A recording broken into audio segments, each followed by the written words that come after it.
welcome to Queensland Raceway for day 2 of round 3 of the Hi-Tec Oil Super Series. My name's J Mac and we are under sunny skies, a beautiful 26 degrees forecast for today's racing action. TA2 Muscle Car have served up 2 incredible races, and we're going to catch everybody and all the action down here as it happens. An incredible setting for an amazing race event. Matt, what can we expect today? I think first and foremost we can expect the intensity to go up from yesterday's racing. You've got to remember this is a long weekend, so you've got tyre issues, you've got mechanical issues. You don't want to bin it too early in the weekend. Today's payday, right? So I think we'll see the intensity step up. We'll start to see that tyre bank come a little bit more into play as well. But race 4 this afternoon, that's the money race. That's when you put everything you can to make a result. There's a whole heap of movement that's happening in the championship points. TA2 Muscle Car, definitely the highlight, but a stacked field of support categories out here this weekend as well. Well, this is the biggest race meeting at QR for the last 10 years, so it's a credit to Tony Quinn and the Queensland public and the Queensland motor racing public to come out here and commit to this series. We've got a lot of interstate guys as well, a lot of national series, including Legends and the RX8s heading out behind us there. So it all bodes well for motor racing in general, in the community, and I think we're going to have a great race today. Big gust of wind coming down the pit straight today, so that's going to make turning into turn 1 just that little bit more tricky because we'll be higher in speeds as we approach it. Let's have a chat just briefly about some of our TA2 movers and shakers out the front. Josh Haynes has just been unstoppable so far. He's got it under control, hasn't he? And he doesn't look stressed at all. He had that moment in qualifying yesterday, and that's kind of how I judge the mindset of a driver. He was up against it in qualifying by turfing it off the road at turn 1. He had only a few minutes to be able to put a banker lap in, and he went straight back in and got pole position. So he was dominant in race 1. He was dominant in race 2. Let's see what happens with 3 and 4 today. He needs a good result. The top 3 of the championship is very, very tight. You cannot afford to drop points. So as much as he needs a result, he's got to stay on the track.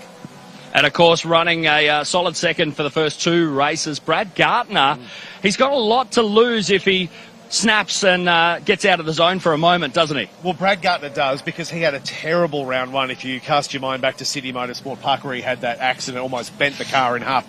The whole right-hand side of that car had to be replaced. Again, we harp on it, but you dump points like that, you've got to consolidate. He was dominant at Morgan Park. He's been good this weekend. I think he'll be pushing Josh a little bit harder. They've been watching data and vision overnight, so we'll watch for him today.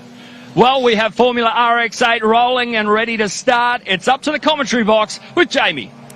Thank you, guys. Yes, beautiful sunny conditions. We had a little bit of clouds sort of late in the afternoon here over Queensland Raceway. Still temperatures in the early 20s. I think we're sort of looking at 24, 25 degrees today. As out on track, we have our second race of the weekend for the Formula RX8 class. And joining commentary by Deputy Category Manager and DSO, and I don't know if he's more comfortable in here sitting next to me in commentary. Would you rather be DSOing, Bill, or commentating here with me? Look, that depends. Sometimes I'm better off up here. Brock Payne starting off the pole, Rob Bowden from 2, Jeff Connell from 3 alongside Diesel Thomas, back to Steve Devjack, Ivan Vantiago, Terry Lewis, Ayrton Philippi, Shad Hassan and Stacey Vickers. Thomas Derwin out of position 11, Paul Spiteri out of 12, Jamie Canellis, Leslie Reeves, Andrew Thompson, Derek Lack, Justin Lewis, that will be one to watch from grid 17, and Martin Wells. So Justin Lewis with a little bit of work to do here, Bill. Yes, Justin hit a little bit of oil yesterday, and it's put him way back in qualifying and in the practice as well. So he'll come flying through. Well, he's already set up for a pass because he's got an angle parked down the back there in the grid box, so he's already looking to go straight to the inside. A little bit of a creep forward was that. Canellis back off about the 7th or 8th row. Brock Payne gets the early jump out in front down to turn number 1. Championship leader Rob Bowden slots into 2nd, looking for that battle to continue. Diesel Thomas. Diesel's up into 3rd place. What a terrific spot for him. Very, very good start for young Diesel, and that was a good result for him yesterday with a 4th place finish. And I know the TFH hire team were very, very happy with Diesel's progress. So he's jumped ahead of Connell off this race start. And I still can't get my head around, Bill, the fact that Connell has come straight out of gaming into this race category. Yeah, that's right. This is only his third race meeting. It's just incredible. He's Yeah, done hard to fantastic. believe. Hard to believe. All right, first run down into turn number 3. Payne was a little bit sideways mid-corner. Down the inside there, Derek Black in that JDT building car. That's a very, very distinctive car, stands out nicely. Just trying to keep an eye on some progress from the Yellow Express number 50 of Justin Lewis, who was sort of in that fight up near the top of the Formula RX8s here in race number 1 yesterday, but as Bill said, he went off on some oil, thought he had another car problem, actually parked it up at the end of the race. He did. It was absolutely nothing in the end. It just ended up being the oil that filled him.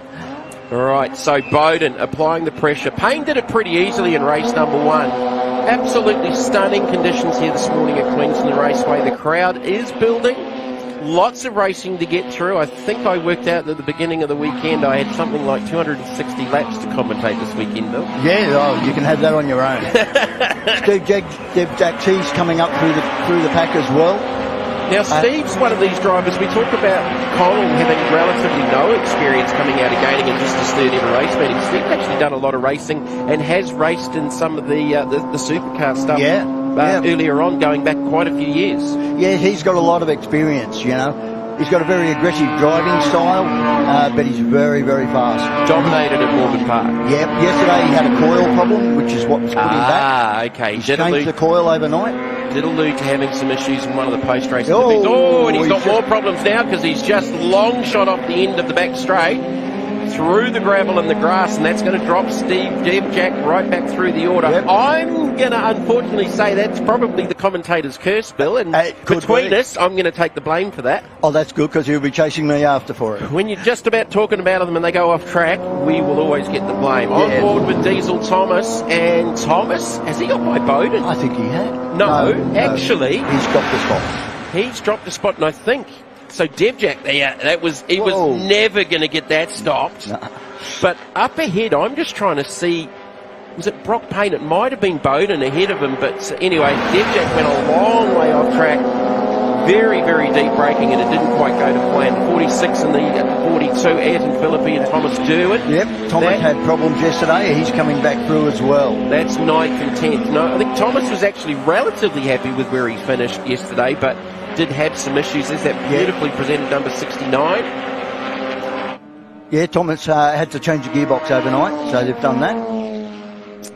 He's coming back through nicely. So don't I see Ivan's name on the side of the 69? I've got it down here as 89, so I've got that wrong. So Ivan's another one of our youngsters that's come out of the gaming as well. Yeah, he's done a little bit of XLs, but not too much, but he's done very, very well this year.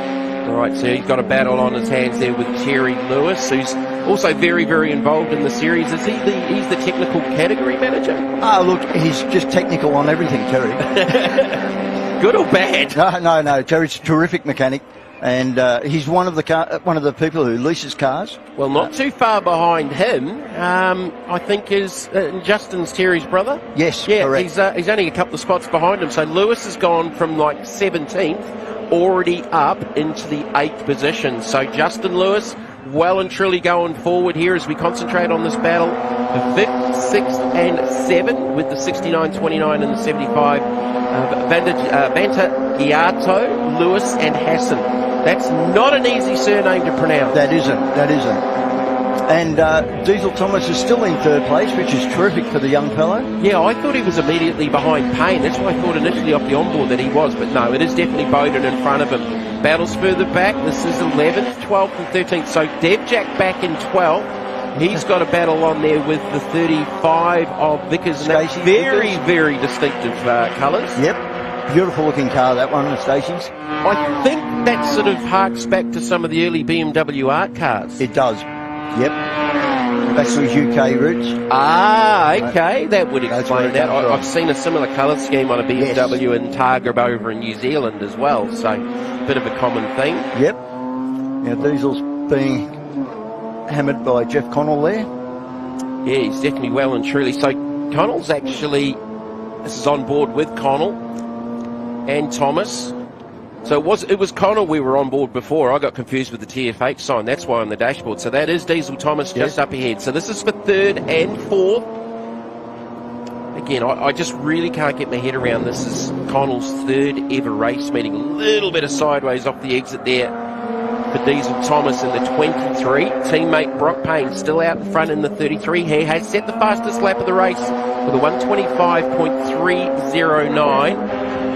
And the leading, he and Bowden have sort of got away, and Bowden's right there with Payne, and Thomas is right there with Connell right in behind him, but they are now 6 seconds down on the race leaders. Yeah, the front two, they're running away with it. So as a series, do you say you didn't have too much to have to look at after race number 1, Bill? No. A couple of gearbox issues, but they've all been solved. So they're all out there running again. But driver issues, you're not having to tell anyone off after yesterday's race. It looked pretty clean. Yep.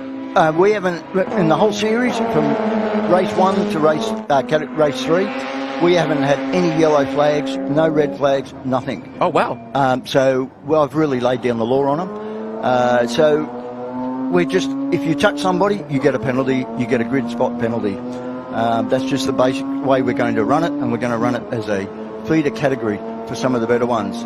The category is absolutely exploding. We've got another awesome. 12 cars being built. That's awesome. I thought Connell was going to get a run there because Diesel was just a little bit narrow coming off of 3, but he couldn't keep the momentum going. You can see the leaders up in the distance, and Payne's put another 3/10 on Bowden on this lap. Payne has gone purple to the first 2 sectors and may look to put in a faster lap again here. He's already gone 125.30. These 2 drivers currently are in the 126s and losing round 2 the leaders. But this is a really good battle to watch on board with Connell and the 4 as they make their way down the Dick Johnson straight. Connell's just not quite got the drive down out of that last corner. Diesel's doing a really good job, and young Diesel hasn't had a lot of lap time as well. I think he's done a little bit of XLs himself. And this is probably only his 2nd or 3rd race meeting in the that's States. right. That's right. It's only his 3rd. And he's just come up through the field really well. The team will be very, very happy. All right, back to the leaders. Payne at about 0.9. He did go fastest again on that last lap. So lap 5 of 10, he's still got very, very good pace. And Bowden's trying to go with him. So Payne's gone 125.29. Bowden's gone 125.299. 0.001 of a second is the difference between our 2 leaders at the moment. That's terrific. That's how it should be with a one-make series. Yeah, that's right. That's right. They're all on the same tyre. They're all on the same shock package, even down to the same air filter. Like, really, like changes, air pressure. Can they do spring changes? Do you have unlimited spring options for shocks? No. We have restrictions on everything. And that's what's keeping it really good. Keeps it. We also have a 2-tyre rule. We can only put 2 new tyres on per race set. And everyone's on the Nankang tyre? Everybody's on the Nankang at the moment, and it's just keeping it so close and so tidy. And post-race, so obviously the cars will all have to weigh up at the same. Yes. What is the post-race weight with the driver? 1360, and we also check everything else. Yesterday we did all fuel testing on lead cars, so we do check everything. Everything is really, really heavily scrutinised. All right, Terry Lewis here on screen. So that is the battle group for 6th, 7th, 8th and 9th and 10th. Back to Justin Lewis in 9th. Devjack back up to 10th as this battle still rages. Well, we've got 2 sort of little mini battle groups up ahead of all those guys, and this is Diesel Thomas still trying to hide off Connell. Looking at their lap times, Thomas has gone 26.38. Connell at a 26.46. Back on board with the number 4. Yep. He's just not quite close enough to make a dive for him. It's so important to get that drive down out of turn 3. As simple as this racetrack looks, it's actually quite technical.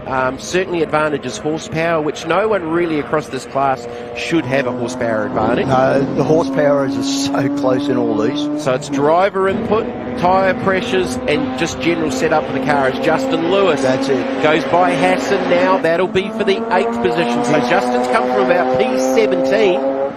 And his best lap, and he's been doing it in traffic, has been a 126.88, so he's not too far off what that second battle group have been doing with Thomas and Connell. 2 cars back from him is Steve Devjack coming back through after he overshot the corner. So Devjack currently scored back in the 10th position.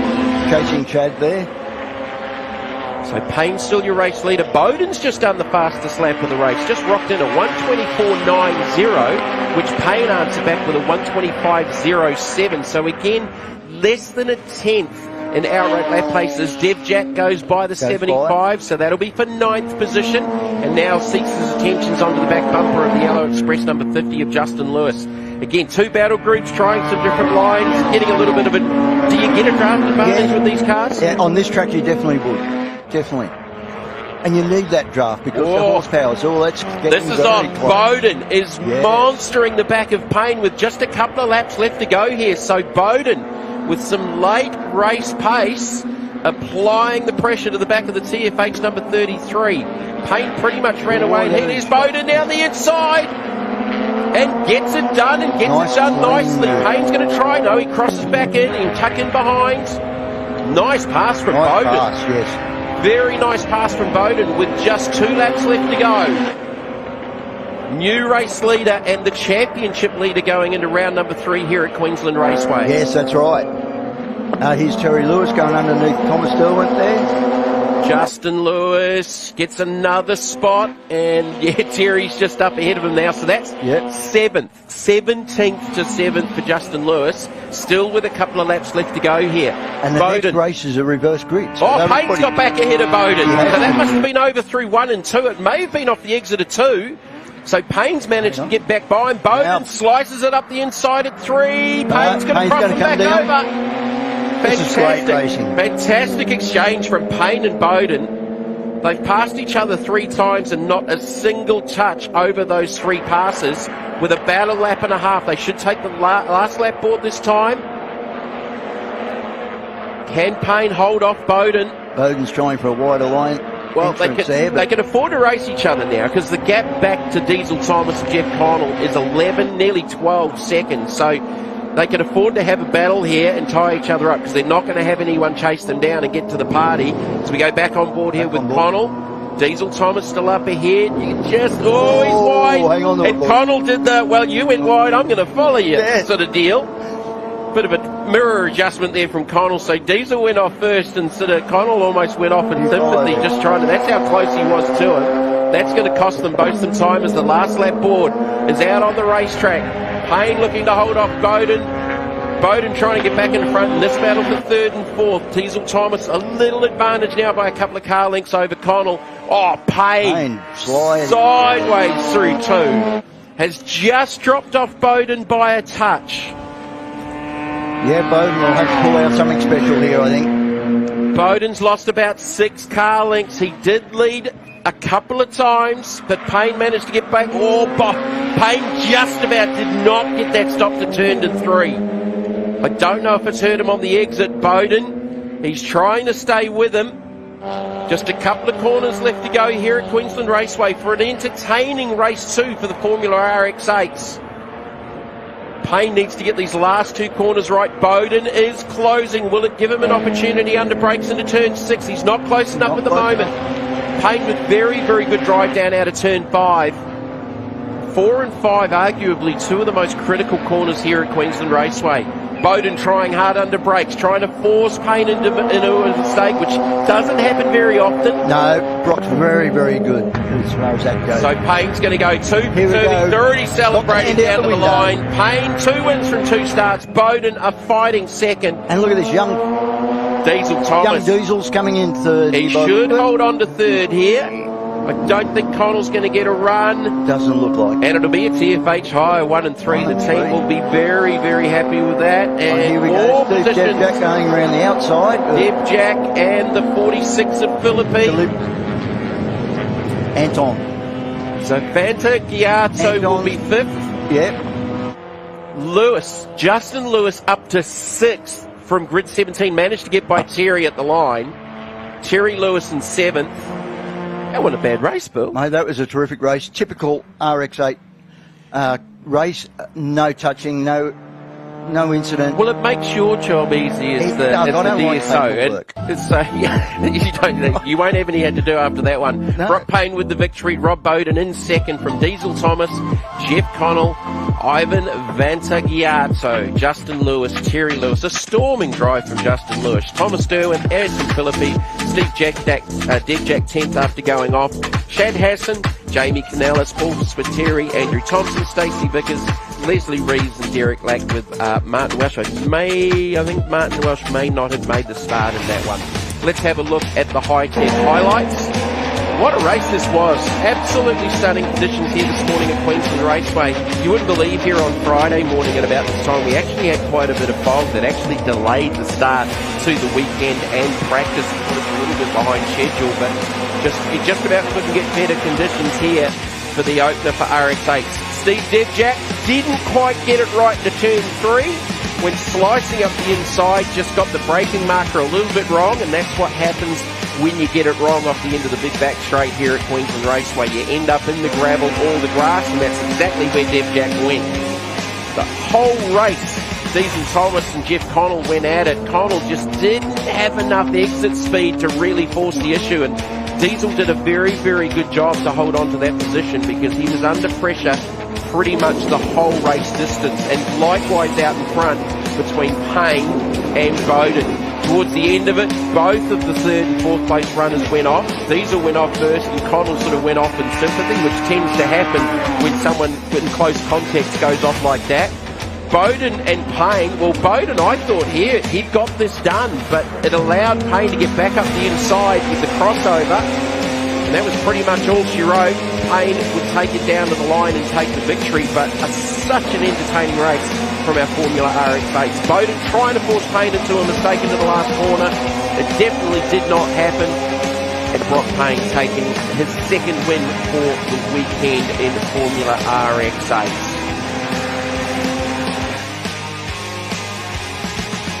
Well, thank you, Bill. We'll see you back later on in the afternoon as we look overhead and just a stunning overview of Queensland Raceway down on pit lane with the ever busy J-Mac. Diesel Thomas, your first podium ever. Congratulations. How was the race out there? Going toe-to-toe with Connell the whole time. Oh, Connell was giving me a ride for my money. I got the jump him in at the start, which I was happy for, and I just held him out the whole race. Mate, it's only the start to a long day. What's in store? I'm hoping I can keep it up for the rest of the day, hopefully grab the podium for the rest of the weekend. Fantastic stuff, mate. Looking forward to it. Thank you. Rob Bowden, P2 again today. Fantastic race. It was pretty close. You were setting some fastest laps towards the end there. Yeah, I mean, Brock's a pleasure to race with. He gave me room when I needed it, and I gave him room when we needed it. So, yeah, one of the best races I've had for a very long time, that's for sure. So you came in first in the championship and he's 2nd. He's won both races, so it must be pretty even now. Can you beat him in the next one? We'll see how we go. Like I probably showed my hand a little bit too early in that one, and showed me nose, and he got back past me. So yeah, he's closing the gap a little bit, but as long as it's not detrimental and we're only losing 1 point here and there, not too bad. So just want to shout out to Daniel Woodhurst has been helping. He's a machine this weekend. So he's been under my car, but he's been under a lot of cars in the RX8 field as well. So shout out to him. He's definitely good to see him up here. So appreciate it. Thank you. Brock Payne with the win in race 2 for the Formula RX8, and it was heated at the front. Run me through some of the battles. Oh, that was definitely the best race I've had all year. Rob was amazing to race with. We were so tight at the end there. I think we had changed the lead a couple of times, but I had to have my eyes on the mirror, and yeah, that was unreal. Man, an incredible job, but it's a long day. Fingers crossed for a good result. Yeah, we got 2 more this afternoon, so see how we go. Thank you. Great stuff. Thank you, guys. Very busy down there on pit lane right throughout the day here at Queensland Raceway for the 3rd round of the Hi-Tec Oil Super Series, highlighted by the TFH Hire TA2 Muscle Car Series, framed by Hi-Tec Steel Framing. I just can't say enough how good this racetrack looks and this facility. Some great overhead drone shots of Queensland Raceway throughout this weekend, and just a stunning morning here at QR, which is what is a very, very comprehensive motorsport precinct / complex, as the Super TTs are out on track for their third race of the weekend here at Queensland Raceway. So not only have we got Queensland Raceway here, of course, you've got, as we go to the grids, Jeff Taunton will start off the pole in the Mark II V8 Mustang. Axel Donaldson and another Mark II V8 Mustang will start out at 2. Scotty Lynn in the Ford Mustang Xfinity car, he starts out at position 3. So as part of Super TT, we've got Super TT, we've got stock cars, we've got Australian Trans Am and invited. So you've got 4 different categories racing each other across this entire field. As we go green, and Axel Donaldson gets the jump on the outside in one of the Mark II Mustangs. Wonderful race cars. Taunton's going to slot into second, race 1 victor. And into third goes the Mazda 3 of Vasily. Here's the Australian Trans Am, so they've given them a little bit of separation. Not a bad looking grid either. Zach Hudson actually won from the back of the grid in race 1 at the beginning of the weekend, had some dramas in qualifying. John Prefontaine to his outside. J Mac joins J Mac in commentary. Hey mate, how's pit lane? It's beautiful down there. Oh, it is a stunning day out here at Queensland Raceway. I can't wait for more action. We've got action aplenty with the Mazda all over the back of the Mazda RX-7. 2 very, very different race cars, even though they are out of the same family. Australian Trans Am, this is, for me, harks back to the late 60s with the American Trans Ams, and that's what this category was based on, you know, the might of the Parnelli Joneses and those sort of guys, the Penske Camaros and things like that.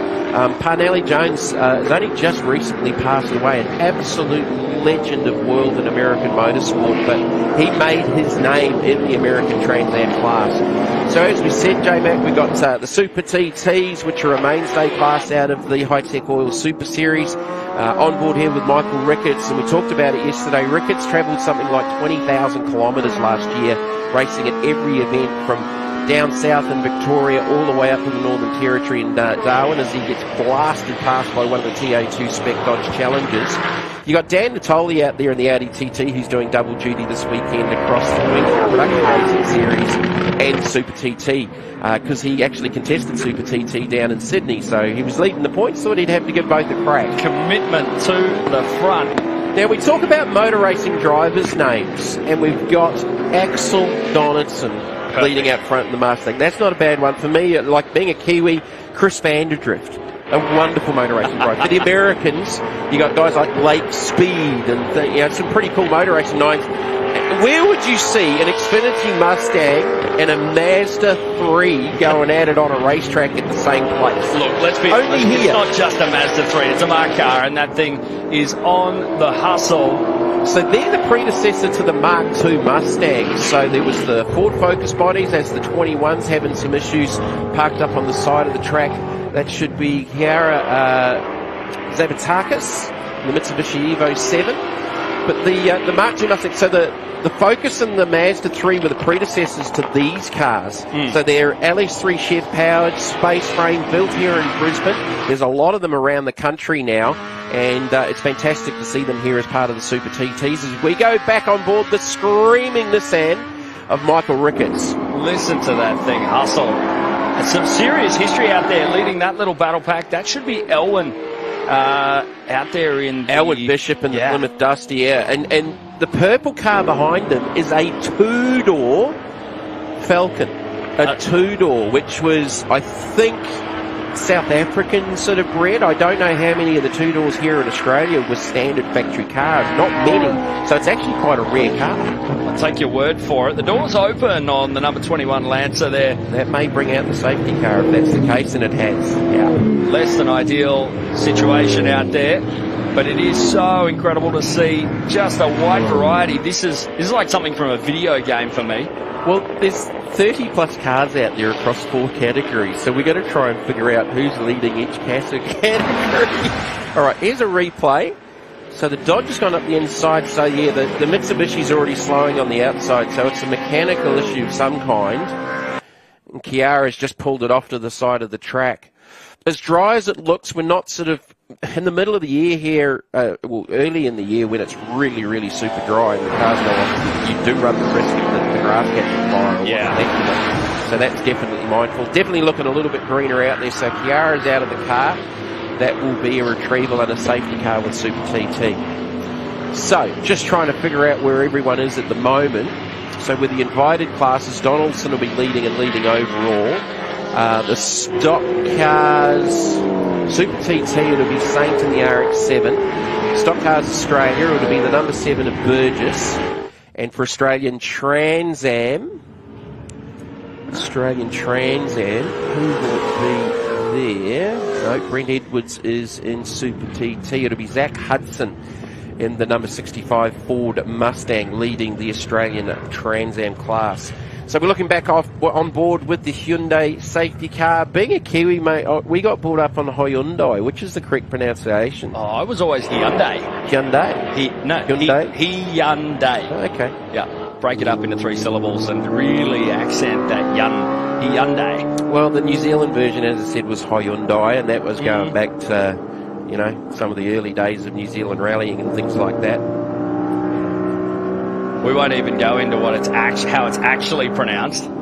There are multiple pronunciations. So, Jamie, I have to ask the question here. You've done some time watching and driving. I wondered where you were going there. Done some time? A safety car restart here. What's this going to play out like here for our front runners, Donaldson? Did you say I've done some driving? Yeah, you've been involved. Man, if someone lied to you. No, look, circuit racing, I certainly haven't done a lot. I've done a bit of karting back in the day, and I've just got back into karting after 30 years.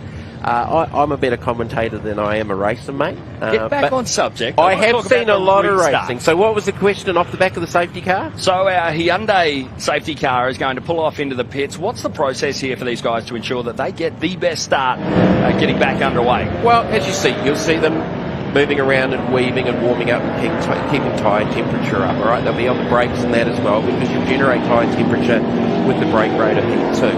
Once the lights go out on the safety car, it is Indian fire. There is no weaving. If you are spotted weaving by race control, that'll be an instant penalty, all right? So it's just about keeping the tyre heat in there. Like ambient out there at the moment, it's probably early 20s degree-wise. So like, other than maybe the aero sort of efficient cars and those with the bigger tyres where the tyre temperature will plummet, with some of the smaller sort of class cars, it's probably not so critical. But I think, you know, if you're out there on the racetrack and you're weaving, it just looks really cool. That's what you do. Yeah, 100%. Just don't do it when the safety car lights go out. Exactly. So, the reason the safety car is out there, it sounds like the tilt truck was called for. And just right of our onboard camera, you can see the tilt truck doing that recovery. So, 4 laps in, still a handful of laps left to go. Off the back of Super TT, we'll be back into the Australian XL Championship, 3rd race of the weekend. They were stunning with their 2nd race here last in the evening. Very, very cool to watch with the XL. Very aggressive. A lot of these young kids drive like they've got nothing left in the tank. They're bump drafting on the way down the straights, dive bombing. How cool's the bump drafting? Oh my goodness. Absolutely wild. So the only car in this category that's capable of doing that would be the Scotty Nind Xfinity Mustang, which no, maybe not so much on a road course, but certainly on an oval. That is a way cool. Have you had a chance to listen to that car this weekend over the pit fence? Past the pit fence many a serious amount of RPM. Like it'd be, if it's not 800 horsepower, I'd be very, very surprised. So at the moment, Donaldson leads from the front in the 111. I'm going to say one more lap under the safety car. It would have just about finished the recovery now. See the Oz trucks and that going through. We've got T82s, we've got Super TT. Brent Edwards is one of the stalwarts of the Super TT class. I believe he has won the championship previously in that XR6 Falcon Turbo. He's got Dan Natoli just in behind him, who is leading the points after Sydney, and that is a production racing car spec Audi GT. And Dan's been at the top end of production racing this weekend as well, and had a couple of wins down at Morgan Park at the previous round here, where we've gone back-to-back weekends in Queensland over the last month, which I've really enjoyed. For me, I've only got 12 minutes down the racetrack, down from home to the racetrack to get to the track here this weekend is cool, and what I am really looking forward to, mate, and look, you're all the way over from Western Australia. Is it your first time here at QR? Not my first time here at QR. I was here in 2019 for the Hi-Tec Oils Drift All-Star. Okay. But totally different format. We had the drifting last night, but I Have love you been to the difference. No, I have not. I'm looking forward to later on in the season when we make our trip there. You won't get out of the foyer for 40 minutes. Excellent. That's all I'm going to say. I've seen the photos. You walk into what it is. It's not a museum, but it is. Yeah. But the main foyer at Bend is, you'll be taking a lot of photos, my friend. And then when you get upstairs and have a look at the panoramic of the racetrack, it is epic. As a facility, it is absolutely epic. Under the safety car here for race 3 for the Super TT stock cars. Waiting for the lights to go out. Waiting for the lights to go out. The weaving's just starting to slow down now, so I think they're aware, and race control will be on the radio about to pull the safety car off, I reckon, and we'll go back to green with our Super TT, Australian stock cars and invited, Australian Trans Am. Lights are out on the Hyundai. Axel really Donaldson. There is a motor racing name. Absolutely killer. Taunton, ready to run with him. Taunton's done a lot of motor racing in a lot of different categories. He was saying earlier on the weekend, with this car it doesn't have the ABS. I think he's been doing some Porsche stuff and other stuff with Australian GT and things like that as well. So a little bit different to what he's used to, but is very, very quick and very capable. That car's been in the 110s this weekend. Oh, that Oz truck's got to be careful. You can't have overlap off the restart to the control line at the start, so I think he might have just got away with that. That is the number 8 machine of Brett Mitchell in the Oz truck. There's Michael Ricketts. So Ricketts, he's running 13th in a 2-litre Nissan Sentra, front-wheel drive in amongst all of these V8-powered machines. Impressive. Here he comes through screen now. There was a 4-wheel drift there going on from Ricketts, and it's front-wheel drive. That's impressive. Donaldson ran in deep down into 3. Taunton's right up and behind him. I mean, with the Hi-Tec Oil Super Series, the word diversity keeps getting mentioned, but how do you not say diversity with so many different types of race cars?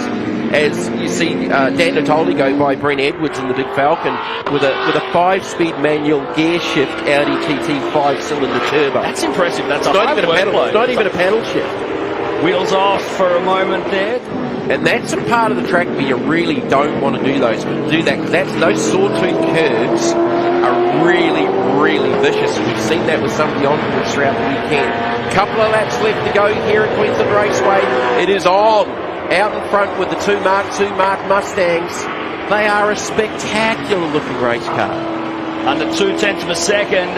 Donaldson makes a mistake. That was off of 1 between 1 and 2, and Taunton slips up the inside, just ran it in a little bit deep. The previous lap, Donaldson went in very, very deep under brakes off the end of the back straight here into 3, and he might just be struggling. Maybe he didn't get enough heat in after that on that restart with the safety car. Listen to some of these things come by. Who doesn't like the sound of the V8? Taunton cranks out a 72-second lap. And could this be the break that he needs to seal the deal? Now, under a full second between first and second. The same number 11 does not sound like a roadie because it's not, because it's got a 6-litre Chevy underneath the bonnet. Oh, he's thrown that in there. Hold on to it. It does, but it cost them a spot, and the Burgess number 7 truck goes through. That'll be Danny Burgess in the orange machine, back on board with the Australian. No, this is Ricketts. This is Ricketts in amongst the Trans Am Mustang. You hear that sound and you know exactly who it is. And on board chasing down the Mustang, thinking it's going to be a Trans Am car. It's not. It's a 2-litre 4-cylinder. So that is Zach Hudson and that beautiful X-Brett Curran Angus Meets Mustang. That is just a stunning, stunning motor vehicle with the Shelby red tail lights on it. These Australian Trans Am cars are such cool cars. So down inside the last sort of lap and a half, Prefontaine with a tight one down into turn number 1. He slid that down there, and Ricketts is going to try and come back at him. So there's a 5-litre V8 Mustang battling with a 2-litre front-wheel drive Nissan Sentra. Good launch off the corner there for Ricketts, but won't be enough to try and track down that Mustang. Two mighty Firebirds in behind that, Johnny English and Ian Palmer. English in the silver and yellow, Ian Palmer in the bright orange. Ian Palmer's been involved in Australian motorsport longer than he can remember even, a long-time supporter back in the day of the Dick Johnson Falcons, going back to the early Group C days. There's that number 19 machine of Stubbs we were talking about yesterday, which is sort of looks very similar to like the fourth category in NASCAR, the ARCA style car. Again, running with the Australian stock cars here as a locally bred product, and running up against the more modern TA2 spec number 45 machine. That's the Dodge Challenger. Should be Stubbs. Jeff Stubbs, yeah, Jeff Stubbs in that car. I've had a couple of different drivers in that car, so I'm just trying to get my head around who's actually in it. John English has managed to get around Michael Ricketts here. And this is the thing, these long straights and QR really punishing Ricketts in the Nissan. Big speed from the Camaro, I want to say. No, the Firebird. What these guys are enjoying, though, is the faster traffic coming up and being about, oh, Ricketts, he's just launched down the inside there. What's going on there? Is it the end of the race? Because they were on their last lap. Because the three of the Australian Trans Am cars were just about stopped. This is Taunton and Donaldson. What happened there for those three Australian Trans Ams? That was bizarre. Because Ricketts went firing down the inside of all three of them through turn number 2. Here we go. Taunton does take the checkered flag. Axel Donaldson in second for Taunton's another win for the weekend. 2 V8s, and we got the bonnet missing off the Nissan. 2 V8 powered Japanese cars. So the bonnet's obviously parted company. Oh, how's this? With Gillette's track race. Yeah, so the RX-7 Saint's going to get him on the line. And the next of the Oz trucks with Burgess. There was a fair bit going on towards the end of that one. I'm not too sure what went on with those Australian Trans Am cars, but look, Ricketts is still in amongst them. Maybe he's just gone firing up the inside of them and thought, well, I'm having fun here, we'll see if we can pick you all off. But he's going to have a run here on Johnny English. I think English will outhouse horsepower down to the line. Oh, Ricketts just manages to hold on to his track position. How's that? A big hustle right at the end there for Donaldson, going purple in the final 2 sectors to try and close that gap down. So Zach Hudson did stop. So I wonder if John and even Ian maybe have slowed up in reaction to maybe Zach slowing up there, because Zach was one of the earlier race winners in Australian Trans Am, and he has stopped out there on the track. So Jeff Taunton taking the victory from Axel Donaldson, Scotty Nend in the Xfinity Mustang, Brett Mitchell, Tony St. Corey Gillette missing the bonnet, Danny Burgess in the truck, Jeff Stubbs, Daniel Stubbs, Brent Edwards completing the top 10 in the XR6. Go back to Robert Marchese in the number 84 from Dan Natoli in the RDTT. John Prefontaine takes out the win in Australian Trans Am from John English and Michael Ricketts. Ian Palmer, Alwyn Bishop in the Duster, Dean Crossley, Sean English and Patricia Chan. Len Baum, Craig Tasker, Zach Hudson will be a DNF in that one. Antonio Basili, he had some issues in the Mark Mazda as well. Hi-Tec Oils highlights. Axel Donaldson got the initial jump and was followed through by Basili, although Taunton was able to live down there on the inside, making it a Mustang Mark II 1-2. Saint back there in fourth in that 6-litre Mazda. Had to bring the safety car out, the Hyundai safety car for the stranded number 21 Mitsubishi Evo. Kiara Zavitakis, a mechanical issue. Kiara actually got out of the car, which meant that the safety car had to come out, and they recovered that car with a tilt tray. So a couple of laps behind the Hyundai safety car. 21 was recovered. Back to green. One of the Burgess trucks, pretty lucky there to not get overlap at the line. That should be okay. Chasing down the screaming Mustang of Scotty Nin. So Axel Donaldson ran wide here. He'd already had a little moment down in 3 on the lap previous, but Taunton couldn't take advantage of it. Managed to take advantage of it here, and Taunton through to the lead, a lead he would not surrender to the end of the race. In behind them, there was a fair amount going on with some of the Trans Am competitors sort of slowing up on the backside of the circuit. But down to the line, Taunton taking victory in the Mark II Mustang from Axel Donaldson. Crossing the line in third, Scotty Nind in the Xfinity Spec Mustang. What have we got next? Australian XLs, their third race of the weekend, and as ever, they will be spectacular. Very, very full pits here at Queensland Raceway, and J-Max made the quick dash from commentary down onto pit lane to talk to our top three in Super TT. Scotty Nind, come on up here, mate. The Xfinity Mustang, it's got some power, but man, oh man, it was tight out there, wasn't it? Yeah, it's hard work against these marked cars. They're fast. Yeah, we had some fun. The Mustang's quick enough for what we want to do. We're having fun with the Stock Cars Australia boys, and we're just awesome that the Hi-Tec put on this event, and we love coming here. Fantastic stuff. Over to second place with Mel.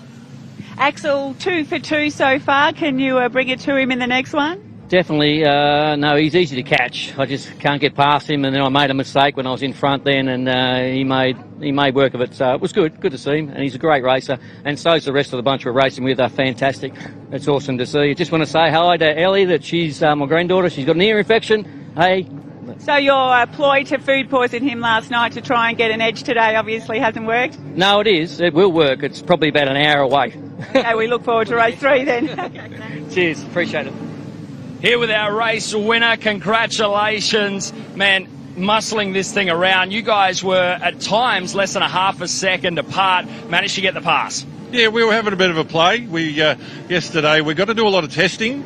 So I've got no ABS, he's got ABS. We're just trying lots of stuff, having a bit of a play. He tried to food poison me yesterday to slow me down. I don't know if it's worked or not, but we'll see for this afternoon's race. But we're having a ball. Cars are great. Can't thank, Hi-Tec. The engine in this thing is just awesome. Anyone wants an engine, Hi-Tec Performance. Well, high praise indeed, and we are getting set for our next category, the XLs, about to come on out. Thank you, J-Mac. All right, XLs. Last night's race was super entertaining. Joining me back in commentary straight out of TA2, Judy, Jared Hughes. Thank you, mate, for coming back up and giving us a hand. That's all right. Race 1 was fun. You missed a stormer in race 2. Yeah, you came down and told me that I've missed out on the best race there was. So have you had a chance to catch up with any of the other XL drivers? I know you're really busy on TA2, Judy, but... Yeah, we've had a busy schedule, but I've had Brett Parrish came up to me before the second race yesterday. And I don't know if he was too happy with some of the comments that I made in the race, but no, he loved it. He thought it was the best thing ever. So, no, thanks for letting me back, and hopefully this race is just as entertaining as you said that second race was. I love these drone shots. How good does it How look? different does this place look? You've been here a lot as a youngster and raced XLs previously. The transition from what the facility used to look like it's massive. It's a big dip, yeah. So when I was here in, I think it was 2020, the difference from looking at photos back then to now, it's just massive. So, look, can't thank Tony Quinn and the rest of the guys that work here enough for making this facility as good as it should be. You know, it's a world-class facility now, and it's just a joy to race around and see all these nice buildings. The toilets are all nice. Everything's just awesome. The spectators We briefly talked about yesterday, Jared, about the whole precinct here at Willowbank, and the Ipswich City Council obviously had a big part of that, because it's not just Queensland Raceway. Right, off the back of us, we've got Willowbank Drag Strip, which is a world-class drag racing facility. The Ipswich Kart Club, 1,100 odd metres of one of the best kart tracks in the country, and there's 300 plus entries down there this weekend for the Queensland Karting Championship. Yeah. Yesterday, the Ipswich Dirt Club, which are pretty much next door, they were running. There was 100 down there. We've got 230 odd here. If I add those up, a lot of numbers. It's just lots. Yeah, I can't actually. We're very lucky to live here, you know, and have this sort of precinct. There's a junior speedway here. I know. There's a remote control speedway track as part of the complex, and there's an autocross track over the back as well. And also, I think there's an unfinished speedway track. Someone was actually building a speedway track. Let's start that rumour. Maybe I shouldn't start that. Brisbane does need a speedway. It does need another speedway, but you've hit the nail on the head. This place has got everything, and speaking of everything, have a look at these Hyundais driving around. It's a joyful sight, isn't it? Well, you've done some laps around here, mate. Yep. What is the secret? All right, so Secret. we've pretty much got ideal track conditions here. Like, it's probably early 20s out there at the moment. It's ideal. You've got a little bit of I can't see out the window, but I think we got a bit of sunlight out there, which these tyres, not a massive fan of when that track gets hot. They're not a massive fan of it, not horrible. That's pretty much the same for everything, though. Yeah, exactly right. TO2 definitely don't like that heat on the track, but well, I don't know. The secret around here is just maintaining speed. You know, they haven't got a lot of horsepower, so maintain that speed and you'll be fine. Matthew Borlett starting off the pole alongside Caleb Patterson with Toby Waghorn and Tyler Collins out of row 2. Kay Davey and Brett Parrish looking to continue their battle on from race 2. Blake Tracy, Edward Mitchell, Kobe Tucker and Brad Verica. And there was not a lot of difference between the top 10 here yesterday. James Simpson, Josh Trafford, Luke Rinaldi, Pat Trafford, Cody Grimsley, Carlo Warner, Brett Sheriff, Darren Whittington, Mick McLeod, Misty Grimsley. Darren Whittington must have had some issues yesterday. What happened to him? Caleb Heffron, Michael Smith, William Wallace, Joshua Shelley and the rest, and I think we've got close to 30 cars out there in the field. I did see one of the blue cars, and there's a few of them out there in the second race last night, peeling off into pit lane. Initially, I thought it was Josh Richards. The two cars do look very, very similar from front on, but Darren must have had an issue and peeled off into pit lane. So Weddington's going to have to come from pretty deep in the field, but I think Richards might have had an issue there as well. But Boyle, the battle between himself, Tyler Collins, Blake Tracy came in sort of towards the end of that as well. Patterson came in, that was my prediction in race 1. You said that in race 1, not race 2. Well, it carries on. Come on, hey. Carries on. It's only your second time in here, mate. Don't get carried away. But anyway, look, really looking forward to this one. We talked about the first race. While it was probably a little bit quieter, if you were showing a video to prospective drivers to get into the class, that's the one you would show to someone for racecraft. Like that, The second one was a little bit more going on, but the lead changes, the respect and giving each other racing room again was really, really impressive. So here we go. What's race 3 going to lie and hold? We got some red lights. Off we go. Well, good start by Boyd. It looks like a pretty even start there. Patterson side by side. Collins and Waghorn. Parrish didn't get the best of starts, but he is in the 5th position. Started out as 6 on board here with Verica, and there were some great onboard shots here yesterday afternoon from the 96 machine. He said to me earlier on the day he was struggling to get through 1 and 2. We'll keep an eye on his progress. Tyler Collins looking to go around the outside of Waghorn, who got a very, very good start, and Waghorn might be holding on to 3rd. Parrish wins the draft. We're going to go 3 wide, and Parrish has just created his own lane. That was definitely down on the grass. I obviously gave him a pretty good chat yesterday, Jesus. Tyler's done a very good job to hang around the outside there. 3 wide off the exit. Parrish now to the inside. Verica. Well, they're definitely 3 wide looking at that shot.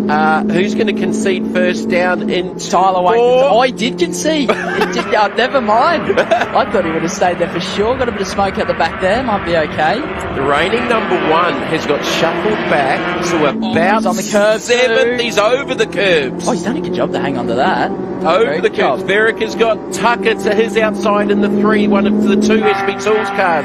Jeez, I tell you what, they're throwing it out there on this opening lap looking for position. Here comes that's a lock-up. Hits it wrong and down into the side of Waghorn. He definitely got too deep on that one. Yeah. Lucky to get away with it. Hasn't done any damage. That was a pretty big hit with the wheel on the front left. I think there's going to be a bit of left hand or right hand down there, but here we go. This is more like it. This is what should happen in race 1. I shouldn't have said anything, should I? Simpson gets a little touch up there from Verica into 1. That's probably not a point of the racetrack where you want to get a little touch on the grass, but watch that re-entry. I think that's Cade out to the outside, and the 1-1 or the 2 SB Tool teammates going at it. How much wheel work there from Verica through 2. And even the shift down to 3rd. Normally you run 4th through there, so he's up on the wheel, but a lot of these guys have lost a few positions. Tyler being one of the biggest losses. Tyler's back to 10th. 10th now. Back a bit of work to do. So Simpson's on the move. His teammate Tucker to his inside. Oh, there's that work together we saw yesterday, wasn't it? We've got to ask Brad what that's about. Yeah, I don't know if it's working for him, unfortunately. Well, I don't know how you guys see with helmets on and windows and everything around you, but usually the karting signal is point forward and go ahead and work together. Not a lot of opportunity to do that at the moment when you're side by side too deep, and Davies getting sideways, gets an assist off the exit, which probably helped him straighten it up, as Collins is fired down the inside off the curves at 5. I don't know where to look at the moment. There is so so much going on. Yeah, we've been looking back, but Boylan and Patterson's grabbed the lead, and he's got a little bit of a gap to third place at Parrish. So those two obviously trying to work together and get a bit of a gap. But have a look at it. Oh, Whittington's back in it. So he was deep after problems in race 1. So Whittington's in that battle group. Oh, here we go. 3 wide down the main straight. The Dick Johnson straight. 3 wide. You're definitely not going to try and make it 4 wide, are you? Tyler's got a good run there, so this is what he needed. He needed to try and get out of this pack. Well, he's gone from 10th to 6th in a lap. Oh, big time sideways. He's definitely got some wheel damage. You can see, look at the front right. It's got a bit of action. That was just about as far sideways as you want to get off of 1 on the approach to 2, because he's had to get some wheel work going to straighten that up. Look at the pack. Meantime, out in front, your boy Patterson's I know. I coached him There's a race up front, by the way. I coached him a couple of weeks. I'll take credit for this. Oh, here we go. Boylan second, Parrish up to third, Waghorn back to 4th. Got a purple by Parrish. Parrish in the first sector's gone fastest. Again, as Tyler Collins trying to regroup here. He's still battling there with Davey in the 116 Racing Together machine, and the leaders side by side. So Parrish is caught up a little bit faster than we thought. Now we got a bit of a race at the front. They've got to be careful though, because he's powering forward. He's not letting stuff around. He's getting the move on. Well, it was a half a second, but it's probably 4 to 5 car lengths now. As Waghorn to the outside of Parrish. So these boys need to play it a little bit smarter than this. They're racing a little bit too hard. Although it's not hard to catch up. Boylan's running it sort of down the middle, so he's being a little bit defensive. Didn't see that so much yesterday. Boylan was very, very in control. He was, wasn't he? And looked very structured, whereas at the moment, and Patterson out in front looks to be in that controlling position. Yeah, but he's got to be careful. Oh, that's a keen move, Brett. Parrish down the inside. No, it looked like he was going to get it done, but Boylan's got the momentum on the outside. Oh, it's got to be too much momentum. And bouncing through the dirt off the exit curb. Parrish up the inside. That was a textbook move by Parrish, because he's just shown the nose. He's got a bit scared, Boiler, and he's just pushed him a little bit. Well, didn't even have to touch him, and he's just scared him to go wide. So that was actually a pretty good move by Parrish. Waghorn's trying to figure out which way to go, but he didn't lock in behind. Boylan's not struggling for straight line speed, I tell you that. Oh, red flag. Ah, that's why they were slowing. Okay, there's a red flag we're seeing from race control and on the scoring. So the 00 of Alex Haig. So Alex had an off yesterday, had a mechanical issue and stopped. He must have been in the gravel, but he's got himself out. So we'll wait and see what's happened here. And that's ruined a perfectly good motor. Oh, that's what's happened here. Okay, we've got a car on its side. Is that two, I think, one of the racing together cars? We can't see. I think it might be Trappett, one of the Trappett boys. A little bit of that sunny. Oh no, it's Rinaldi on his side. Luke Rinaldi running at a 14 potentially. Yeah. Okay, so I'm just trying to figure out where that is, Jared. Is I that don't, one and 2? I don't know. I thought it was, but because there's no gravel to the outside of 4 and 5, is there? So much, maybe. No. So it's not 4 and 5. It has to be between 1 and 2 potentially. Yeah. And I mean, there's 3 crucial parts of the racetrack here where you definitely don't want to get it wrong, because that's where you're going to end up. Exactly. 1, 3, and 6. Exactly right. It's not that 6. Sucks. He was doing a really good job, Luke, as well. All right. I know he was struggling yesterday, so he's doing an awesome job to get back up there. That's bringing out the red flag, so the cars will peel off into pit lane. We'd only done 3 laps. So whether we get these and I've already lost my voice box, and it's only been 3 laps. I've got some lozenges here. Have you? Mate. Don't lose your voice, because you got to talk to the engineer. Who's running your car in TA2? Aaron is running my car. He ran my car at Calder last year, and it was absolutely awesome. And obviously the rest of the PhD team, you can see Graham Cheney down the bottom left having a bit of banter with the rest of the TA2 boys. It was funny with commentary yesterday talking about you trying to get to Cheney, and I'm going, nah, look, Jared's coming in, he's not part of the championship. I don't think he's going to force the issue with Graham. He's went into the round leading on points. Yep. Matty Max sitting next to me going, nah, Jared's a racer, he'll give it a go. Well, you know what? I was thinking about it, like, I need to put a move on him. Hopping out, he looks Rinaldi's okay. out, so that's cool. That's what we want to see. So Luke Rinaldi is out of the car. Looks to be okay. It's hard, these things. There's a lot of rollovers in the gravel when they go through sideways and they get tripped over. So it'd be interesting to see how that happened. But so coming back to your deal, so you reckon you would have given it a crack? Yeah, well, we're having the boys had the airbox off this morning because the oil temp was getting to 160, and then those things that's very far from ideal. So got behind him and I was thinking I better put a move on, but the engine was getting really hot and I thought I'd rather keep the motor in one piece and put a move on.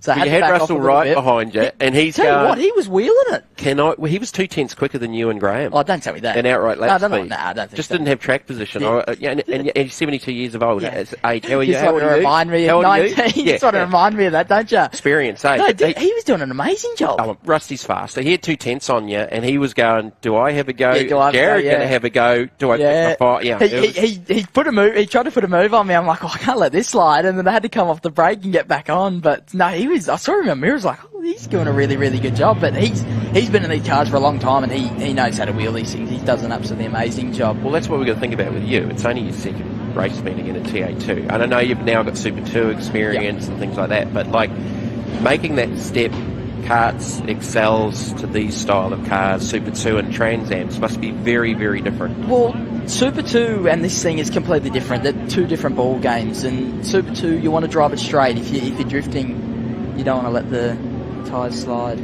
J-Mac, where are you hiding? I'm hearing you're in a special place.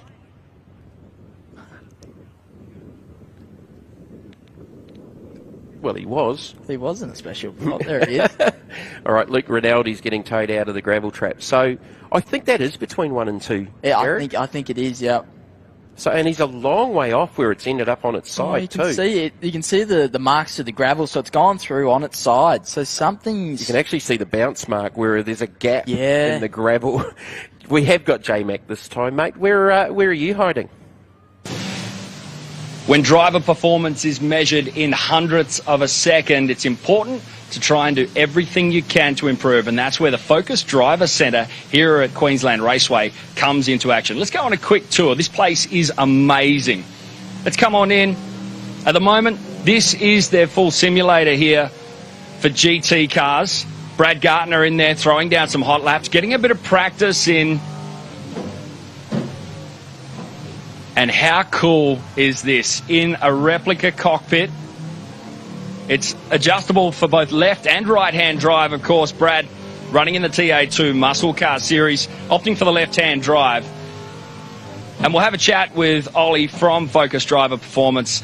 Tell me a little bit about this facility. This place is open 7 days a week, and your goal is to really get the most out of your drivers on a variety of different levels. Absolutely right. So we are a one-stop shop for driver performance. So we cover all of the driver training through the race simulators, the GT, the go-kart, and the Formula simulator, which you'll see in a second. But then we also combine that with the physical and cognitive development as well. So really a one-stop shop for driver performance and driver training. So trying to really push the boundaries of what's capable with the drivers off track and see them go well on the circuit. Now, this is not just a video game blown up to the 10th degree. This gives you a whole lot of feedback and data that you can actually pull out. In fact, let's go and have a look at some of the information that we can actually pull from what Brad's doing out there. So what are we looking at here, Ollie? So here we've got our engineering room. So we make all of our car models and all of our tracks completely in-house off of real-world data. This here is all the same systems you're probably familiar with in real life. So we've got the Motec system here, all the live telemetry, onboard vision, live timing, sector times, intercom, you name it, it's possible. So we can really take it to the nth degree. It's a fully fledged driver in the loop simulator. So what they're seeing and what we're seeing is all in real time. So it's very accurate. Well, let's go and check out some of the other parts of this facility. Of course, you might see some of these sim rigs at home in the games room, but we take it up to the next level. Of course, we have a simulator dedicated to karting in here. We know that there's a whole heap of performance that can be really dialed in with our karting drivers, and Focus really doing a great job to basically help these drivers make their way through and just get better. Absolutely right. So this is Australia's only fully fledged kart simulator. So we've taken a real world kart and converted it into a simulator again. We've made all of the kart models, all of the track models in-house, really raising that bar. I mean, there's facilities a few like this in the world, but nothing like this in Australia. We've also got the same sort of engineering station for this. Go-karting now taking to that next level, and that level of professionalism is continuing to be raised. So it's great to see, and something we're proud to be a part of. Well, let's head on down, because it's not just about seat time. It's also about the cognitive side of things and the fitness side of things. So come on down. It's an awesome facility. Look at it. Beautifully finished. You've had some star drivers through here, haven't you? Absolutely. We've worked very closely with the likes of Jaden Ojeda, who's now racing on the world scene in GT3s. Worked with quite a few of the supercar drivers that are on the grid today, and all the talent coming through, which has been fantastic. So we're in our cognitive development room now, so really focusing on all of the coordination, reactions, peripheral vision, mental stamina, decision making, the list goes on. So this is where the work happens. Unreal stuff. We've got Mark Crutcher just running a bit of a cognitive demo here, and the aim of the game here is to basically tap the moving dots before they hit that centre line. But there's a variety of different drills that are all designed to get that little bit extra out of our drivers, whether they're TA2 or XL Cup racers, karters. Everybody can grab something and gain something out of this. Absolutely incredible. Well, while he's doing it, come on, let's make it a little bit tough for him. Graham Cheney, how are you going with the reaction test? Getting knocked up. He's struggling. This is really pushing him. Unreal. Reactions are a massive, massive part of racing. And tell me, do you think that you could see the benefit of doing something like this? Oh, 100%. You got to get you pumped and get everything happening real quick. So, and that's what you need in a car. Mate, it's an incredible facility. Ollie, thank you so much for coming in and letting us sort of have a look at this. As a fully fledged gym that can basically help drivers with their cardio, with their strength, a whole degree. What do you reckon? We have a crack at a few sims while we're waiting for the racing to start? Let's go for it. Let's do it. No, thank you very much for coming around. Thank you. There is so much Jared Hughes wants to talk about after that piece. Well, I've just seen some weaknesses in the Graham Cheney stall, I reckon. I might just have to move around a bit in his mirrors and he'll get a bit tired. The funniest thing as we go back racing here very, very shortly behind the Hyundai safety car was the early part of the package with Brad Gardner in the sim, and you're going, oh, he's missed that, He's missed that, That's a bit mean, isn't it? No, that's what an awesome facility. It's very wow. cool to see. I did not have any clue. The karting, yeah. How cool is that? Like, that is worldwide state-of-the-art stuff, and you reckon there's a similar setup in Sydney? Yeah, there is. I'm pretty sure there's a similar setup down in Sydney that they run, and yeah, it's a very cool, well, it's a very good job that they've done there. Absolutely, the Hi-Tec girls are enjoying themselves in the Brad Gardner pit down there. All right, let's go racing. Back to green with the Hyundai Excels Australian Series. Round number 2 here at Queensland Raceway. The first round of the Australian National Series was down at Sydney Motorsport Park. So, look, you obviously do a little bit of driver training at Norwell. You got a sort of couple of those sort of facilities you can take some of the drivers through. Yeah, we are sort of more of the on-track sort of thing. So we've got a fleet of about 16 Toyota 86s that we use for our driver training programs, and they're just the best car to use. You know, Toyota reliability. They're stock, so we've got the stock suspension, then we can see the car, how it reacts to what the inputs they're putting in. And you've done 86s as well. Yeah, exactly right. So we've got a very good setup at Norwell for the on-track sort of things, and it allows, like, I'm pretty sure we've coached over half of the field in this XL series, and just using Caleb Patterson as an example, he was at Norwell a couple of weeks ago, and you can see a massive improvement. So Norwell, that's one thing I've been lucky enough to go there at the start and learn all the good habits to start with instead of having to break them later, which a lot of people like Graham Cheney might have to do. I've got to say, mate, I don't think I've met too many teachers that are 19 years of age. It's pretty funny when I coach the older people. You've got to be living the dream, mate. Oh, it's awesome. I'm very lucky to have Paul sort of taking me under his wing, and the rest of the Norwell crew, to be honest with you. It's very lucky that I've been able to work there, and being able to do laps every day and just learning constantly is invaluable, and it's something that I'm very grateful for that I've been able to do. Look, and coming from New Zealand, I know we have the Motorsport New Zealand Drivers Academy, probably not to that level here, but you can now understand and get a bit more of your head around why there are so many young fast drivers coming out of New Zealand and more so Australia with the facilities that they do have access to here. Exactly right, and they're coming over here in flocks, to be honest, to come to Norwell. Right, let's go racing. It was exciting up until the red. Yeah, I got my voice back now, so thankfully Luke Rinaldi's got out of the car. He's A-OK as we go back to green. Better watch that overlap before the control line. That's going to be a little bit questionable. Side by side. So Waghorn, who was that? 195 Blake Tracy. Yes, so they were pretty much side by side at the control line. That's not ideal, but look, that's not for us to call. But out in front, Patterson got a really good restart. Boylett slotting into second. So Boylett has not been beaten so far this weekend. They've had a chance to go into the pits, cool things down. Not a real big opportunity to warm up, but probably not dissimilar to a race start warm up anyway. Exactly right. Get settled back into it. Parrish into third, Tracy into fourth with Davey in the draft. Well, not in the draft, he's on the rear bumper, creating his own draft. Patterson. Boylett went around the outside of him. That's a very good move. Big bunch up there. So big thing, a lot of the guys were hitting the curbs on the exit down. These XLs don't like the exit curbs around Queensland Raceway, so they're going to have to watch that because it can move your alignment out. Some of the bigger category cars don't like the curbs here at QR, and that's the thing. With a smaller car, I've been telling people that around that, you know, some of the cars we were involved in don't get on the curb. That's what we'll talk about it. So you see Tyler's at the curb there, and he's lost all his momentum, and you get no steering when you go on the curb as well, so it makes it really, really hard. But these three in front have pulled a little bit of a gap. After that contact earlier on, you'd have to think Tyler Collins' wheel alignment's got to be out. Yeah, it's going to have a bit of toe out of some variety. One of the drivers went off at Morgan Park and bounced it through the S's and ended up with about 15 mil toe out, which definitely doesn't help. Would have had good turn in though. There's no straight line handling. A bit of a show of the nose there by Patterson. Trying to get into his head. A little fakey? Yeah, a little bit of a fake. I don't know if it was worthwhile doing there. Is that in the Jared Hughes School of Driving? It might be actually in the next race. Might have to use that now. But see there, he's lost a bit of momentum because he's gone to the right, then come back to the left, then gone to the right again. So that weight transfer sort of killed him a little bit. But look who's back there in here third, we go. He's got to run up the inside. But he's going to break late, Parrish. Brett Parrish. Come on, Brett. 3 wide under brakes off the back straight into braking. 3. Boylett to the outside. Patterson's in the middle. It's good braking by Boylett there, actually. He's done a very good job to get that pulled up and get around the outside. Parrish to second. You would think Boylett's got a little bit more momentum on that outside run. But watch the guy, Davey in fourth. He's done a good job to get back up there after what happened to him. So they're going to have to play it careful here because they're going to bring that massive pack behind them. So that's the number 116 Racing Together machine. And behind them is Tracy and Collins, and those two traded a little bit of paint last year in the Australian Series. Parrish with an inside run on Boylett. He's got Patterson tucked up and behind, and Davey tucked in behind. It's a 3-way draft.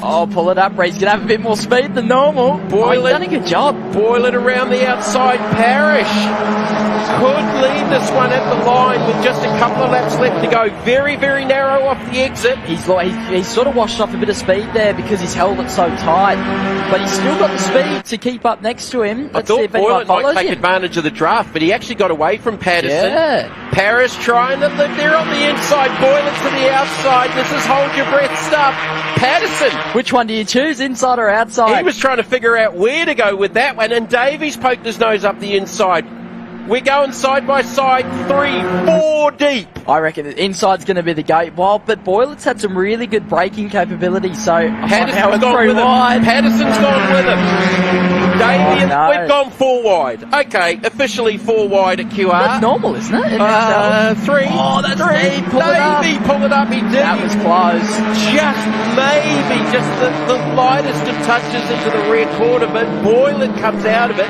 Back in the lead, and Davey goes to second. He's done Cade's done an awesome job there. Let's see if he can hang on to it. But that pack, anything can happen now. We've got 2 laps to go. Absolutely. A bit of a lock-up. That was from Davey.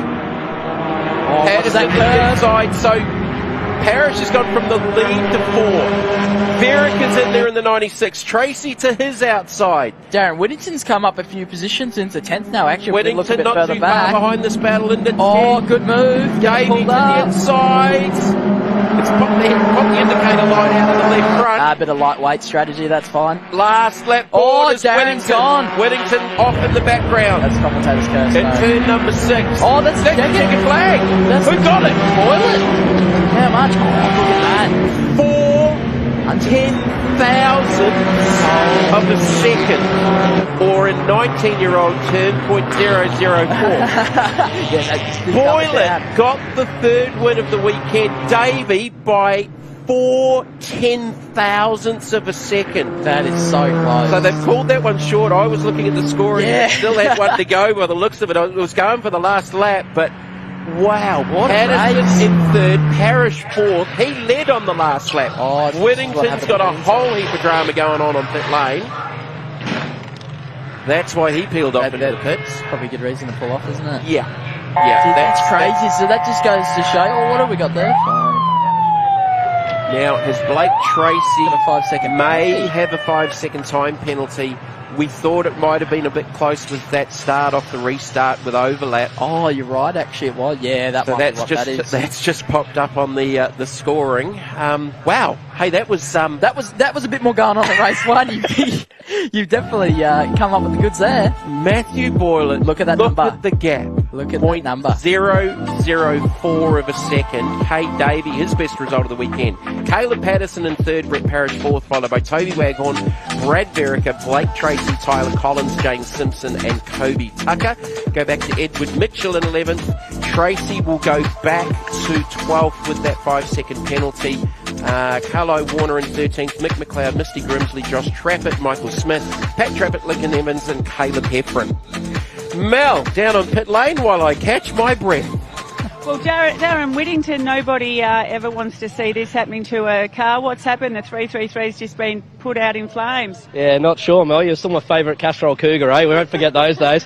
Yeah, look, we don't know. The clutch went to the floor in the last corner and all of a sudden we had lights all over the dash and I'm assuming something's just failed or clutch line has probably blown hydraulic fluid onto the exhaust or something. So we came from 18th to 7th or something, so the car was a jet. But, yeah, big sorry to the boys, because clearly something's broken. So well, you got a bit of work to do now. The brilliant thing was you obviously came down pit lane and it was great to see people running from everywhere with fire extinguishers to come out and give you a hand. Exactly right, yeah. Look, the crew here are amazing, the safety crew, but obviously all the other competitors grabbed some fire extinguishers and try and help out as well to try and cause a little drama, not being a very expensive drama. So, sorry. Well, a bit of a rebuild to do. Yeah, beautiful. We'll be busy. Thank you. Okay, back to you guys. Thanks.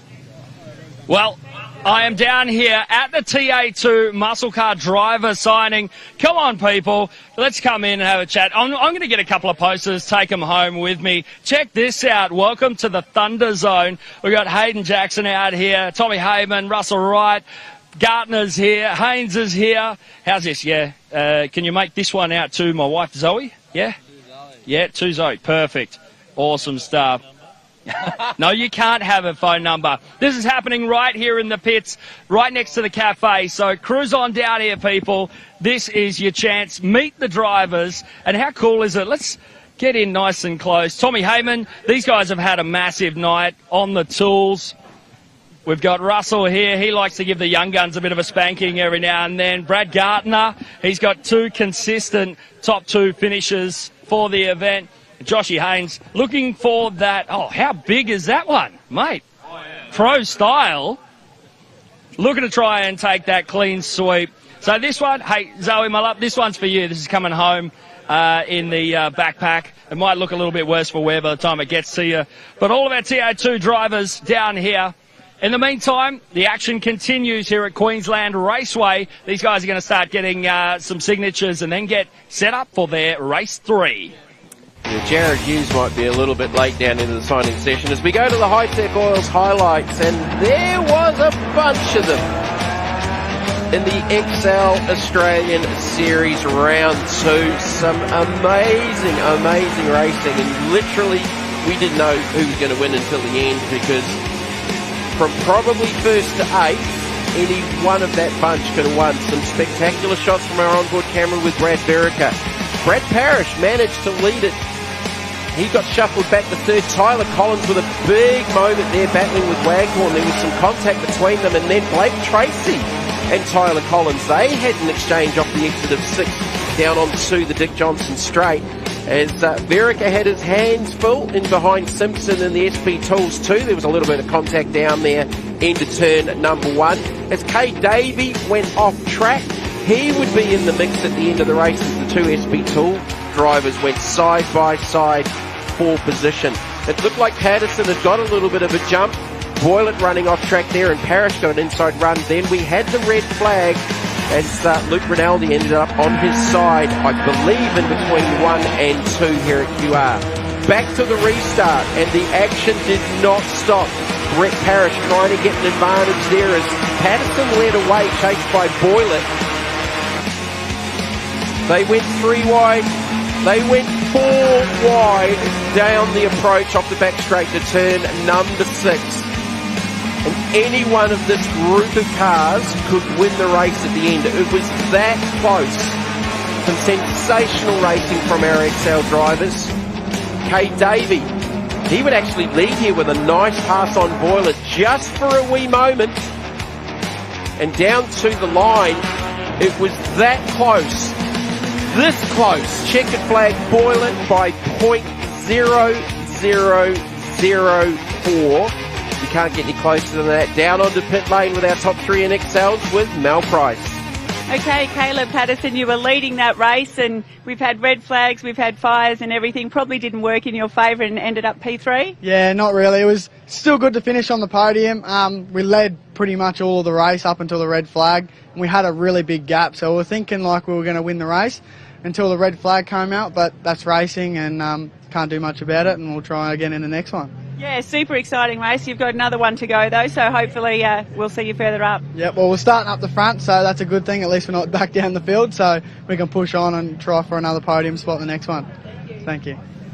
Congratulations, Cade. An incredible job out there. It's a special event for you and the team, isn't it? Yeah, no, it is for sure. Every event that we get to come out and do is a special one for us. Myself and the team are all learning every time we come out, so it's a great opportunity for all of us. And doing something particularly significant. You guys, the only fully Indigenous race team out here. Yeah, so as you just said, we're the only Indigenous racing team in Australia. And the goal of our team is to get Indigenous youth through the program and position them somewhere in motorsport. I think it's an incredible initiative, and I can't wait to see more results like this, Kate. Congratulations. Yeah, thanks a lot. Okay, well, Matt Boylet, you didn't have it quite as easy as you have in the other 2 races then. You weren't leading, you were leading, red flags, fires, all sorts of things. Yeah, it was definitely a hustle to get back to the front after that restart, but yeah, got the job done. Yeah, well, we've never seen XLs go 4 wide before, but there was plenty of occasions in that race where you were. Yeah, it looked pretty hectic behind, especially on that last lap. Yeah, pretty good. Well, you're on a clean sweep so far, 3 for 3, 1 more to go. Yeah, we'll see if we can do it. Good luck. Thank you. Thank you, Mel. Yeah, that was an amazing race. Really, really spectacular stuff. And the time difference at the end there, just 0.0004. That Racing Together program's a really, really cool program. That entire setup's actually based out here at the racetrack at Queensland Raceway. They have a couple of permanent garages over here in the pit area. And some of those young team members that Kate was just talking about have actually gone on and are currently crewing and part of the Dick Johnson racing team. So that's a really, really cool deal. And again, just one of the incentives that come out of Queensland Raceway here as part of the package. All right, we've got some more motor racing to talk about. Replica Tourer Trophy Series. This is their 4th race of the weekend. These guys have had a little bit going on throughout the weekend. We've had a few incidents and red flags, and out of all of that, I know in the last race, which we haven't seen, John Robinson actually took the victory in the number 555 Holden Commodore with Ian Woodward in second in the big Camaro. So look for those guys to sort of fight for those spots. Rick Scholes has been there or thereabouts his way, and Braden Walters not too far away in the Mustang too. So joining commentary by Scotty McAllis. Welcome back, Scotty. Thanks for your help yesterday, mate. And anything to report down from pit lane? You've been on the mic this morning here at the track. Yeah, thanks very much for having me. I had the opportunity to call this race earlier on this morning, and as you said, Johnny Robinson and the Ian Woodward absolutely nailed them. So Robinson will start off the pole for this one. Ian Woodward in second. Rex Scholes out of 3. Braden Walters, Stuart Walter, Sam Allen, Hunter Ferguson, Brian Smallwood, Jordan Walker and Daniel Ross out of position 10. Chris Solomon and the little sprinter out of 11, followed by Lawrence McKinnon. Taylor Herford, Jeff Gillespie in the Mark II Escort, Greg Wilson, Duke Hoffman, Daniel Moore, Tony Rowe, Craig Lyne in the Honda Type R. Then we go back to Mark Brennan, Rob Neal, a very, very big lineup. Roger Pfeiffer, he's had some dramas this weekend. Danny Turner, Adrian Burness, and I think the rest of those drivers not starting. Steve Hay, I know, definitely broke a crankshaft earlier on in the weekend in that beautiful HDT Replica VK Commodore. So disappointing for Steve. I know he definitely would have been one of the front runners here. Beautiful sunny conditions here this morning for the Replica Tourers. So their 4th race of the weekend, and I'm pretty sure this will be the last race for them this weekend, and they've definitely had some adventures. That's right. All I'm going to say, Scotty. Yeah, there was a couple of incidents in the earlier race. I'm very keen to see how Ian Woodward goes in the Camaro this time. In the earlier race, he got the whole shot, got a really good start, but then in the second lap, he started to drop back a little. I'm thinking, oh, he's got an issue. By lap 3, mate, he is on it, set the lap record, fastest lap of the race. Boom, on it. Here we go, Green. Woodward got a great start off the outside. He was sort of laying back a little bit earlier, and Robinson just maybe got caught napping. Scholes is going to slot into second. I think the 37 Commodore just got a heap of the curb on turning into 1. Unsettled it. Smallwood in the 7 VL Commodore. That's a good return to him, because he almost went bowling in the first race we called yesterday. Lost it under brakes into 3 and just went disappearing out into the gravel through the middle of the cars, and how he managed to not settle anyone, I will never ever know. Robinson's gone by Woodward on the back straight, so I wonder if Woody's maybe struggling for a little bit of exit speed out of 2, because we know it's not lacking for horsepower. There was definitely some mid-corner understeer for the big Camaro on that shot, as the number 18 of Daniel Ross is in the mix in that RX-8 that featured so highly at Morgan Park. 333 working his way through. Hunter Ferguson in the Commodore. So again, lots of diversity right through this field. There's Chris Solomon on the outside of the Ferguson Commodore in the 2-litre Toyota Sprinter. Very, very quick little race car. But it's John Robinson out in front. The Holden Racing Team Replica. Ian Woodward, Scholes, Walker now up to 3. He's got around the 222 Mustang of Braden Walters. As things now just starting to settle down a little bit. Yeah, they start to get their own little piece of real estate out there, and as you say, start to settle down. In that shot just there, you can see the 2 different attitudes of the Holden Commodore that's out the front, and the Camaro very nervous through turn 1. But geez, it's got some horsepower and gathers them in down the back. We'll see what happens this time around. Another battle going on there now with Rexy Scholes, having a good time. Expat Kiwi. Talked about that at Morgan Park, actually commentated Rex's brother Steve back in New Zealand with the Central Muscle Cars. So Walker with a good run here. He had some dramas earlier on in the weekend with a cut right front tyre in the Dixie Holdings number 37 Commodore.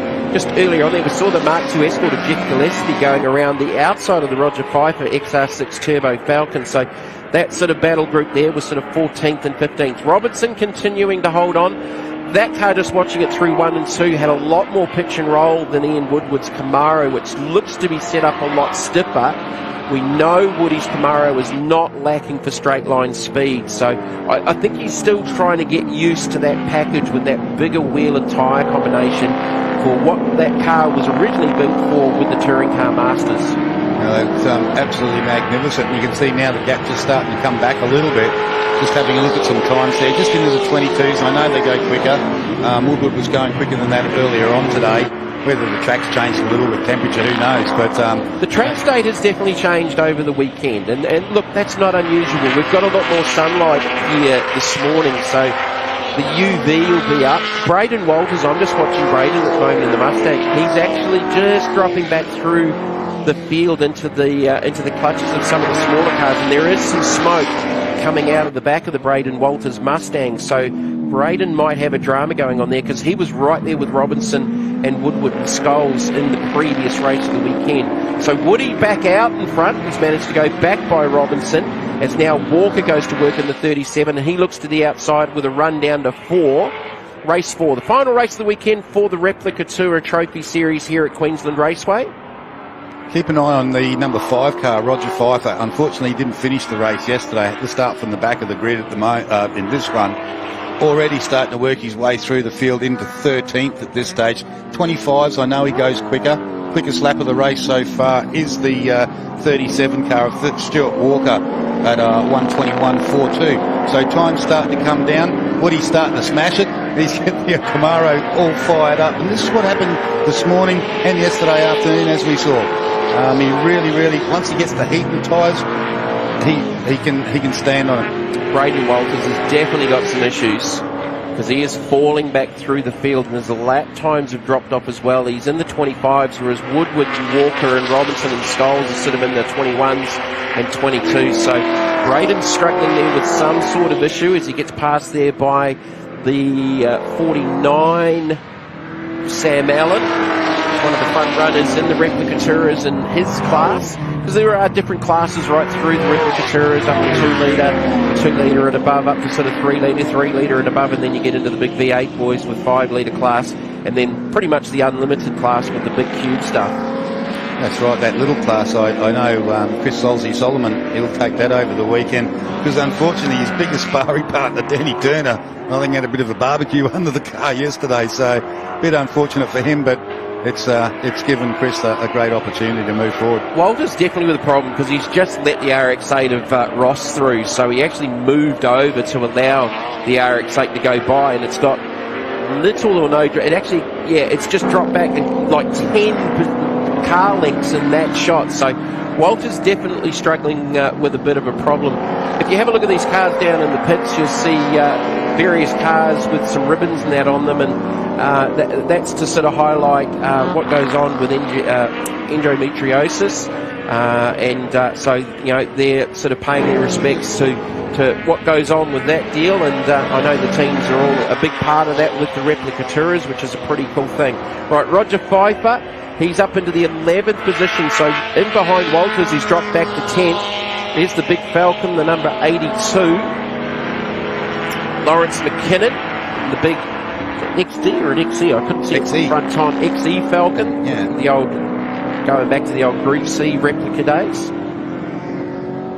Right, the battle of the, absolutely, battle of the smaller boys here. So you've got the 49 of Sam Allen, 18 Daniel Ross, BMW up against the RX-8, so they are currently, that is 7th and 8th, the 333 of Ferguson just up ahead of them in the black Commodore. Woodward's got things in control out in front, 120.175, fastest lap of the race. This is the battle now for second, because actually third and fourth. Walker's got up into second in that number 37 Commodore. There he is there. So this battle group now is Robinson and Scholes for third and fourth. 3 laps left to go here at QR for the final race of the weekend for the Replica Tourers. So Robinson won the previous race. There's a big puff of smoke in the background through 4 and 5. Scholes, who was very, very dominant at the previous round at Morgan Park, not having everything his own way here at Queensland Raceway. Great sound. Love these replica Tourers. Ian Woodward with a 2.5 second advantage. Walker's closing that gap though. He's bringing it back. Stuart Walker in the number 37 Commodore is closing the gap, and he's just come off his fastest lap of the race as well. So there's the gap. You can see Walker chasing down Woodward.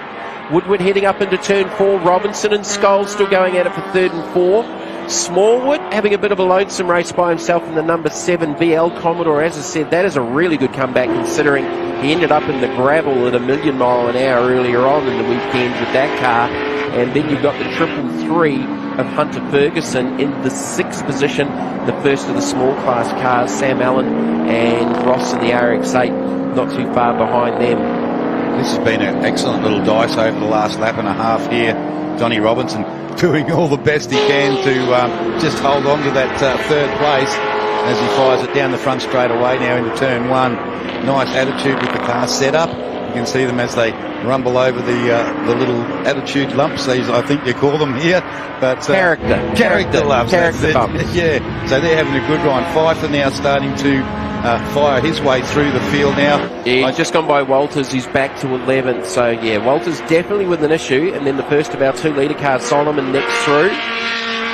Then you go back to the 3-7-1 of Jordan Walker and another one of the many Commodores in the category. Go back to 46, Greg Wilson. Back to this battle between Robinson and Scholes. So this is the final lap. Woodward with a little bit of lap traffic up ahead. Robinson trying to hold on to third here. Woodward just clearing one of the 2 Alfa Romeo GTVs in the category. Scholesy's giving Robinson a bit of a hurry up, so this will be a run to the checkered flag. Scholes pulls up along the outside. Robinson, though, has got good drive down and pulls a couple of car lengths on him. But Ian Woodward looking to take out the victory here in the final race. Oh, he's peeled off into pit lane. Woody's peeled off into pit lane. There's the checkered flag. What's happened there? I have no idea. Stuart Walker is going to take the win. Yeah, so that'll put Robinson and Scholes up into second and Woody's third. either had a problem or he's misread, thinking maybe he saw the checkered flag on the last lap. I'm not too sure.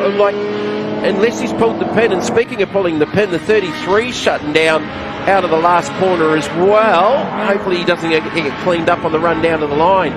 Well, that was a somewhat bizarre finish to that one, with Woody pulling off literally within sight of the checkered flag out of the last corner into pit lane, handing the win to the 37 Commodore of Stuart Walker. Commodore 1, 2 and 3 with Walker, Robinson and Scholes. Yeah. In fact, 1 through 4 with Smallwood in the 4th position. So there's your winner of the final race, the Dixie Holdens Holden number 37 of Stuart Walker. So here's Woody. So, did it break something? Because it was sideways. A puncher. Rear right. You might be right there, Scotty. You may be right. It's possibly punctured the left rear tyre through that final corner, and he's just peeled it off into pit lane. Okay, Stuart Walker with the victory from John Robertson, Rex Scholes, Brian Smallwood, Holden's 1 through 4. Daniel Ross in the RX-850 ahead of Sam Allen, Rob Neal, Roger Pfeiffer, Chris Solomon, and a battling Braden Walters back to Jordan Walker. Taylor Herford, Lawrence McKinnon, Adrian Burgess, Hunter Ferguson, Jeff Gillespie in the Mark II Escort, Greg Wilson, Daniel Moore, Duke Hoffman, and Craig Lyne in the Honda Civic Type R. A bizarre finish with our Replica Tourers. Let's have a look at the Hi-Tec Oils highlights in this one. So John Robertson off the pole. Ian Woodward went by him and got a fantastic start that any drag racer would have been proud of. Scholes settled into third, Braden Walters in fourth, so he started a lot higher up on the grid, ended up further back in the field eventually with some mechanical issues. Already starting to go backwards here as the 333 was going forward. Ferguson, he would have some issues late in the race. Hunter Ferguson, that beautifully presented black Commodore. Sam Allen was in there, and while Woody and the 37 of Walker were going out at front, Robinson and Scholes were battling for third and fourth position, which in the end would actually be second and third. So this is where, just looking at, Woody got sideways there, it definitely looks like, some damage to the left rear wheel, and he's just peeled it straight off into pit lane. Didn't want to do any more damage to it, obviously. He felt that's what he needed to do. And Stuart Walker taking victory in the final race of the weekend for Replica Tourers from John Robinson and Rex Scholes. Wow, that was an interesting finish.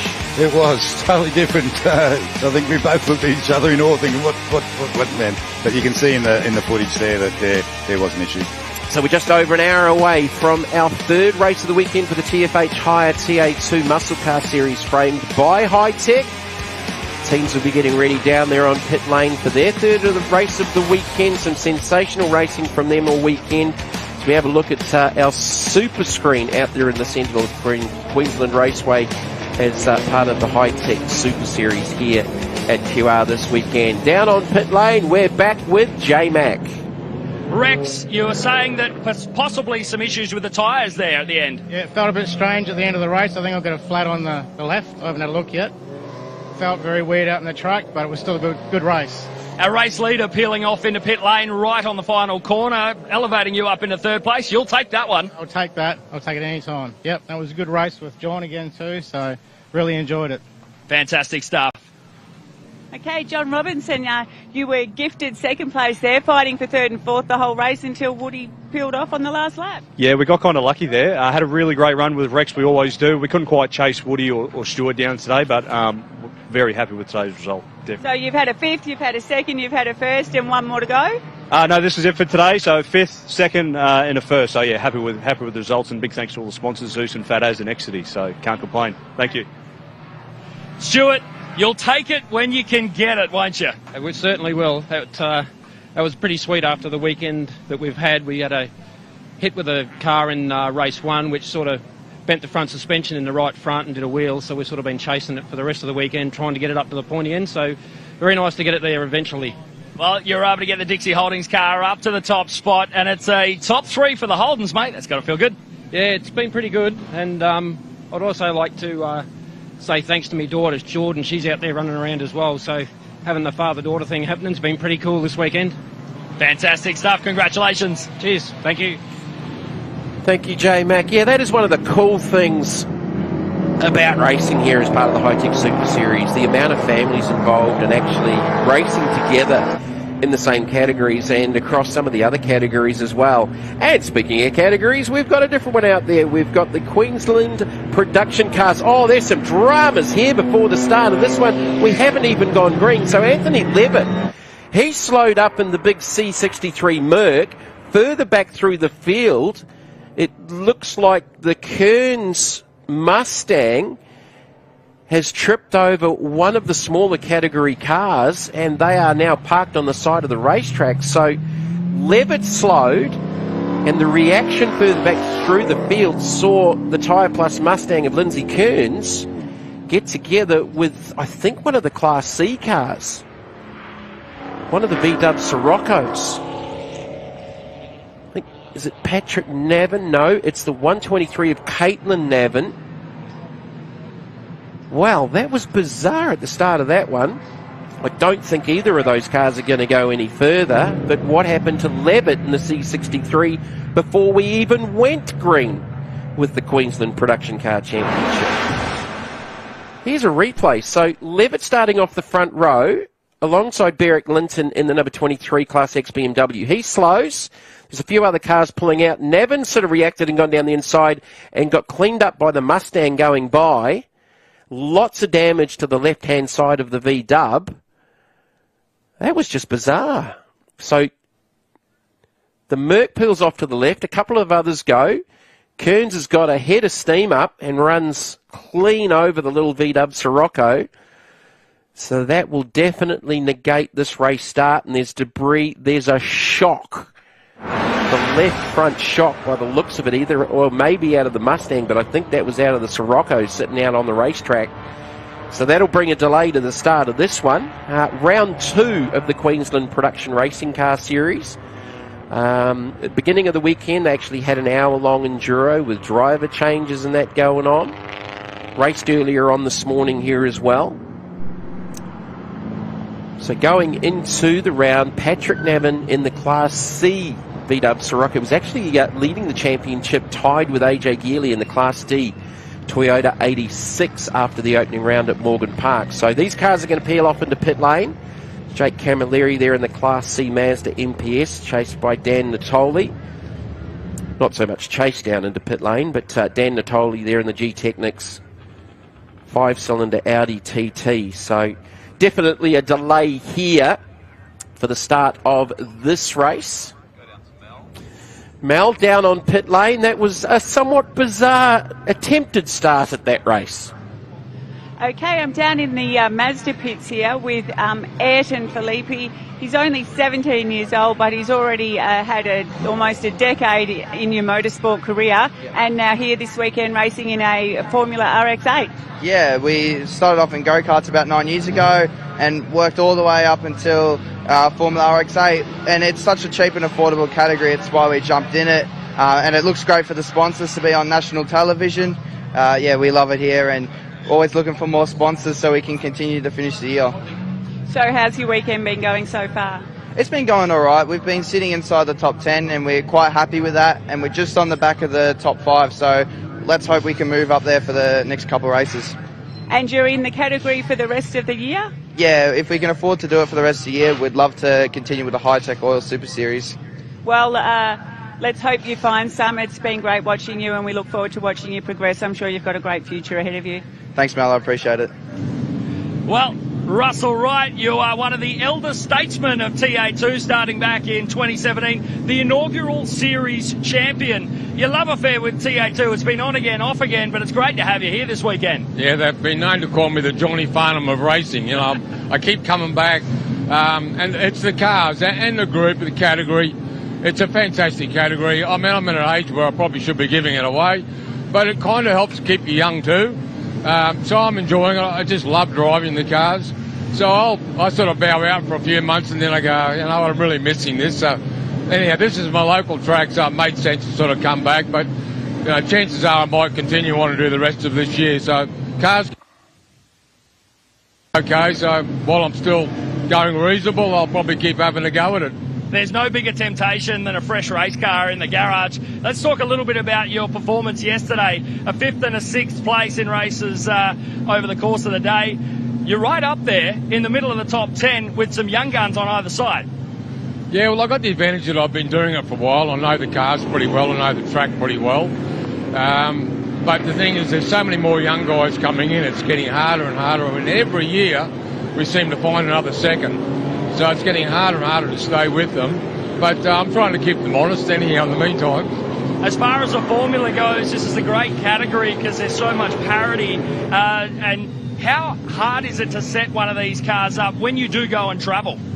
Well, in actual fact, I do 90% of the work myself. So I got a shed, I take it back, I clean it up, go through and do the basic servicing, and then just setup-wise, talk to some of the engineers, find out what the setup would be for the next track. And most of the work I tend to do, put into the car myself. They're fairly easy to work on. They're not a complicated car. And the good thing with TA2 is the parts are so accessible. And even at the track, like this weekend, we've changed a few parts at the track here. But they've got the truck, the parts truck, and it's got every part that belongs in a TA2 car they can supply you. So you don't have to carry bundles of stuff with you, which is great. Awesome stuff. The Russell Wright, keep an eye out for him in race 3. Mel, what have you got? Okay, down in the pits with Woody. I was ready to interview you after your race win, and you peeled into the pits on the last lap. Yeah, last few laps it just felt weird in the back. It was getting a bit taily and we blew the left-hand rear tyre off it. So one of those things, just a puncture, life goes on. Well, this car, I know it's your pride and joy, your baby. It's had many different liveries and it's been very successful in all of them. Yeah, it's been a great car. It's had some really good drivers in it and it's had me in it as well. So we all get out there and have a blast of fun, and I love the category. This is going really well. Yeah, I can't say more than that. It's just a ball of fun, great bunch of people. Well, it's been great to see you leading the way as well. Beautiful. Thanks, Mel. You're a legend. Cheers. Thanks, mate. Thank you, Mel. Yeah, very, very cool race car. All right, the Queensland production cars are back out there on the race circuit after the somewhat bizarre non-start to the race. So Anthony Levitt pulls over. He will not take the green. A couple of cars reacting in behind. Caitlin Navin in the V-dub pulls over onto the grass, and Lindsay Kearns unsighted, looked like he was accelerating, has just cleaned into the back. So he was a couple of cars behind and, yeah, just not a lot of time to react. He's taken out the left-hand side of the V-dub and made contact with the wall, the pit wall on the Dick Johnson straight. And just with the reaction with the C63 Merc slowing before the race starts, something very, very unusual that you don't normally see. especially before a race start. So we will go back racing here, and Levitt is back on the grid. So whatever the issue was, they might have just genuinely done a turn it off, reset it. If it went into a limp mode, some of these cars are very, very complicated. And like a laptop or a computer, sometimes you just have to turn them off and turn them on again. So Levitt will take the race start here in the mighty C63 Merc. No Navin, no Kearns in the Mustang. And Beric Linton will lead them away off the pole in the number 23 Class X BMW M3. One of the mainstays of production car racing in Australia, Beric Linton. Many campaigns at various Bathurst 6 hours, and has been a front runner in the Australian Production Car Championship as well. He's got the early race lead. Dan Natoli's up there. You've got the brand new little Toyota Yaris out there. Car number 18, Trent White. So, in the previous round, Trent's got Roman Miller sneaking up the inside of the M2 competition BMW. Trent White actually contested the previous round in a Mitsubishi Evo. So two very, very different race cars. That car's recently come over from Western Australia, and I'm wondering if it actually wasn't the Mark Bailey car that was in Jack's colours here last year at Morgan Park at one of the Hi-Tec Super Series rounds, because Trent was telling me that that car had actually won a production car championship over in Western Australia. So it could very well be the same car. He's got Trent Allen in behind him in the Subaru. AJ Gearley there in the Class D Toyota 86. He and Murray Dowsett have had a fantastic battle right throughout the weekend in the smaller Class D category.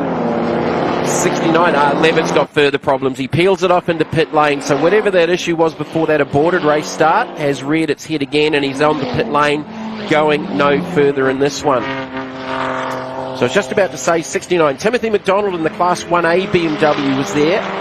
93 Mitsubishi Evo 10 of Greg Symes. He's been very, very quick as well.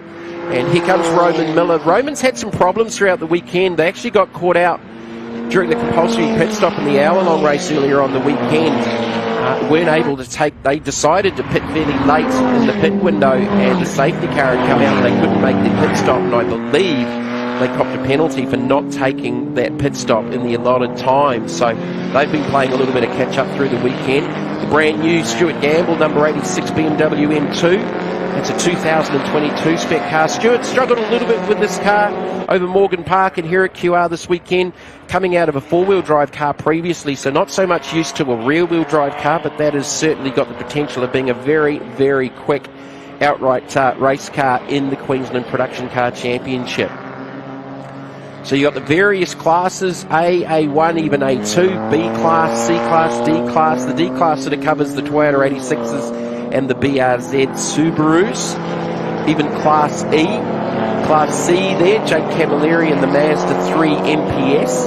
So that's a turbocharged four-cylinder. So the different categories across weight brakes, turbocharged, non-turbocharged, V8, not V8, six-cylinder, under 1600. It just goes right through the field in the category. And a diverse lineup of different race cars. Car number 60 there, that is Robert Gooley. The ultimate diesel performance Mitsubishi. So it's still Beric Linton out in front. Chased by the number 69 BMW of McDonald's. Dan Natoli in third. So Dan went into the round with a couple of race wins. Third overall in the points for round 2 of the Queensland production cars. Anthony Levitt looks like he's probably coming back out on track. The one to watch here, though, I think Roman Miller is working his way through the field. Now, where did Miller come from the grid? Out of grid position 10. So Miller already up into the third position. And that number 28 machine is very, very quick. That's an M2 competition.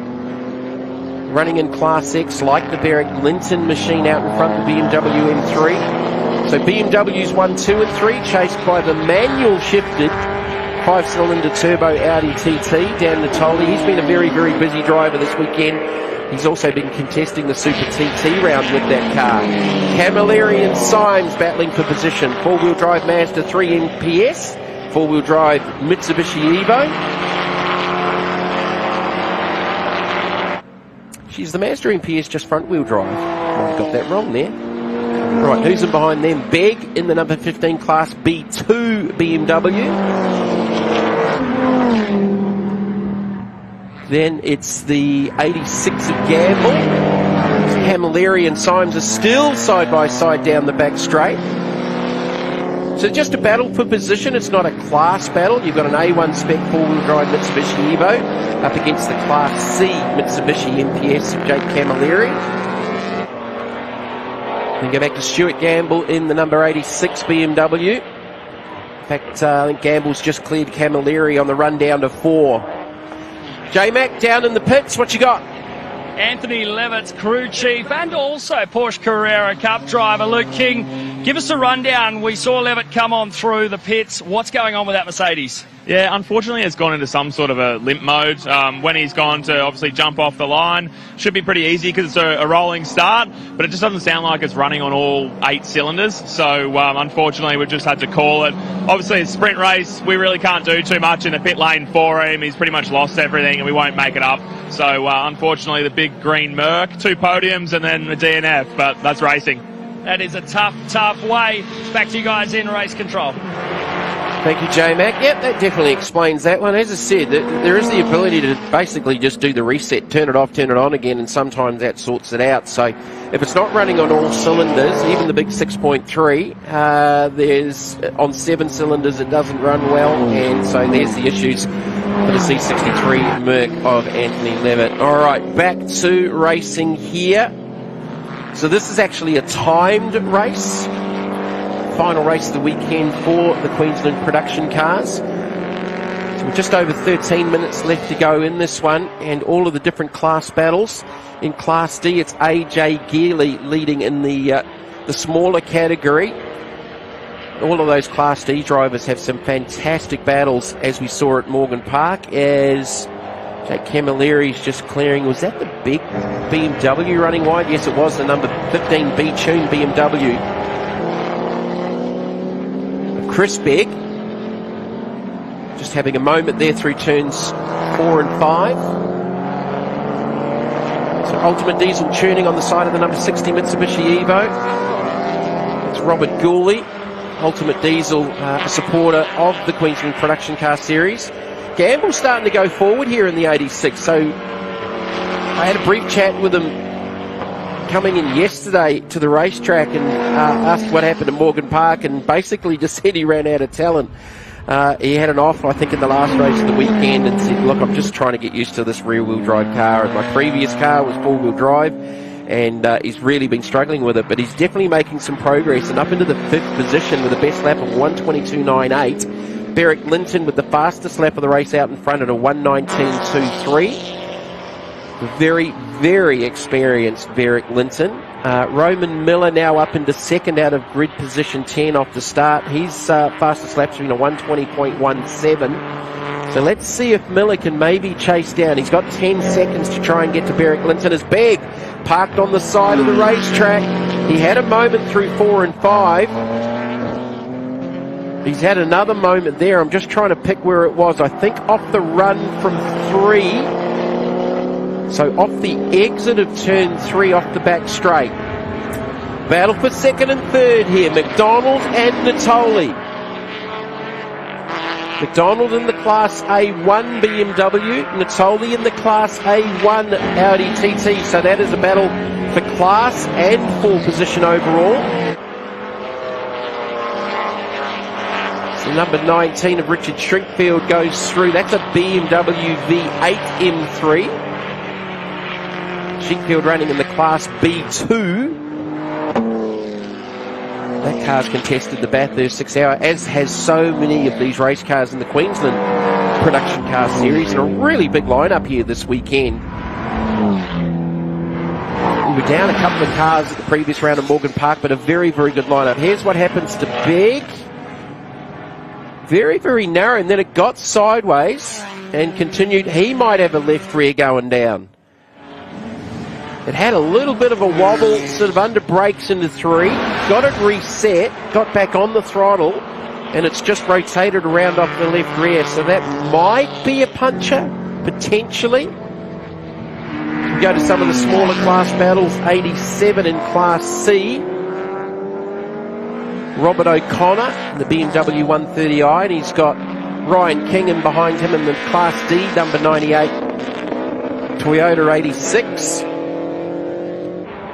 King currently running in about, looks like 4th, 5th in Class D.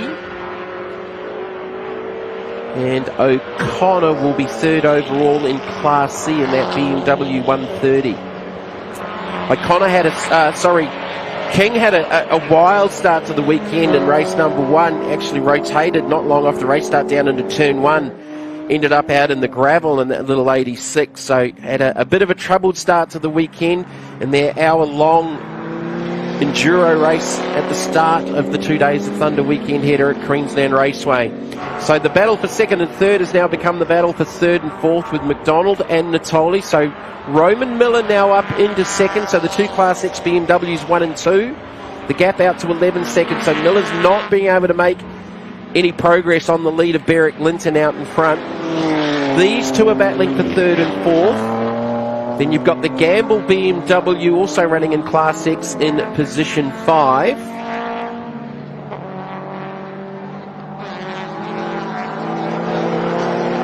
Number 86 BMW M2. So quite a bit of separation between these two and Gamble back there in 5th. And you've got the Symes Mitsubishi Evo in 6th. The number 60 Mitsubishi Evo of Robert Gooley next. Richard Shinkfield, Jake Camilleri, Trent Allen completing the top 10 in the Class B1, number 84 Subaru Impreza. So Ryan King still trying to get around the little BMW 130 further back through the order. These two are back in 18th and 19th position. These Toyota 86s and the BRZs are fantastic little cars. King looks to the outside of O'Connor through turn number 6. Just over 8 minutes left to go in this time race. I think 45 minutes. Might have been half an hour duration for this one. So Beric Linton out in front, in control by 11 seconds over Roman Miller. Still the number 69 of Timothy McDonald in 3rd. There he is on screen. Natoli not letting him get away. This is the Class A1 battle. BMW M240i. And the Audi TT, who definitely would have done more laps around this racetrack this weekend than any other car, because he's been doing double duty in Queensland production cars and Super TT.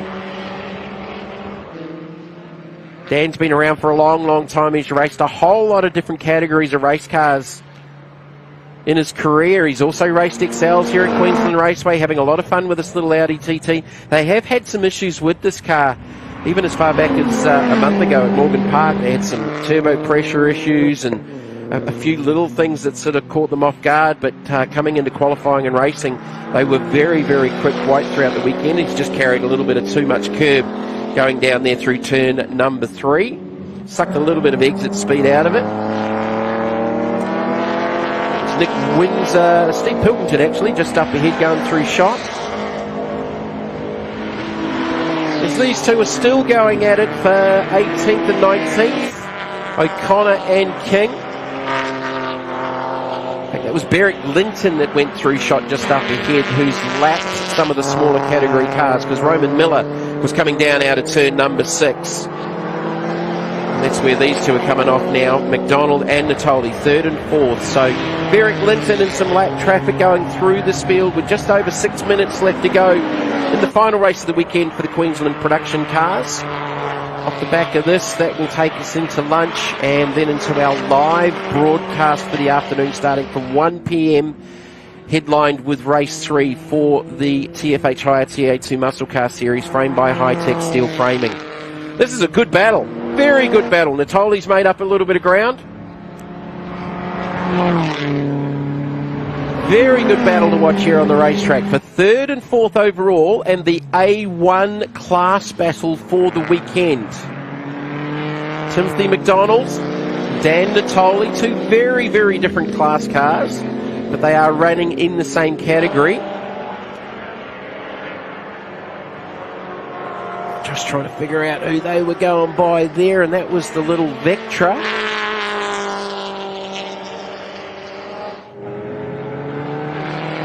Here's the Toyota Yaris debuting this weekend in the Queensland Production Car Championship. I think we've seen this car before, but in Jack's colours previously. Trent White's first weekend out in this car. Obviously very, very different to the Mitsubishi Evo he previously raced. Wasn't quite as fast as the Evo sort of earlier on in the weekend, but as he's got used to the car, which is obviously a lot smaller, 3-cylinder versus 4-cylinder turbo, still all-wheel drive, but a very, very different package. Those little Toyota Yarises are a very, very deceptively quick little race car. So Trent currently in the 11th position overall and running in Class B1, and he's actually leading Class B1 for his class. Derek Linton maintaining control out in front. Roman Miller's just set his best lap of the race at 1:20.1. 11 seconds is still the gap for Derek Linton over Roman Miller. And this battle for third, which has not really changed. The gap hasn't really changed for the entire race distance as we come within 4 minutes of the race finish for the Queensland production cars here at QR. Beautiful sunny conditions. Looking forward to the rest of the action from the afternoon. As I said, starting from 1 p.m. with our live TV broadcast, starting with race 3 for the TA2 muscle cars. Roman Millen in the LKV flooring M2 competition. Closed the gap a little bit, but Derek Linton very, very comfortable out in front.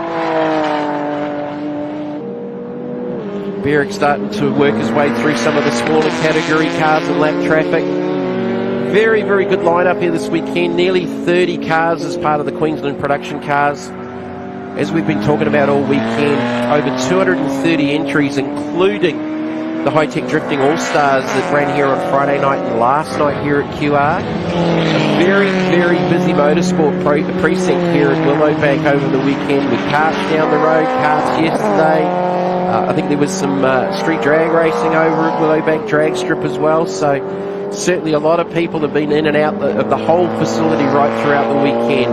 Derek Linton in the Bruce Linton Service BMW, a very, very familiar car in the Australian production car series. Good to see him back here in Queensland as part of the Queensland series and the Hi-Tec Oil Super Series. Well and truly in control, has not been headed from the start. Roman Miller had to come out of position 10, so a little bit of traffic to contend with early. Derek Linton's fastest lap, which he set back on lap 13 at a 1:19.23. Roman Miller at a 1:20.1. Oh, McDonald's off out of third. The Class A1 BMW through the gravel. Gets it back on track. Well, momentarily, I think that was actually the pit lane entrance that he's ended up having to go back over. And has he got a right rear tyre down potentially? Just the way that car sort of wobbled back on track, it might have been all the stones and dirt on the tyre, but for a moment there it actually looked like it had a right rear puncher possibly. Let's have a look at the replay. Understeered off into the gravel. Hard to see there, but it might have had a left rear going down, so that's got Natoli by himself back up into third as McDonald's crossed back over the pit lane entry, back through the gravel track off the exit of the final corner and back down onto the straight. See if we can keep an eye on that. But just the way that car rejoined, it looked like it had a tyre going down. It may not have.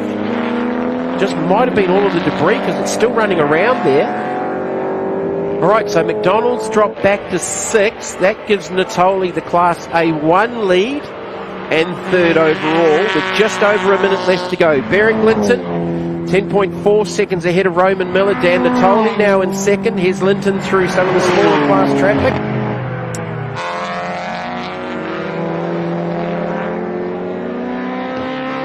Chris Begg in the Class B2 BMW. He had an off earlier on down there at turn number 3. So that'll bring the Gamble Class X 86 BMW up into 4th. Symes in the Mitsubishi Evo up to 5th. McDonald back on track and in 6th. So usually with the time finish, it's the time finish plus the lap. So we'll just see if we've got the last lap board here or the checkered flag. But Beric Linton doing it pretty easily in the final race of the weekend for Queensland Production Cars, looking for the checkered flag here, I believe. Murray Dowsett goes down the lap in the Class D, and there is the checkered flag. Beric Linton doing it pretty comfortably in the Class X. Bruce Linton service BMW. Roman Miller crossing the line in second in the M2 competition. Class X 1 and 2. Nick Windsor just crossing the line now in one of the Class D Toyota 86s. This is Steve Pilkington, the Atom Air Atom Lighting Class D BRZ Subaru. And Pilkington will cross the line 4th overall in Class D. Here's Dan Natoli, 3rd overall, and will take out Class 1. Gamble going across the line and actually closed the gap to Natoli towards the end of the race. Gamble 3rd overall in Class X, 4th on track. The A1 Mitsubishi Evo of Symes. Greg Symes crossing the line in 5th. McDonald in 6th. Jake Camilleri crossing the line, and that should be in P9, and Camilleri will take out Class C in the Grand Prix Mazda MPS. And our Class D winner, AJ Geely, in that beautiful pink and black Toyota 86. He's celebrating in the checkered flag, and looks like he's taken a pretty dominating win in the Class D category. Beric Linton with the victory in the final race here at QR for the Queensland Production Cars, from Roman Miller, Dan Natoli, Stuart Gamble, Greg Symes in the Mitsubishi Evo, Tim McDonald, Robert Gooley, Ryan Shinkfield, the BMW M3 V8, Jake Camilleri, Trenton Allen completing your top 10 in the Subaru Impreza. Trent White in position 11 in the Toyota Yaris, ahead of Ashton Geely, AJ Geely taking out Class D, Patrick Nevin, Murray Dowsett, Chris Begg, Nick Windsor, Steve Pilkington, Robert O'Connor, Ryan King and Steve McHugh, followed by, those guys are all DNFs and did not start at the end of the day.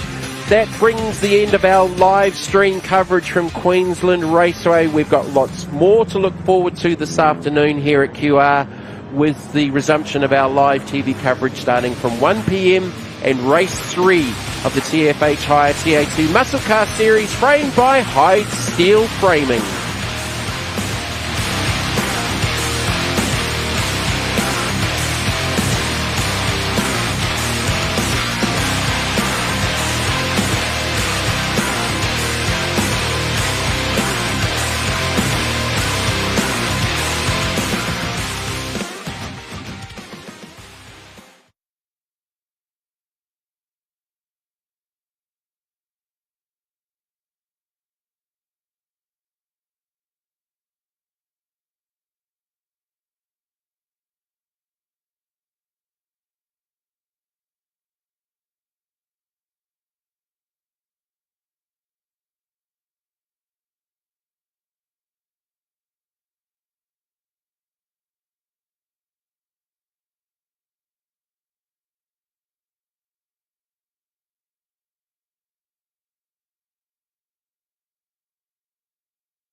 Hello and welcome to Queensland Raceway, the setting for round 3 of the Hi-Tec Oils Super Series. Picturesque Queensland Raceway has pulled out all the stops with over 230 entrants joining us here for some racing action this weekend for 2 days of thunder. Balmy conditions under a patchy cloud cover, and we are so keen to get this show rolling for day 2. Matty, it was an absolutely incredible day of racing, headlined by the TA2 muscle cars. Yeah, the guys were, although it's a big-time meeting, they were a little bit cautious yesterday because today is the money day. Today is where the rubber meets the road. So we've had lots of discussions up and down pit lane overnight about what their tyre strategies are. Some of the drivers, they're bolting on their best rubber for this race, then hopefully defending in race 4. Some of the other guys, they're going to leave it to race 4 to be able to try and get up the grid. Well, this is only round 3 of a 6-round series as we hop around the country. In August, we head to the Bend to run the national circuit. Definitely one to look out for. And then October is a double header. At the start of the month, Winton Raceway will be our home before we move on to One Raceway for the grand finale. Definitely something to look forward to. One Raceway is going to be fantastic because there won't have been too many national categories, if any, run there. So we're really looking forward to getting down there and having a look at the revamped Wakefield Park. A lot of our guys have got experience there, so it's going to be fun to see what the track delivers for TA2 racing. We have a massive day planned, so make sure you lock this broadcast schedule into your mind. Set yourself a spot on the couch.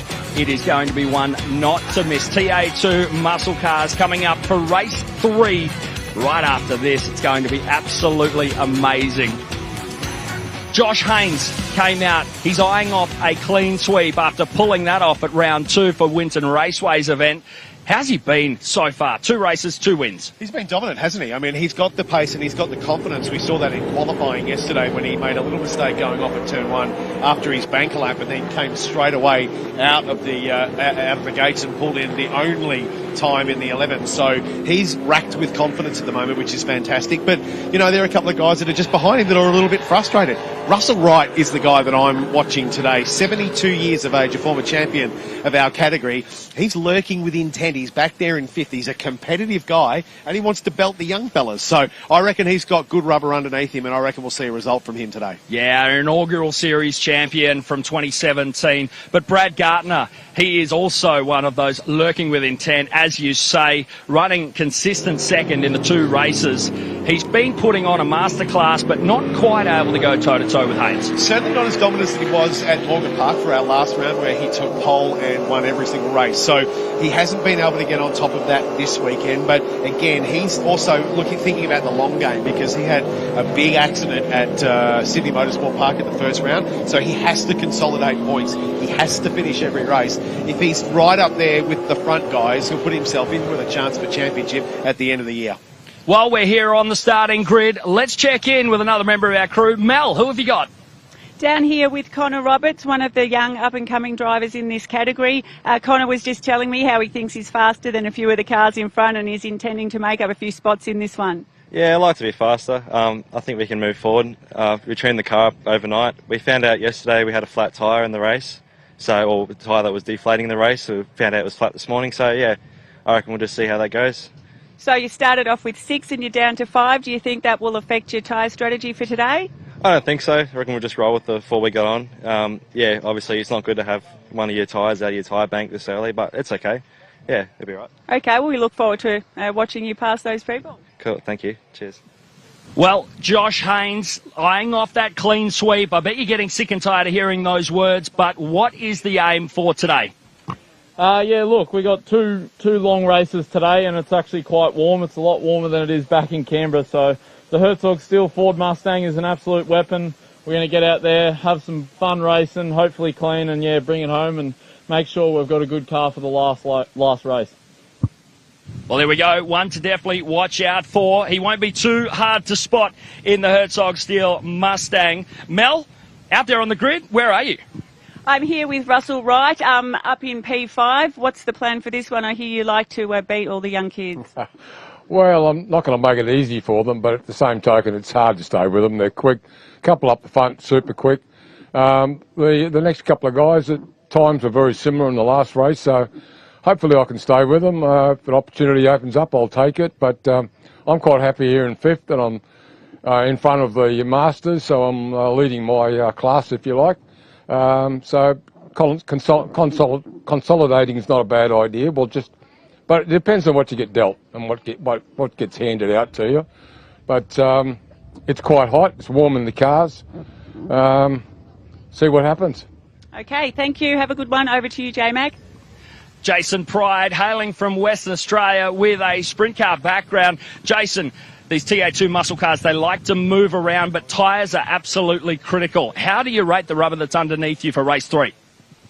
Yeah, we're not too bad. We're obviously saving the best of our tyre for race 4, but the 4 tyres we've got in the car now, they're actually in pretty good nick, so I think we should be as good, if not better than the others. And you've got some seriously fast competition right in front of you. How well do you rate your chances tacking onto the rear of these guys? Oh, we'll do our absolute best. I can tell you it's definitely not easy. It's, just looking at Russell right in front of us. I think someone told me yesterday he's 70-something years old. I was like, far out. This is like a bit of a legend, to be honest, because I'm pushing pretty hard and I think I'm pretty young compared to 70. But, it's awesome to race like guys like that. And, Josh is obviously a couple of cars up the road, so love to get on the back of them if we could. Mel, it's an absolutely stacked field. Go for it. Here with Jared Hughes, starting from P4 today. How are your tyres and what's the plan? Yeah, the tyres are good. Hopefully we've got back to the drawing board. I think I've said that a few times this weekend, but went back to the drawing board last night, done a few more things to the car. We had a few overheating problems and a few other little gremlins. So hopefully we've tuned them up. I've got the new Hi-Tec goggles on for today after my helmet broke yesterday. But no, looking forward to it. Thanks so much. Well, it's about time to get these TA2 muscle cars rolling. Let's head up to commentary and have a chat. Jamie, let's get rolling. Yeah, looking forward to this one, Matty Mack joining me up in commentary. Tensions are building, Matty. Tensions are definitely building. It's always that way on Sunday because you've put all your effort, all your intention, all your thought into getting to this point where you position yourself and you position your car and your team to get you the best result for the weekend. And as we saw the interviews there, just a couple of those drivers, mentioning we got our best rubber on for the weekend so far as we throw to Hi-Tec Oils highlights from yesterday, and you'll see. We thought that Tom Heyman might get around the outside here, but Josh Haynes in the 37 Herzog Steel Mustang just hung tough on the inside. He had a big move down the inside off of that. I thought Heyman could live out there, and a very good qualifying effort from Tom Heyman, and it didn't quite go to plan after that. No, it didn't, and then obviously we had some issues with the Heyman Mobile a little bit later on in yesterday's races, so he's actually going to be coming from the back of the grid. This was the big moment of the race yesterday where the Jack's entry, unfortunately, just went in a little too hot and turned a few of the field around. So that was in race 1, Hayden Jackson. We said earlier in the coverage, if he didn't have bad luck, he'd have no luck at all. He just cannot catch a break at the moment.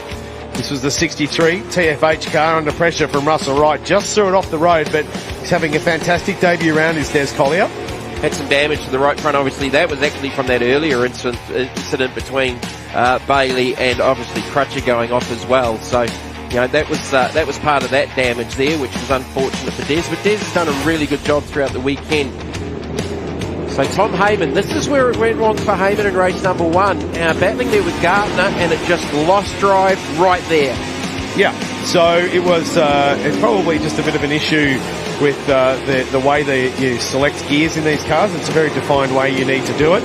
But it was 37, the Mustang, the man of steel, Josh Haynes, who has this whole weekend by the throat so far. He crossed the line and picked up the race win to a very happy Steve Haynes in pit lane there. Definitely very, very comfortable in that first race, I thought, with Josh Haynes. Brad Gardner didn't quite have the car speed to get to him. And then into race number 2, it was Gardner and Haynes off the front row, and they went in. And I thought here Gardner had the ascendancy, and he said to you afterwards he was probably too conservative right there. Yeah, and you can understand why, because as we mentioned in the opener there, he had a big accident at race 1. He doesn't want to do that again.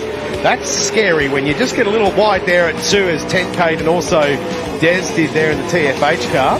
You know you're alive, Jamie, when I tell you what, you go around that corner at high speed. there was a rear locking problem for the CNH trucking entry of Domain Ramsey. He ultimately also had a bit of a driveline issue later on in the race that would see him retire. But here's Hayden Jackson, locked those rears, a little heavy under the rear brake, and just locked him, and that sent him wide. He had a fantastic battle with the Jax Camaro with Mark Bailey in race number 2. He did, and unfortunately, the TFH 169 car. Josh Thomas had a driveline issue towards the end of that one as well. This is the race we were sort of talking about. Cheney, his teammate Jared Hughes coming in for the weekend. Would Jared Hughes try and force the issue and go past Cheney? And you and I just agreed to agree on that one, or the other way around. Yeah, I think you need to be a little careful, obviously, when it's the team boss in play, but at the end of the day, he's a young racer. Just like Josh Haynes, our race 2 winner and championship leader, and that puts him now clear of Graham Cheney, who was equal leader coming into this round. He's now up at 528 points from Graham Cheney and 514 of Brad Gartner in 464, and ironically, they're the first 3 guys on the grid as well. So Haynes 528, Graham Cheney 514, Brad Gartner 464, Mark Crutcher in the 4, holding on to the 4th position on 440 points. Paul Hadley 416, Connor Roberts, outstanding effort from the young rookie to be on 410 points and top 6 in the championship going into this race. And Danny Reedy and Domain Ramsey, 2 guys who have crossed across from Speedway into our road racing category, and they are adapting beautifully, and it shows you, Jamie, the importance of finishing every single race. You've just got to accumulate points to be able to be in for the big dance at the end of the year. So, tricky little track, Queensland Raceway. Looks simple on paper, but big passing opportunities into 2 and 3. Probably a little bit low percentage into 2. Higher at 3, 4. Probably not going to be able to do much passing into 5, but certainly in 6. So you set the driver up that you're trying to pass through 4, 5, and then eventually get them into 6. Top speed on the back straight, 4th gear, around 275k an hour in one of our TA2 cars. Well, the way to have a look at this racetrack is go for an onboard ride, and in this case, the Queensland Raceway this weekend, we got the opportunity to take a hot lap with Brad Gartner in the Hi-Tec Oils number 22 Camaro.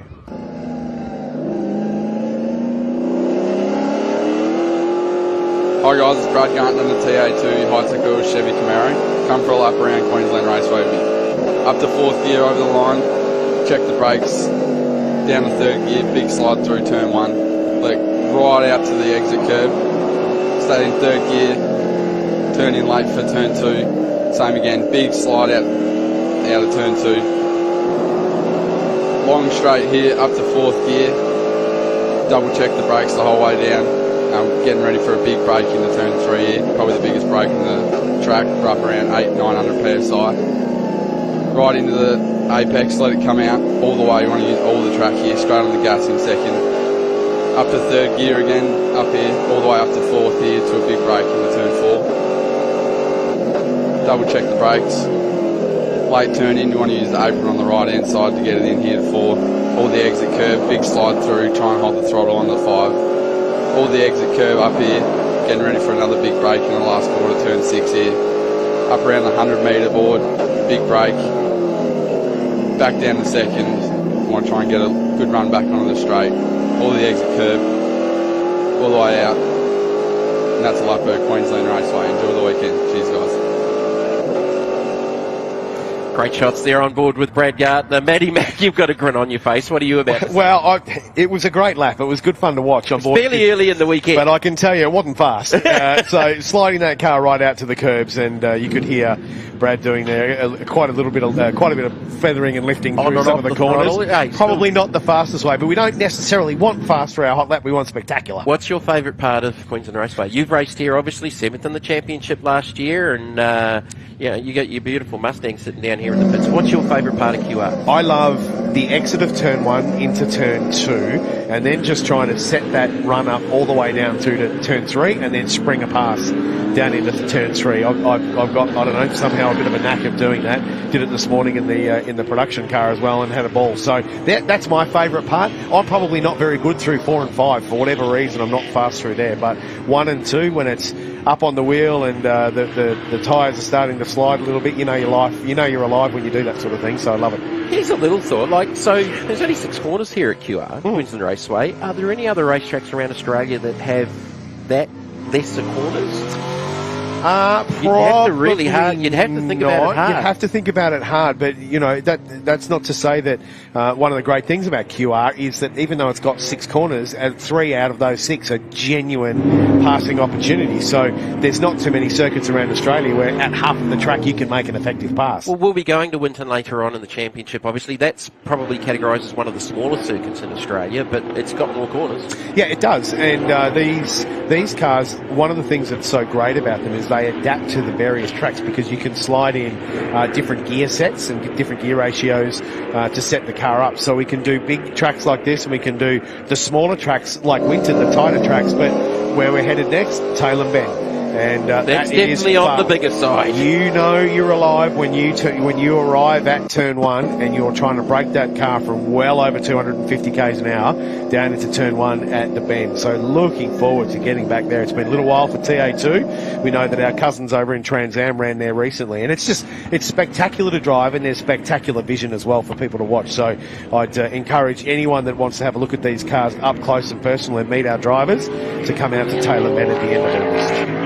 So we've talked about it so far throughout the weekend. Josh Haynes, we've all said, looks really, really comfortable. I had a chat to Josh this morning and said, mate, you're all good. You got something up your sleeve. And I don't know that he was cagey. He was pretty honest with me. I said, I think you've got a 10th and a half on Brad, but Brad was starting to get quicker towards the end of race 2.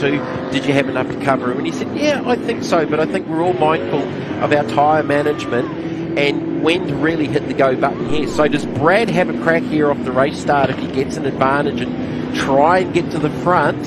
It's going to be a tough one to call. He's a race driver, right? He's a race driver. If he's got a sniff of getting into turn 1 first, and then maybe either gapping or even defending or putting on a racer, because that's the other thing as race drivers. We don't want to necessarily be out on our own as we have a look at Tom Heyman at the back of the field. That's going to be one to watch. Mustang. He had an issue yesterday with his driveline, so he will be one to watch today.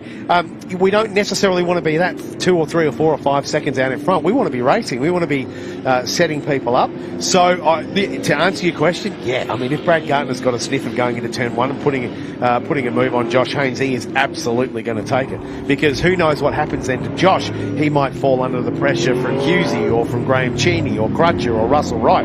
Russell Wright, I mentioned it in the opener, I love Rusty. 72 years of age, and he's sticking it up these young blokes. A little bit like Mark Crutcher, he starts out at 6 as well, as we look at your Hi-Tec Oils starting grid for the TFH Hire TA2 Muscle Car Series. Josh Haynes off pole from Brad Gardner, Graham Cheney and Jared Hughes. Russell Wright from 5th, Mark Crutcher from 6th. He's having a good round. Got Jordan Cox down in the points, down in the pits, telling him what to do. Jason Pride from Western Australia also having a good run, as is Mark Bailey, despite his issue yesterday. John Hollinger, he's also having a confident run in the top 10, as is Connor Roberts, the rookie from Queensland. Out of position 11, Hayden Jackson. Des Collier from 12, also a rookie this weekend. Anthony Tancade out of 13, ahead of Steve Wilson, who's done a really, really good job for just his second ever meeting in TA2. Paul Hadley, Danny Reedy's had a few little issues, as has Domain Ramsey. Josh Thomas out of 18, Tom Heyman, the one to watch, out of 19. But coming back to Rusty Wright, he just gets his heckles up on the Sunday. Yeah, he does. He's very, very confident in these cars. He's a former champion. He was our inaugural champion. So having him in the field this weekend is fantastic. And he will be aggressive. He does not let any opportunity pass, does Russell Wright. So look for him as we run through this race in the number 55 crew commercial. But as I say, I reckon it's Tommy Heyman that will be potentially either our Woolwood Big Breaker Award or our most passes in the field for this race award, as they line up now. Getting ready to go green. Race 3 for the TFH Hire TA2 Muscle Car Series, framed by Hi-Tec. Gardner did get the jump on the outside, and that's probably the biggest advantage he's had off the start. Can Haynes live there on the inside? They are side by side, and here comes Jared Hughes on the high line as well. Gardner runs wide. He gets shuffled back, and Cheney up into second. And that's what happens. You can take advantage of when someone has that little move out to the left-hand side. You lose a lot of traction out on the ripple strip there. And Cheney, who was coming into this round as our co-leader in the championship, he gets the run. But look at Gardner down the inside. Will he follow the Herzog Steel 37, or will Cheney go round the outside? That'll put him to the premium line for the left-hander at turn 4, and he's done it. What a move the front. from Cheney. He did this at Morgan Park, I think in the third race of the weekend. He bulleted through to the head of the field. That was a fantastic run. And this is where everyone needs to be careful on the cold tyres. We've seen his Pride's around.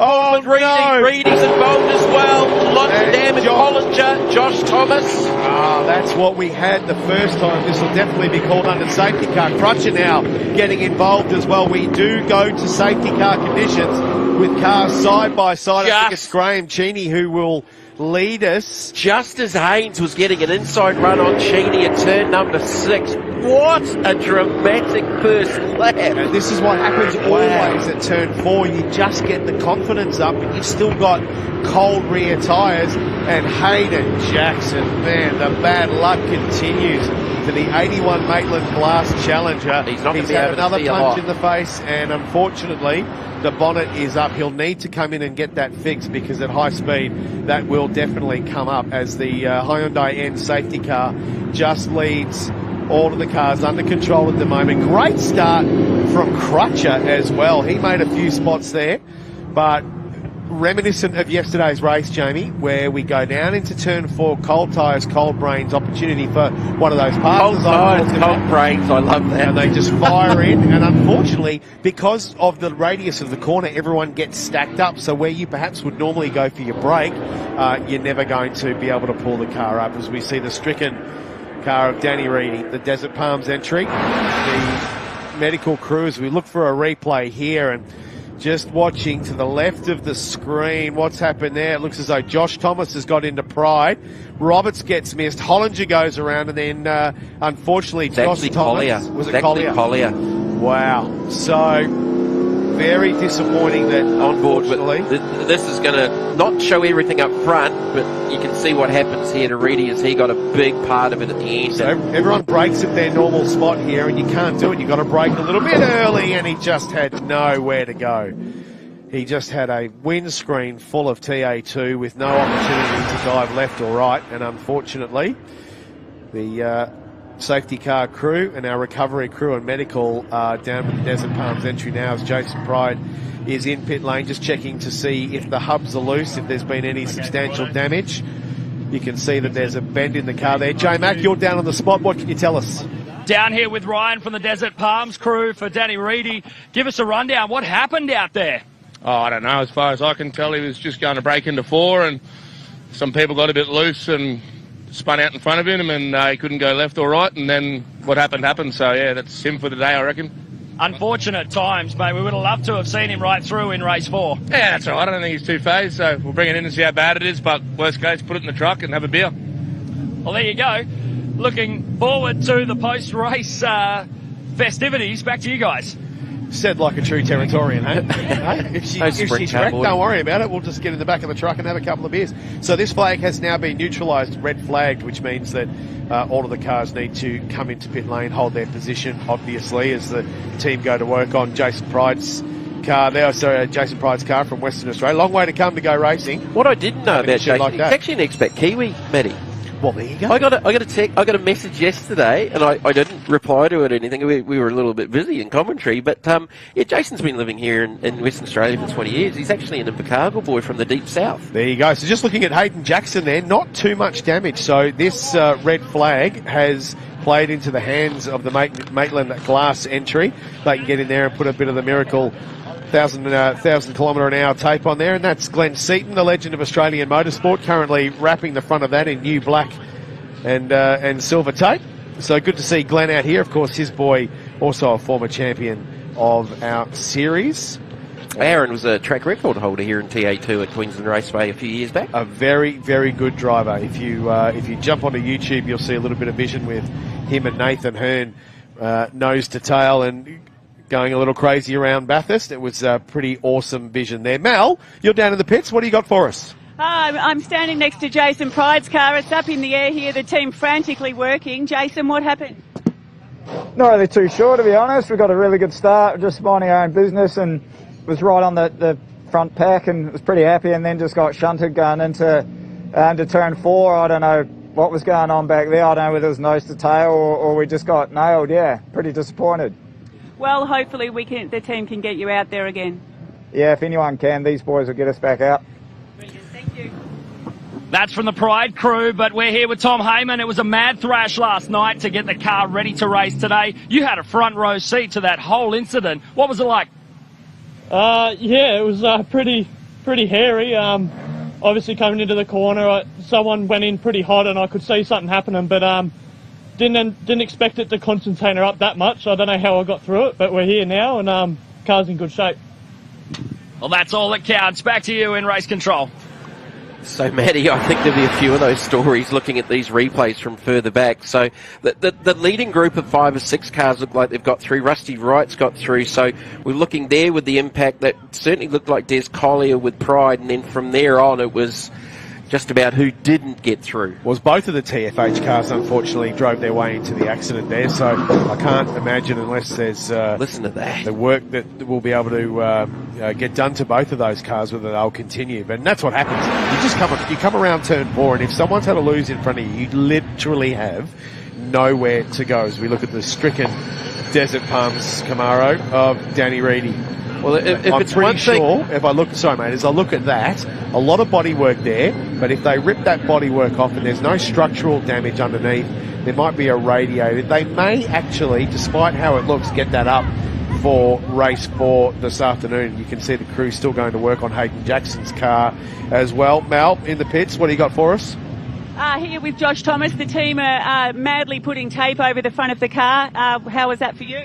Yeah, no, it was not too bad. I started from the rear because of mechanical failure yesterday, but had a decent start, and then there was just an incident in turn 4, and I just had nowhere to go, so ended up getting into the front end, I think, Holland job, but I think, yeah, we'll just go back out and see how the car feels and move forward. Well, hopefully there's no damage then, and you could probably save some tyres from that race yesterday and pass a few people. Yeah, hopefully that's the thing. So, yeah, I'm behind my brother now, so I'll just work with him and hopefully move forward a little. Good stuff. Okay, over to you, J-Mac.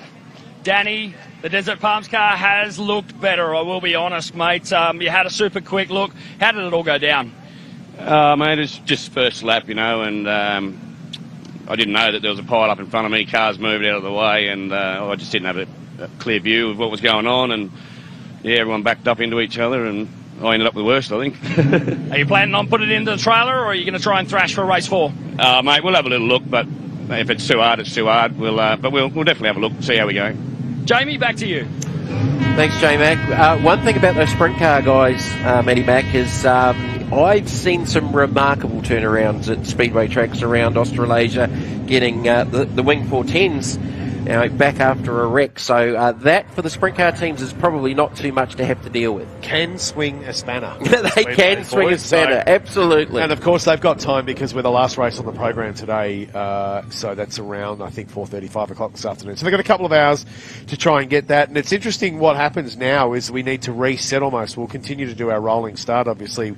Graham Cheney will lead them away from Josh Haynes and Jared Hughes, but you've got to reset your brain. All that energy builds up, all that strategy that you talked about with your team builds up. There'll be a lot of team managers on the phone to their drivers right now saying, listen, this is what we're going to do, this is what we're going to change. But as a driver, you sit there and go, you need to reset. All that adrenaline comes, running out of the system in those first 2 laps, and then it's the sit in the pits for a couple of minutes. So it'll be interesting to see how everyone takes this. We'll run through the 10. Graham Cheney from Josh Haynes, Hughes from Brad Gardner, Mark Crutcher, a good start up to 5th. Bailey in 6th, Russell Wright in 7th, Connor Roberts 8th, Hayden Jackson in 9th with that damage. Tom Heyman.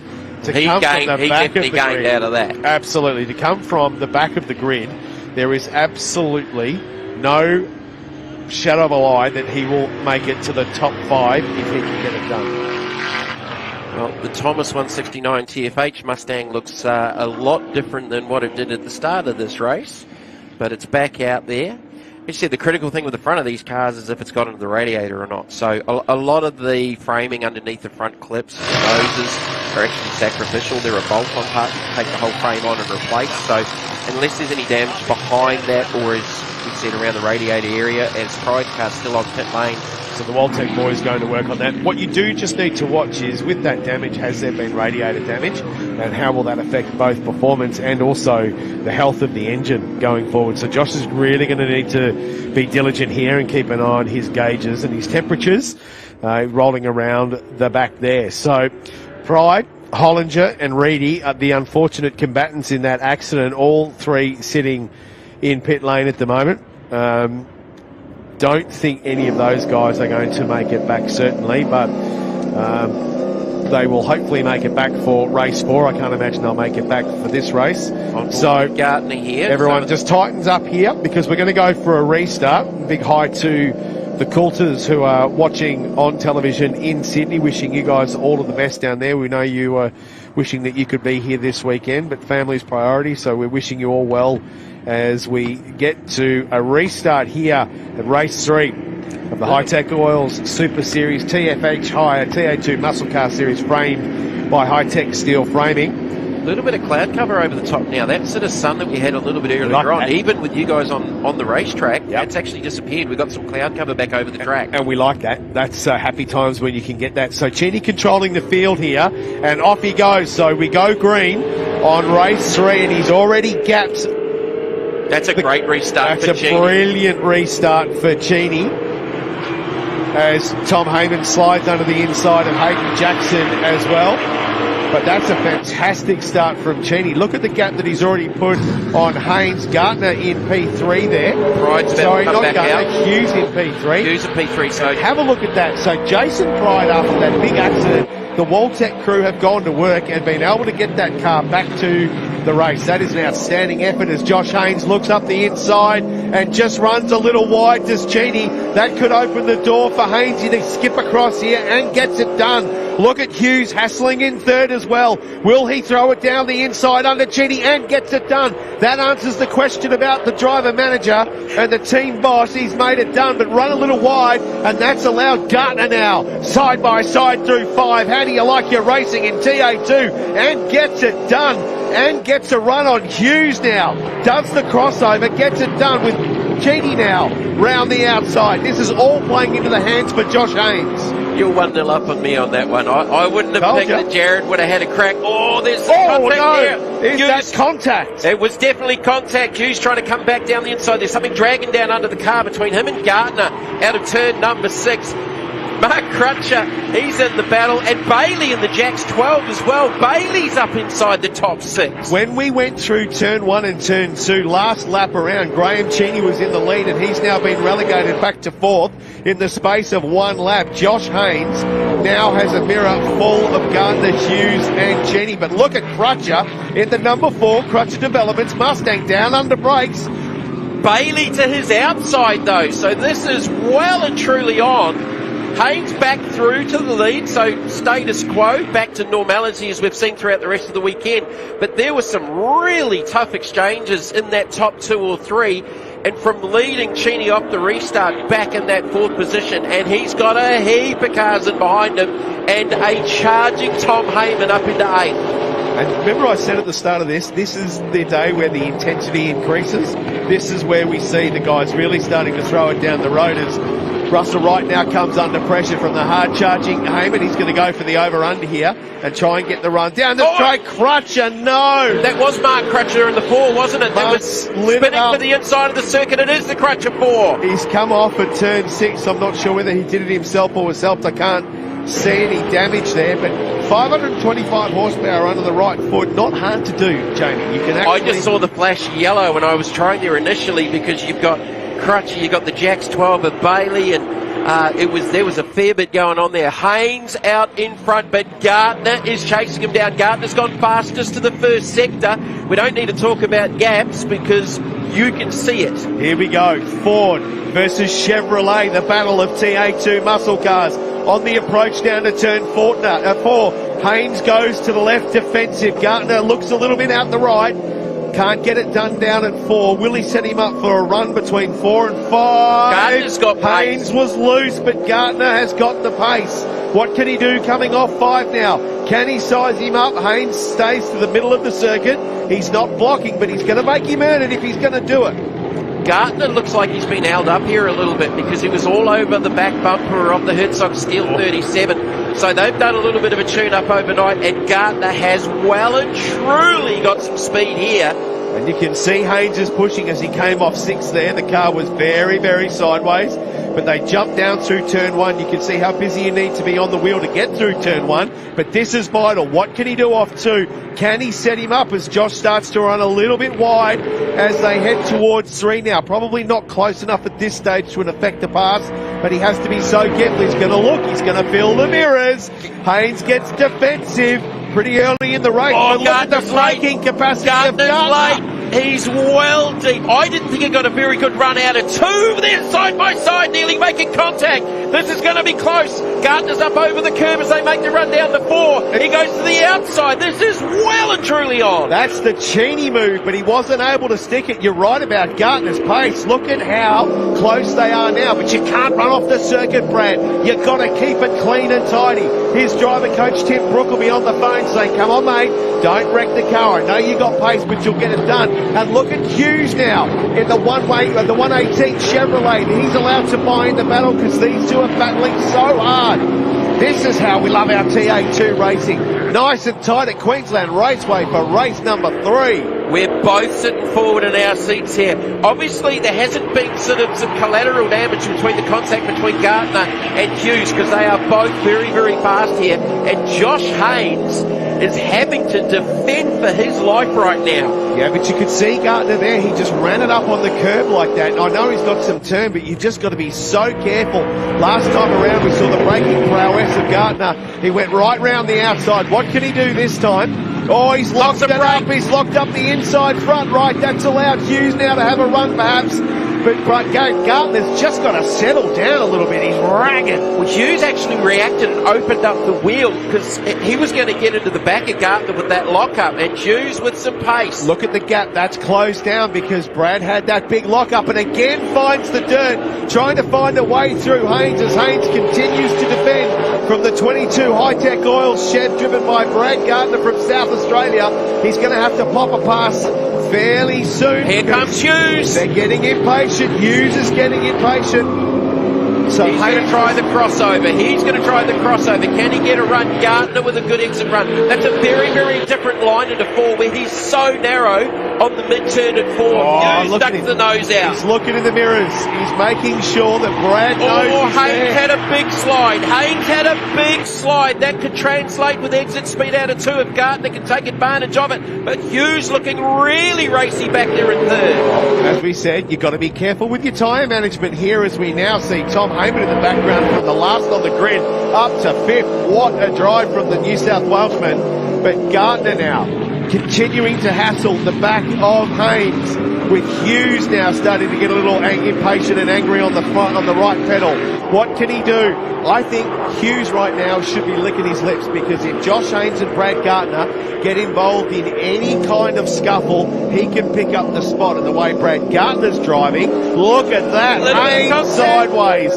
Now he's got the opportunity to make a run down here through to turn 6. Did Gardner get into the back of him, or was that just a big wiggle from the Herzog Steel 37? That was a big wiggle, but again, around the outside, Hughes trying to make this pass work, trying to make the overrun to square off the corner a little bit, but you can see the slide again as the TFH crew. Look, that was so if there's any talk about tyre conservation for race 3 into race 4, this top 3, absolutely not. Well, as we said earlier, it depends on what happens with Gardner now looking down the inside at turn 2. More than likely not going to happen, but this is where you've got to be so clean, Jamie, because you've got to get that run down to turn 3. But Josh not defending too much. He needs to be a little bit careful driving down the inside line there. It's a little early. We're only on lap 8 of 12. We've still got 4 to go. Look at the braking capacity of Hughes. That's not going to work, Hughesy. Yeah, mid-track, just where he's there through the centre of 3, he just doesn't have the drive down to be able to get off, and it costs him a car length. As Cheney's actually starting to close the gap now. That was out beyond 3 seconds. It's down to 1.6, 3rd to 4th. And it's because these boys are playing so hard at the front. Haynes through the centre of 4 and 5 is really uncomfortable. Or Gardner just hung the right rear out up over the curb off the exit of 5. Now, what I think is going to happen here is that you look at Hughes. He's clearly got braking capacity, but taking that outside line is not going to work. So what I think he needs to do is concentrate on 1 and 2, turns 1 and 2 to make the run. Rusty Wright's gone around. Right. We'll wait for a replay on what happened there. You can just see the right-hand rear apron and the car turned in. So damage to the in and right out of rear. there, Rusty. Good. But Hughes, he's just got to get a good run through 1 and 2 to try and affect that pass down into 3. If he keeps going late the way he is, he's not going to get the pass Gardner done. showering up the stones, and he's had to react to get that gathered back up. He had just set the fastest lap of the race at a 13.42, 4/10 an outright pace. Look at on the race Hughes. leader, Hughes to the outside, took advantage of Gardner's moment. Oh, they Gardner ran collided. through the middle. There's more contact, not for the first time between these two in this race. That a little was- advantage. Look at the advantage to Josh Haynes out in front. He'd be 6 to loving 8 car that. length. He'd be loving that after what he's been put through for the last 9 laps of race 3 of the TFH Hire TO2 Muscle Car Series, framed by Hi-Tec Steel from Queensland Raceway. Here comes Cheney. But look at that. You can't make contact like that because it will affect your steering and it will affect your pace coming out of that corner, because all of a sudden you jump off the throttle, and if you do that in TA2, there's going to be a big gap for whoever you're chasing. So Cheney's just done his fastest lap of the race There on you that go. last lap. He's smelling it. He's looking at And it. so did Heyman. Heyman went 13.9. So Heyman on that lap was actually the fastest driver on track in the 5th position, chasing down Graham Cheney. And if you think about that in terms of where we were in qualifying, we qualified, Josh Haynes qualified in a late 11, so we're 2 seconds off qualifying pace, nearly 3 seconds back from qualifying pace. Fantastic run from Martin Bailey up in 6th in the Jack's Tyres entry. He's had a good, consistent weekend despite having a little bit of a hit yesterday, but looks as though Hughesy now not necessarily going around the outside. He's just going to focus for the last 2 laps to try and get through, maybe consolidate some points. Same probably with Brad Gardner as well. Very impressed with Josh Haynes. He kept all and sundry behind him there, albeit being under the blowtorch. There was massive pressure from Gardner, but he's kept his head as we look at Heyman now trying to make a move on Graham Cheney, the number 51 PhD Camaro. He's got tyres, he's got brakes, he's got talent. Can he get it done? Cheney a little defensive. He tries to cross over. He's got a groin, picked up the ripple strip, unfortunately. That could hurt Heyman's run down into turn 1. Cheney was good through the centre. Just on that previous lap down to 3, Haynes he's still got them chasing him down, because he actually had a little chirp under brakes and it just snapped the rear of the car before turning into 3. So he's still susceptible, and Gardner is not giving up. And that was a big time sideways moment for Brad Gardner off of 2. That is such a cool shot. You know what I'm looking at here? These were not the greatest tyres for the weekend. You reckon? I reckon they're going to bolt them on for the last race. Even though they've torched them by racing so hard in the early stages of this race, I just look at the way they're coming off turn 2 now, and those rears are absolutely torched. So Gardner just calmed down a little bit. You can see a little bit of grip has come back, because he's also now ranging back on the end, back on the back of Josh Haynes with 1 lap to go. Well, that was 6 or 7 car lengths a lap ago. So Gardner has got express pace, and he's just purpled the first sector again.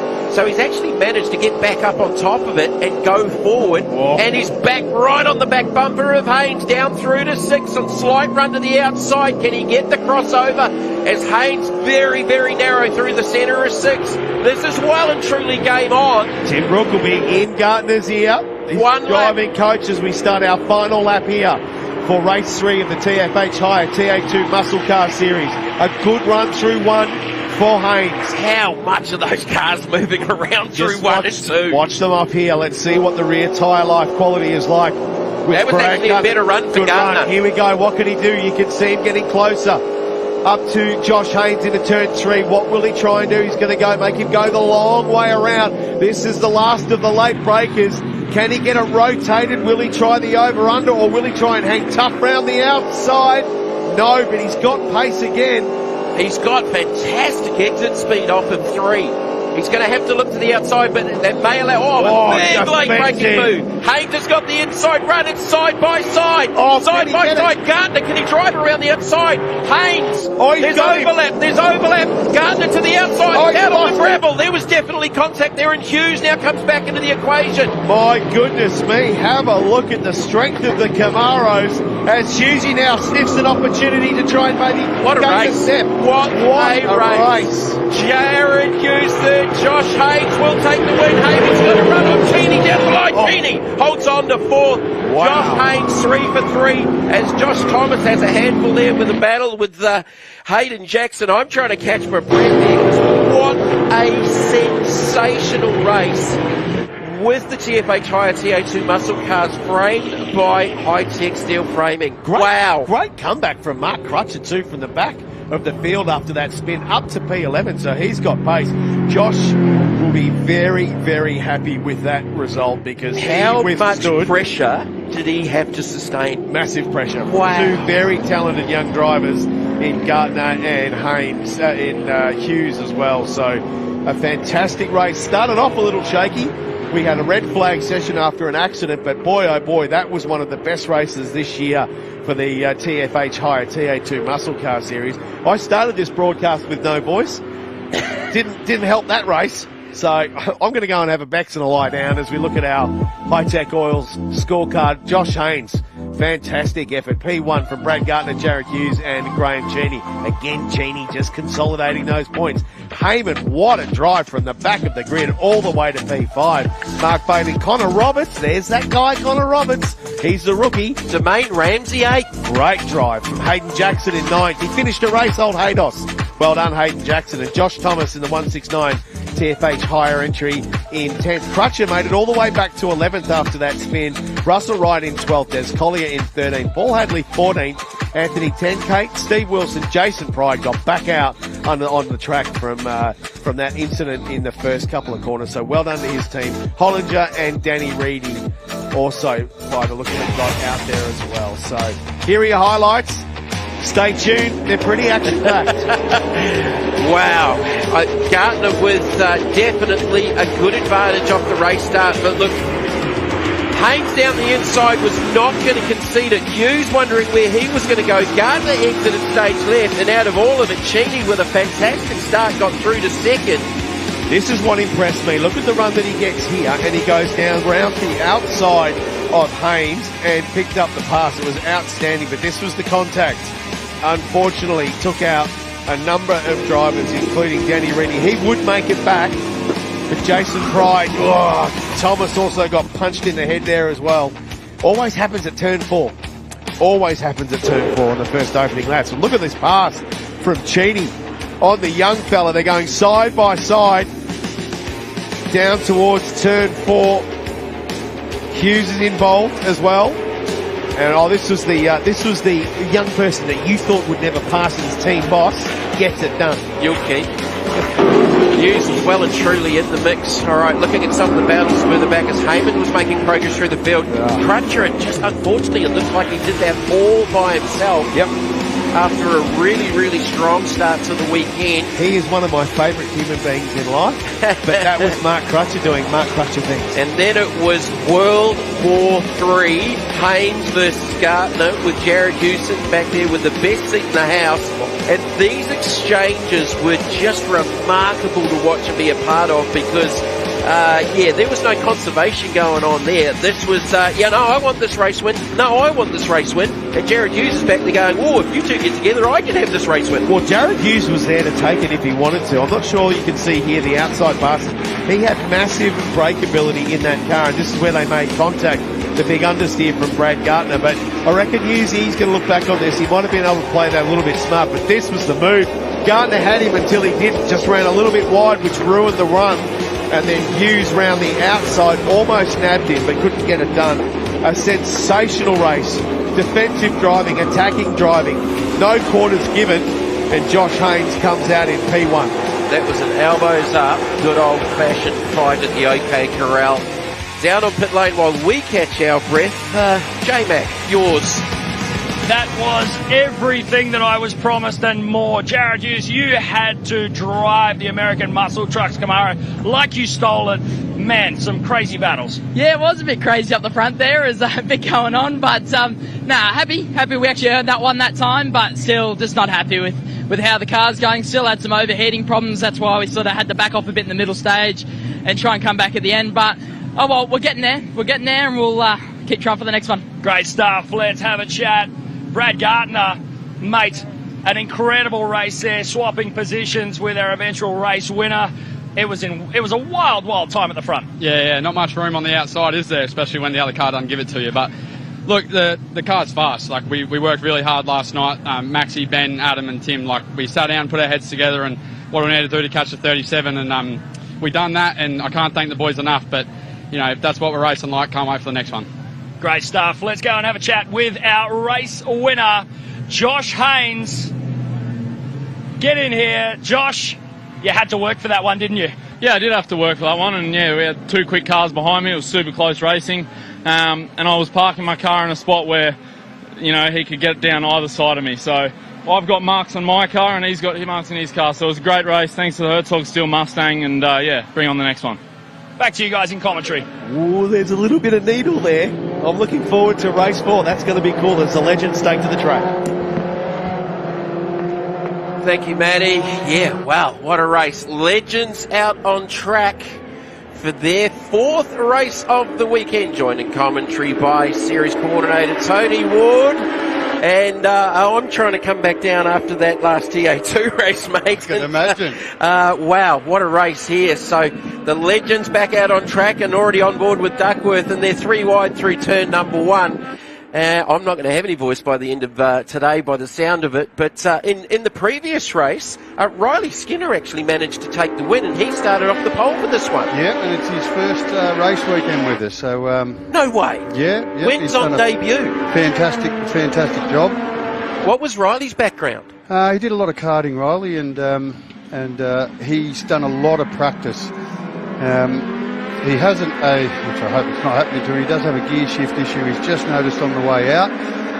So I'm hoping that doesn't affect him too much during this race. But yeah, he's driving fantastic, great kid. 46 Robert Hogan through into the lead, so Skinner back there in the 3rd position off the start. So heard it fresh from the series boss that Skinner had a little problem before the start of this race. So on board with Duckworth back in about the 9th position.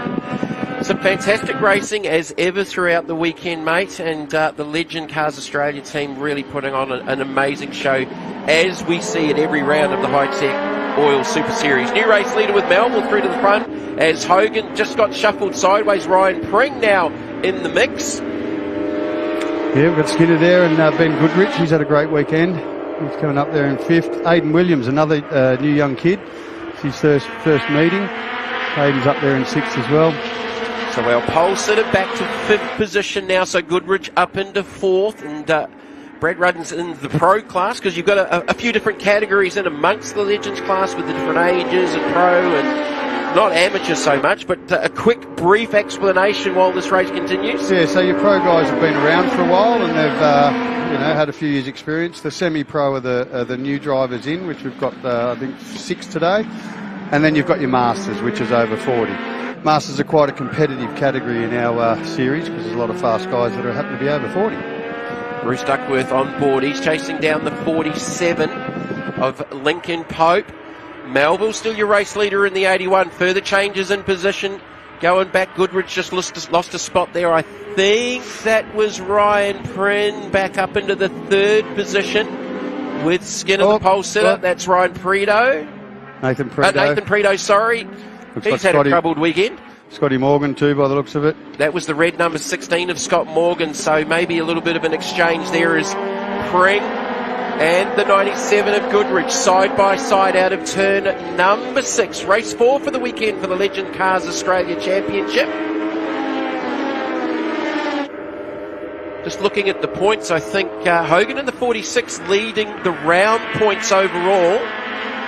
Still with another race left to go later on this afternoon with these drivers. Just that sun's come back out over the top of the racetrack. We had a little bit of cloud cover with the previous TA2 race, so the sun is back out over the circuit. Wonderful conditions as the racing continues here with the Legends Car Australia team. Nathan Locke doing a fantastic job. It's his first day with us out here as well. He's running one of the old air-cooled 1250s. He's up there in 7th. So the 95, Aidan Williams, he's right there in this fight, and I think actually Williams through to 4th. Ooh. That was a big drop off. That was Ryan Pring by the looks of it, who was running 3rd a lap or so ago, and Pring is dropping back through the order. That might have him back in that 6th or 7th position now, as again, we've still got that big battle group behind the leaders, headed by Goodrich. Skinner, Williams, Locke, and Tate's now joined the back of that group in the 147. Yeah, he's one of my favourite drivers, Shane. So, as well, here we go, right, 3 wide. 3 wide. Here we go, 3 wide. We're used to seeing this with the Legends. Ryan Pring was actually, he's back in 8th, so he was 3rd a couple of laps ago, so he's got shuffled back, trying to get the draft down there as Melville continues to lead in the 81. Oh, big lock up there from the 147 of Tate. That was a big moment. That was both fronts locked up, trying to get it turned, and he did well to not actually spare off into the gravel. No, and he's overtaken his old car there. I think he sold that car to Nathan Locke. They look like twins, the same colour. Oh, wow. Hey, yeah. Look, these cars are so close that the one little mistake and you're going to lose a few positions. Here we go again, 3 wide, Tate down the inside. Nice manoeuvre there. He's picked off a couple of them. 95 of Aidan Williams and Skinner in the 94. So Tate's picked up a couple of spots there. So 1st, 2nd and 3rd. You've got the 81 of Scotty Melville. Hogan in 2nd, Goodridge in 3rd, the first of the Pro Series guys, and just a couple of laps, probably a lap and a half left to go here in race number 4. Skinner doing a really good job. I can't believe he won on debut this weekend with the previous race. That's a really outstanding effort. Tate with a massive lock up to the right front.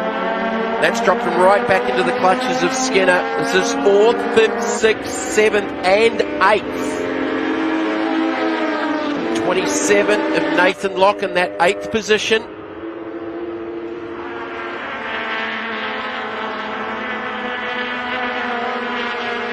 That bump down into turn 1, they're right down on the bump stops on the shock with these cars. Yeah, look, it unsettles a little. I think they've got to work out how to jump it basically and then flick it into the corner.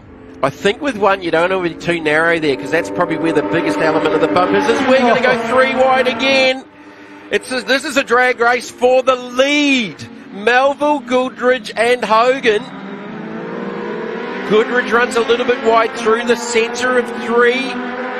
Melville to the inside, a new race leader. Hogan now out in front in the 46, and they'll take the last lap board. Here comes Goodridge. He's got the slipstream. Oh, he's pulled out. Couldn't get the momentum. I thought he had a run down under brakes, but Hogan very, very strong under brakes. These 3 have changed positions about 3 times in that last lap. Here comes the next group headed by Tate, who's had a couple of very, very big brake lock-ups. Goodridge to the inside of Hogan and does it pretty easily in the end and should take the last lap board. I don't know if that's where you want to be on the last lap in these cars, but he's put himself there. Let's see how he goes. And Ryan Prink's gone 8th to 4th in the last 2 laps. He went 4th to 8th in the previous ones. He's now back in the mix, but the leading 3 have just got a little bit of a gap on that next group of cars. So Hogan back into the lead. Goodridge 2nd, Melville in 3rd. Again, just a legend style of the game of chess. Well, it's great racing by these drivers. You know, this is close all the way through the field. You know, you've got battle packs to be overtaken that many times without a touch. Well, Goodrich got a run, but Melville got a better run from 3rd to 1st. Double toe. Goes Melville in the 81. Goodrich down the inside. Here comes Hogan on the outside. He's got some momentum with that. This is definitely not over with just a couple of corners left to go. Melville back into the lead in the 81. Scotty Melville. Robert Hogan. Ben Goodrich. I think I called him Brad before. He won't mind. Melville with a little bit of a gap, but can Hogan and Goodrich work together to get back to him into the final corner? Hogan goes to the outside looking for the crossover. Goodrich staying on that inside line. Melville protecting, he's hugged up against the pole. Goodrich to the inside of Hogan, and it's going to be a drag race down to the finish line. Checkered flag is out, this is going to be close. Melville will get the victory from Hogan and Goodrich. Pring finishes in fourth, ahead of the 147 of Shane Tate. And Aidan Williams in sixth. Some fantastic racing again from our Legends competitors. Morgan recovers. That will be about the 14th position after an off earlier on. The 33 was in there as well of Chris Spicer, but another fantastic race, and we've got another one to come later on this afternoon. The 81 of Scott Melville taking victory here in race number 4. I think that's 4 different race winners over the weekend. Four different winners over the 4 races. Actually, we lost Riley Skinner on the last lap. He's dropped back to 19th. He was up in that leading group of 8, so that's unfortunate for Riley. He's been driving fantastic for his first weekend. Scott Melville with victory in race 4 for Legend Cars Australia here at Queensland Raceway. Robert Hogan in second, just 0.07 of a seconds at the line. Benny Goodrich in third, ahead of Ryan Pring, Shane Tate, Aidan Williams. Brendan Hurrigan, the defending series champion, 7th. Nathan Locke in 8th, Darren Bradley 9th. Lincoln Pope in the number 47 in the 10th position, followed by Asker Sendell, Timothy Reid, Stuart Bond, Scotty Morgan in the 16 after an off, Chris Spicer, Nathan Predo, Matthew Bond. Bruce Duckworth must have had an issue in that race. He dropped back through the order and looked like a DNF for Riley Skinner in the end in the number 94 machine after a win in race number 3. Hi-Tec Oils highlights. Leading battle group pretty much from the start. There were a lot of different cars involved. Some of them sort of went back, and it was just frenetic. Absolutely frenetic in the opening couple of corners, as we are used to seeing from our Legend drivers. Melville got the initial jump in the 81 out in front, chased by Hogan, and initially Skinner, who started off the pole. But as Tony said, and there's Predo and Morgan going out, as Tony said, Skinner may have had a gear selection issue going out at the start of that race. Morgan and Predo would come back on track and continue as the leaders went 3 wide, not once, they did it more than twice throughout the race. Fantastic racing from Hogan, Goodrich and Melville for the lead, and that next group in behind were having just about as good a battle, but they just couldn't get themselves to this group as again the leaders went 3 wide, disputing that first, second and third position off the back straight down into turn number 3.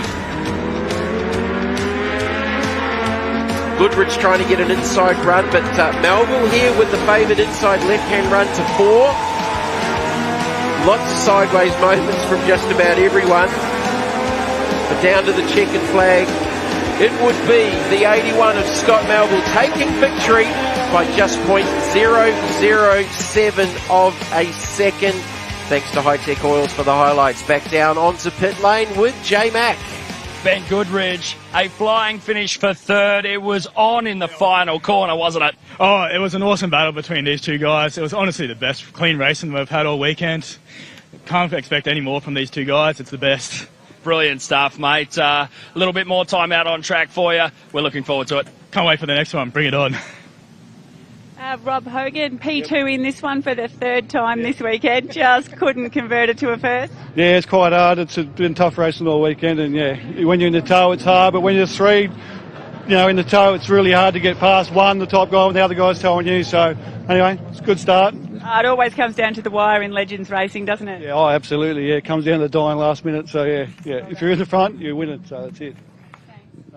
Scott Melville, the number 1 right there, hard earned. It was a wild finish, like we were saying to the other guys. Some close racing. Oh, it was extremely close. I can't believe I finally won one. Mate, it's all been building up to this. Was there much work to do to the car overnight? Oh, I had an accident on the first race. Oh, the second race, sorry. And yeah, we had to do a bit of work, but yeah, it was all right. A nice recovery in any case. Yes, definitely. Great stuff. Back to commentary. Thank you. Thank you, guys. I'm still trying to get my breath up here in commentary after two very, very exciting races with TA2 and the Legends. What do we have coming up next? We have race number 3 for the weekend with the Formula RX8, so they will be out on track very, very shortly. Is our TFH Hire TA2 Muscle Car Series framed by Hi-Tec Steel Framing. They're back, the cars are back in the garages. Their final race of the weekend in just under an hour and 3/4 time for race number 4. And if race 3 was anything to go by, race 4 is going to be an absolute bell ringer, I reckon. Really, really looking forward to that. Folks, enjoying the conditions here at Queensland Raceway here this afternoon. A little bit more wind than we've had throughout the weekend. But we go to RX8, Formula RX8. Let's have a look at some highlights from their second race of the weekend here at Queensland Raceway. So Brock Payne, he's been the pace setter so far in the TFH Hire, number 33. Rob Bowden, the championship leader coming into the round here at Queensland Raceway, gave him a very, very good race here. Diesel Thomas with a good start in this one after a 4th place finish in race number 1, the second of the TFH cars. Steve Devjack, one of the latest braking manoeuvres we've ever seen here at Queensland Raceway, didn't manage to get it stick. He was out through the gravel and off the grass. He would have a little bit of a comeback to get back through the field, but that definitely dropped him back through the order. And again, battles right through the field. Diesel Thomas and Jeff Connell went at it for 3rd and 4th for the entire race, and there was pretty much not too much between them for what we see here on the onboard from the Connell number 4 machine. The entirety of the race towards the end, Diesel Thomas went off and Connell went off in sympathy, sort of following that same line. While out in front, Brock Payne and Rob Bowden went at it for the race lead. Payne has been dominant. Bowden managed to get the pass here, but Payne got the crossover manoeuvre at 3 and managed to get himself back in front in the TFH number 33. And that's pretty much how they would finish at the end. Bowden having one last ditch effort to try and get to the back of the 33, but Payne taking control down to the line for his second win of the weekend. Pretty happy about it too. Brock Payne taking victory in race 2 for Formula RX8 here at Queensland Raceway. So about to come back out on track. Bowden, Payne on pit lane. So we've got race number 3. They'll have a 4th and final race a little bit later on in the afternoon. For the round, Rob Bowden, for the championship, Bowden leading the points overall. Formula RX8 cars heading out onto the circuit. So these cars based off production class 3E rules, all running on the Nankang tyre. Exactly the same shock package, very, very strictly regulated. Very, very similar horsepower. No one really should have a horsepower advantage. They run all the same ECUs on the same 18-inch speedy wheels, even down to the same air filter. Post-race, an all-up weight of 1,360 kilograms. So running on the Nankang AR1s. So Justin Lewis was one of the drivers of the previous race, starting from the rear of the field, and Justin managed to get up into the 6th position from the tail. I think he started out in position 17 in that one. So certainly some to keep an eye out for Rob Bowden, Brock Payne. Diesel Thomas, he's had a podium this weekend carrying our onboard camera with the TFH Hire number 4. Oh, sorry, this is Jeff Connell in the number 4. TFH Hire, one of the sponsors for the series on the dashboard. Not for the first time I've done that this weekend.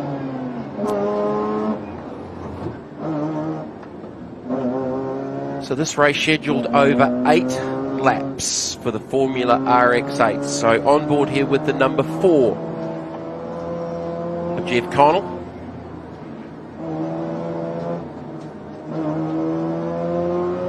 Looks like I've got a new commentator coming in to jump in beside me.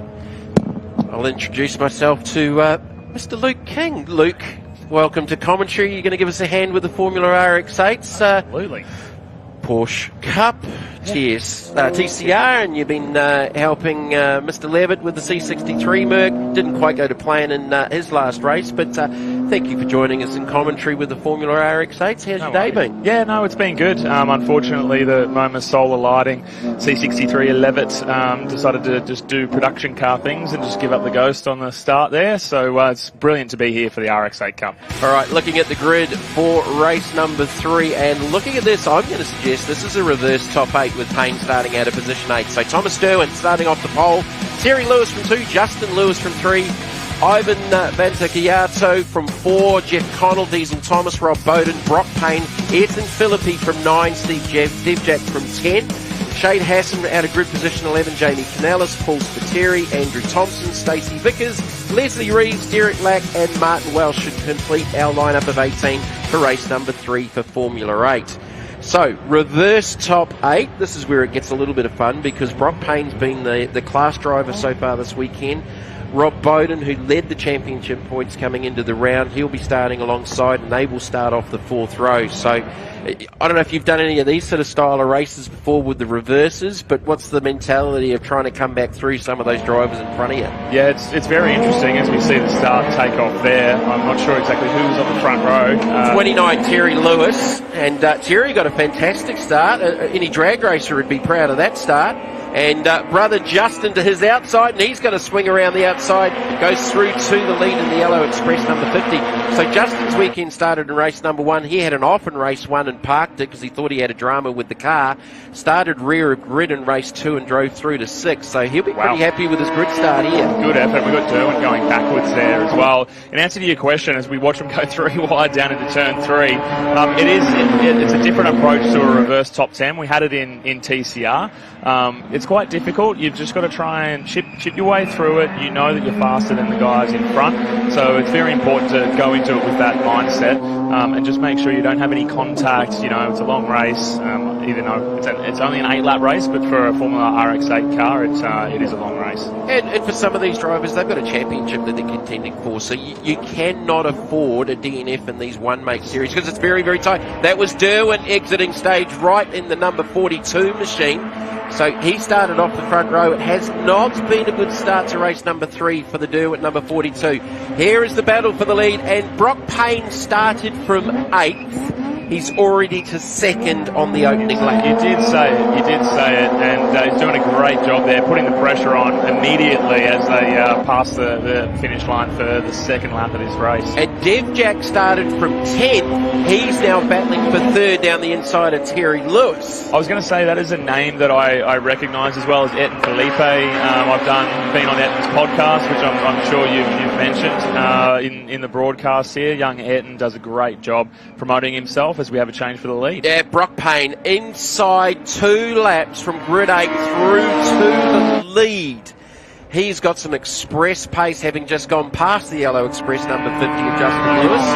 Devjack the 3rd, so yeah, he started out at P10, side by side with Terry Lewis. So Devjack, from what I've been told, he's got a little bit of supercar experience going back quite a few years, so he's obviously been in motor racing for a long, long time. Correct, yeah, I think it was more the Project Blueprint cars that he was driving in either like Kumo and Dev Series and that sort of thing. But I remember when I was driver coach of the old Aussie Driver Search, which is now gone, Steve was involved in that as well and did a pretty good job as a contestant. So, yeah, he's certainly been around the trap, so there's a bit of experience in this pack. Giato with a nice pass there on Diesel Thomas in the 23. Back on board with Connell in the number 4 machine, continuing his race 2 battle with Diesel Thomas. They finished in 3rd and 4th in race number 2. Here's a replay coming up, and this is Derwin exiting stage right at quite a big rate of knots. Easy to do down there because you've got that little cut-through section that you can use to try and open up the entry to that corner, and he's obviously just clipped the curb and affected the braking on the way through. And the pass for the lead there from Brock Payne on Justin Lewis, and he did that pretty easily as well. Time penalty for the number 75 of Hassan. I believe a jump start, so a 5-second time penalty. He's currently scored back in the 10th position, so that may hurt a little bit post-race after this one. So Brock Payne out in front. He's just done the fastest lap of the race, and he's gone purple to the first sector already. In fact, that just got eclipsed by Dev Jack back there in third at a 28.7. 125.68 for the race leader out in front. As we've got side-by-side battles there. The 15 of Bowden trying to work his way through. Definitely didn't get as good a start as Brock Payne did, because these two were battling for the lead in race number 2. So Bowden's got a little bit of work to do, but he's still got 5 laps to try and get to the front. Yeah, it's interesting. We were very much focused on the top 4 there, so it's hard to see the battling that was going on at the back. So maybe he's just been held up and Payne's just had a better run at it. But no doubt, Payne has done an excellent job getting through from P8. And a lot of that, I think, was the jump off the line. As we see the top 9 starting to break away, and P2, I think just there, is out. Is falling behind. He's gone. We see Lewis. The yellow wheels. Yeah. He's gone. Justin Lewis has disappeared, and no, well, the 79's off. He's off as well, yeah. That's Brett Thompson, the Aussie Outdoors 79. He's watching for pit lane. Lewis Yep. is definitely, has he gone off into pit lane? Okay, well spotted. Thank you, Luke. So what happened there with Justin Lewis? This is the contact with Thompson. That was the 99 was involved in that, Derek Lack. So there was some contact there. They've been pretty clean throughout the weekend so far. Lack will have a bit of steering damage there too. It looked like a set of skis was facing doing the pizza down the hill. His wheel arm was well out. Toe out. Yeah, toe out. Doesn't help with the straight line, and it doesn't help with tyre wear. It does not. No. I got to say, I've been trying to get a bit of a roll on and have a look at things, but there's so much happening in this Formula RX8 race. It's hard to just try and have a chat. But yeah, amazing racing, and unfortunately, it looks like a technical issue for the 50 there of Lewis. Yeah, that's definitely not going to come back out there, parking it on pit lane. So possibly Mel or J-Mac can keep us updated with that one. So Justin Lewis, he's had an up and down weekend. All right, on board here with Connell. He and the TFH23 Diesel Thomas had a really cool battle in the previous race. Here we go. Good job giving space. Vantagiato in the 69 to the inside, Diesel Thomas to the outside. JTT building 69, and Terry Lewis trying to get around the outside of the rotary motion 29. Oh, this is close.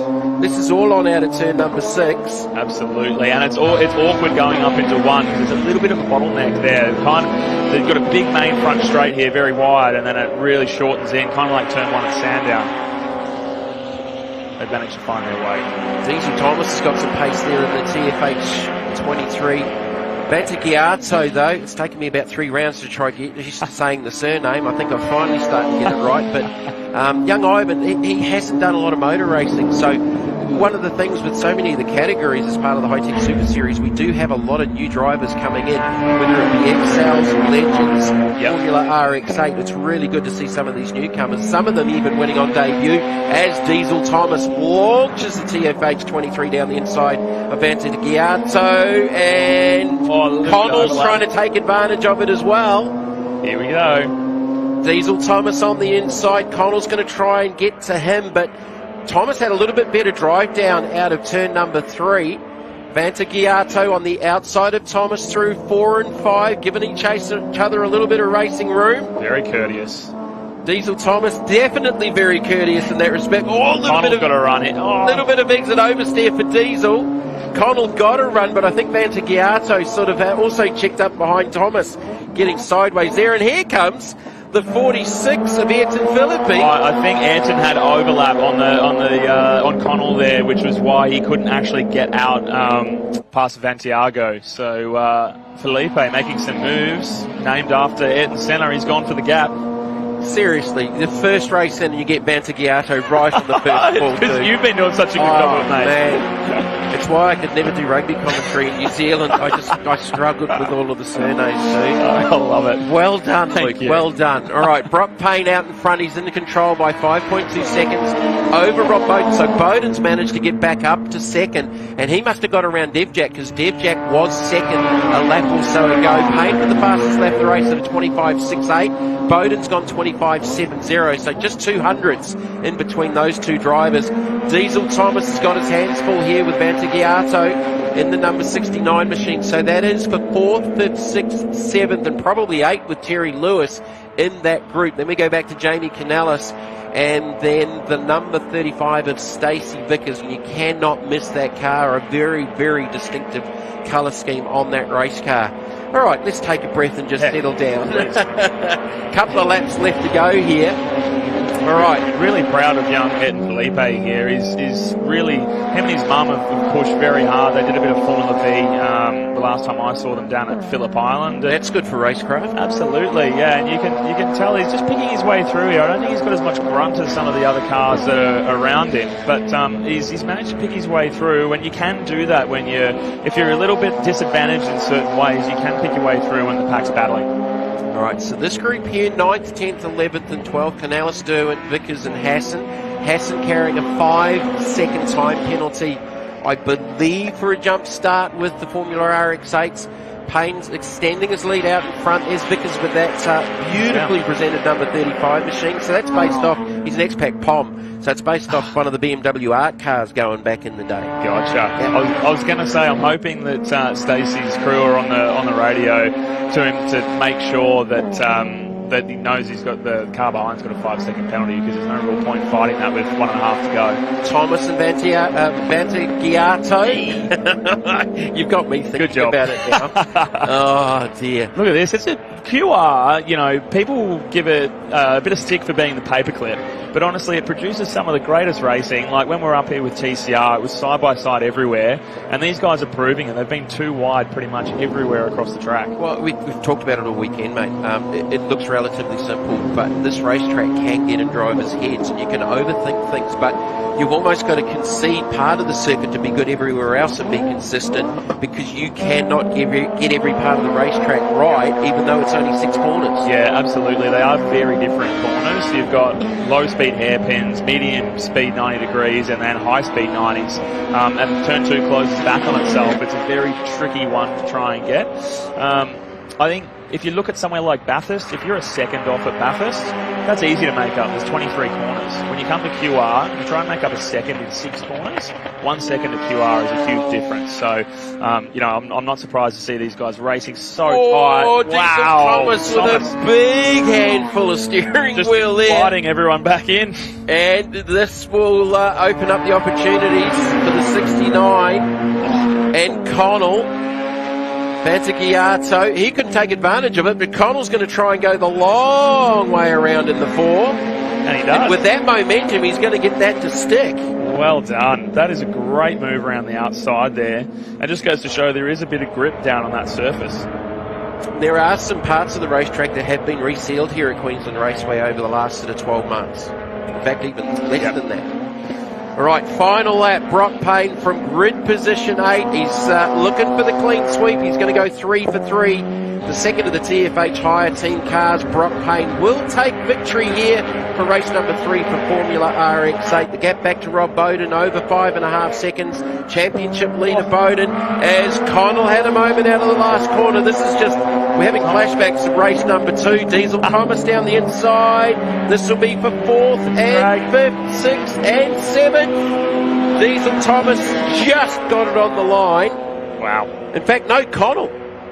And Felipe gets P6 as well. By 0.001 of a second, 1/1000th of a second, Connell ahead of Thomas. Awesome. Which I think reverses their positions from the previous race. Steve Devjack in 3rd in the number 71, but Brock Payne looking for the clean sweep with one more race left to go for the weekend in Formula RX-8.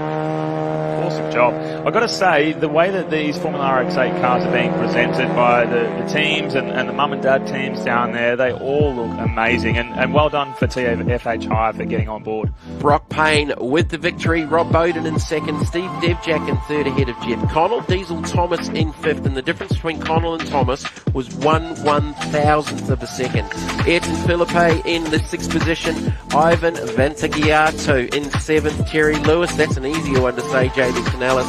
And Thomas Derwent, who started off the pole, salvages 10th out of race number 3. Stacey Vickers, Paul Spiteri, Chad Hassan, Leslie Reeves, Derek Lack, Andrew Thompson, Justin Lewis with the DNF, and Martin Welsh, I don't believe, made the start.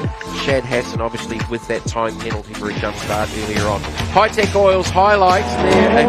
We've said it all weekend. A fair bit going on throughout this race. Justin Lewis got a fantastic start from the second row and would actually lead going around the outside into turn 1 for the first lap. And just frenetic action in the opening couple of corners with Formula RX8. Payne was P4 by turn 1. Derwin, well, he didn't quite make the left-hander at turn number 4 and went the long way around. He rejoined him with a good salvage 10th out of it in the end. Payne would lead inside the first lap and a half from grid position 8. Well done. A little bit of action further back in the field with Thompson going around, contact with the 99 of Derek Lack.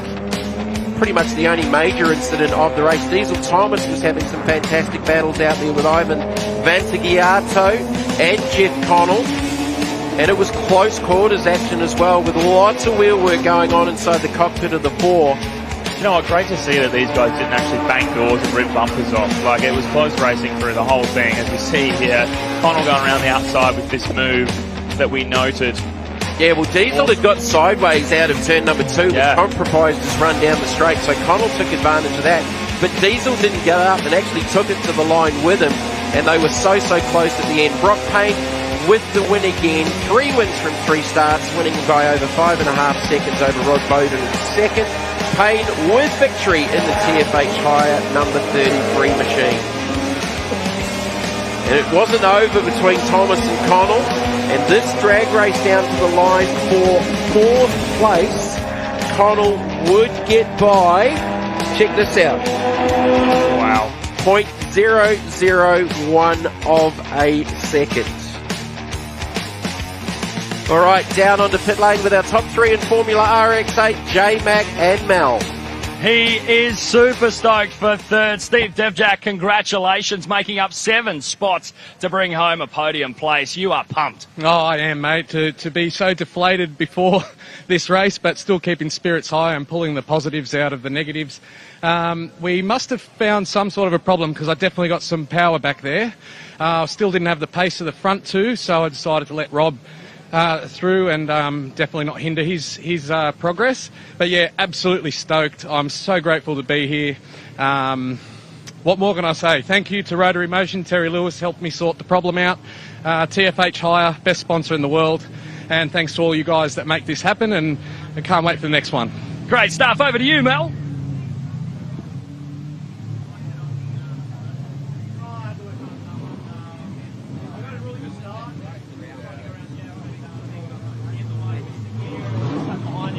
Like 5 or 6 cars went through, so it was quite hard to make my way through the traffic. Everyone was fighting hard for every position, so everyone made me work for it. So yeah, super keen to see Steve on the podium. He's had a tough weekend too, so really good. Didn't just have the pace to hold on to Brock in that one. If I could have gone with him, like we showed in the last one, we had the pace, but I mean, by the time he got through pretty quick, and I had to fight a bit harder for it. So yeah, you never know.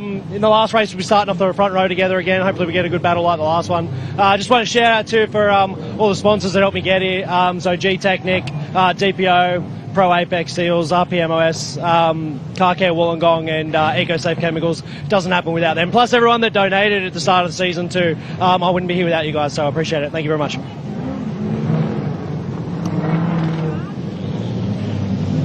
Brock, congratulations, an incredible run once again. Off in a world of your own out in front, over 5.5 seconds back to second place. Well done. Thank you very much, appreciate it, yeah. I had a good run. We had a reverse top 8 then, so I started out at 8th. I had a good run through the field, so I know a few of the other boys got caught up in a few battles. I was lucky enough to get through clean, but yeah, pretty good race.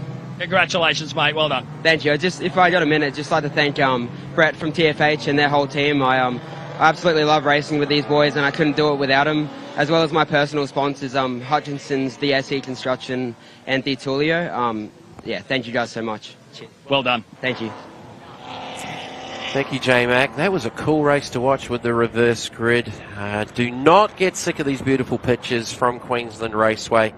The changes that we've seen here over the last 3 years, really remarkable considering what it looked like previously. So really, really cool to be a part of. What do we got out on track next off the back of Formula RX8? We have race number 4 for the Queensland Touring Car Championships QTCC. Joining me back in commentary, Scotty McCullough, the track commentator here at Queensland Raceway. Thank you for being with us, mate. And the Queensland Touring Car Championship runners have been putting on some really cool racing this weekend. They certainly have been, and I've done a little bit of research. Sorry. We'll come back to that with the grits. Peter Bray will start off the pole. Lee Gravelin in the Holden Monaro out of 2. Rob Ballinger, who's had an up and down weekend, out of position 3. Ben Malpass, Luke Beveridge, Les Hannafin, Michael Woodcroft in the Tirana, Hudson James, Rob Droder and Trent Rubb. Go back out of position 11 to Matt Corney, Nick Linton from 12, Bruce Rubb from 13, Mark Hyde from 14. Paul Corso out of 15 in the XC Falcon, Matt Devitt, Dean Wart, David Ling, Gary Lang completing the lineup. He's had some dramas throughout the weekend as well. As we're about to go green here in this race start, we'll hold off Scotty with what he's got to talk about. And I got a feeling we won't be able to get over anything. But anyway, we'll deal with that shortly, Scotty. All right, so Peter Bray off the pole in this one. And he won the previous race for the weekend in race number 3 as we go green, and they charge down into turn number 1. Hudson James to the outside of the Woodcroft Tirana. All the 2 BMWs got together there through the middle of 1 and 2. That was Ballinger and Malpass in the Bastos replica, and they both ended up just about on the pole line through the centre of 1 and 2. So maybe a little contact there between the 2 BMWs. Very close racing indeed, and good to see these guys now tip it in down to turn 3 with this side-by-side action. Not bad for these bigger cars. These 2 Commodores going head-to-head. Well, Gravelin's got through to the lead, so Peter Bray has been certainly one of the standouts in QTCC over the last couple of rounds at Morgan Park and here this weekend at Queensland Raceway. But Lee Gravelin didn't contest Morgan Park, but he has certainly been very, very fast, and they are side-by-side battling for the lead. The 4-door Commodore, Gravelin ran a little bit wide off the exit of 5, and that's cost him about 3 car lengths, and Ballinger, and that sequentially shifted BMW 6-cylinder now comes into range to the outside of Gravelin, looking for that position. We're only on lap number 1, about to complete that, and it's well and truly on here with the Queensland Touring Car Championship. Luke Beveridge back there in 4th. Another car I'm pretty sure has got a sequential gearbox, having listened to it throughout the weekend. Luke's had some dramas going on this weekend, I believe. Yeah, well, like sometimes you get into those situations, but he's worked very hard to get that car back to where it is today. So Luke Beveridge in that 4th position in the screaming Holden V8. There's Malpass in the 116 Hudson James. Woodcroft, Les Hannafin in the Valvoline number 34 Commodore. Les had a penalty earlier on the weekend for one of the restarts, which unfortunately didn't quite go to plan for the Valvoline 34, but that is a beautifully presented race car based out of Brisbane here with Hanno's Car Care, who ironically is on the side of our race leader battling for the lead, Peter Bray, out in front of the category. So Queensland Touring Cars, 4th and final race of the weekend for them. And it looks like Peter Bray is back out in front. He's gone purple in the first 2 sectors. Fastest lap of the race so far with a 1:22.56. And the group we were just watching back there with Hudson James, Woodcroft and Malpass for 5th, 6th and 7th. So Bray is definitely back into the lead. 19 there of Nick Linton. The 28 is Matt Corney in the BMW. Those guys, this is for 11th and 12th, a little bit further back from the leaders. Commodore versus BMW. And that's sort of pretty much a bit of a mainstay with QTCC. Lots of battles between Commodores and BMWs. That's it, and it's great to watch. A lot of the spectators like this type of racing. It's close, it's fast, it's furious, and here we go. Another nice inside move there from the 28 car. So that is for the 11th position, going by the 19 of Linton. Rob Droder just before that in the 62. Droder's running in the 10th spot. 63 there is Trent Rubb, and another one of the many Commodores in the Queensland Touring Cars. Here is Droder in the 62. That's a beautifully presented car. Back to the Holden Racing Team schemes. from earlier days. Peter Bray still your race leader. There's nothing in it. Gravelin within 0.6 of a second. They've just dropped Ballinger off by a little bit on lap 3 of 8 for the final race here of the Queensland Touring Car Championship at Queensland Raceway. Now, there has been a couple of cars that have made adjustments, as I was going to say earlier. Gravelin's one of those. He had front end work done to his car. Young Hudson James, beautiful sounding Commodore. He's gone for super softs in this particular race, and I can see the times he's jumped up a couple of spots there too. Also, Michael Woodcroft has made changes to the Tirana, all trying to get a little bit extra, and new tyres going on for Beveridge. So that's what I had to deal with over the last hour or so. But thank you, Scotty. You can see those guys who have made the changes have jumped up just a tad. Here's Gravelin with a run down the inside of Bray. Oh, and look, we nearly lost. He nearly lost it. I was about to say he lost it, but he managed to gather it back up, and he's still trying to get it back.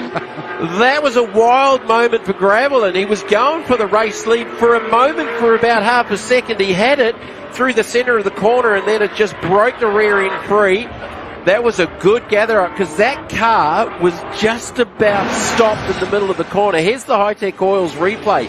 Nice run up the inside, and then it just pinches the rears, loses the rears. It didn't quite stop, but that's as close as you would just about get it stopped. Brays up the inside, probably laughing inside his helmet.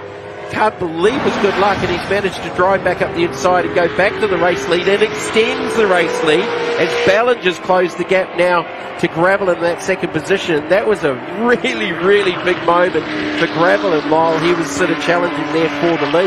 Yeah, well, Lee did a great job on that save. Great stuff. That was just about the save of the day, I'm going to say. Luke Beveridge in the 4th position. Malpass Hudson James in the 68 EFS Commodore back in 6th. Let's go back to some of the smaller class battles. The 17 of Mark Hyde and that beautiful little Mark II Escort. We've got a couple of these cars running here this weekend. Hyde is back at the 15th position.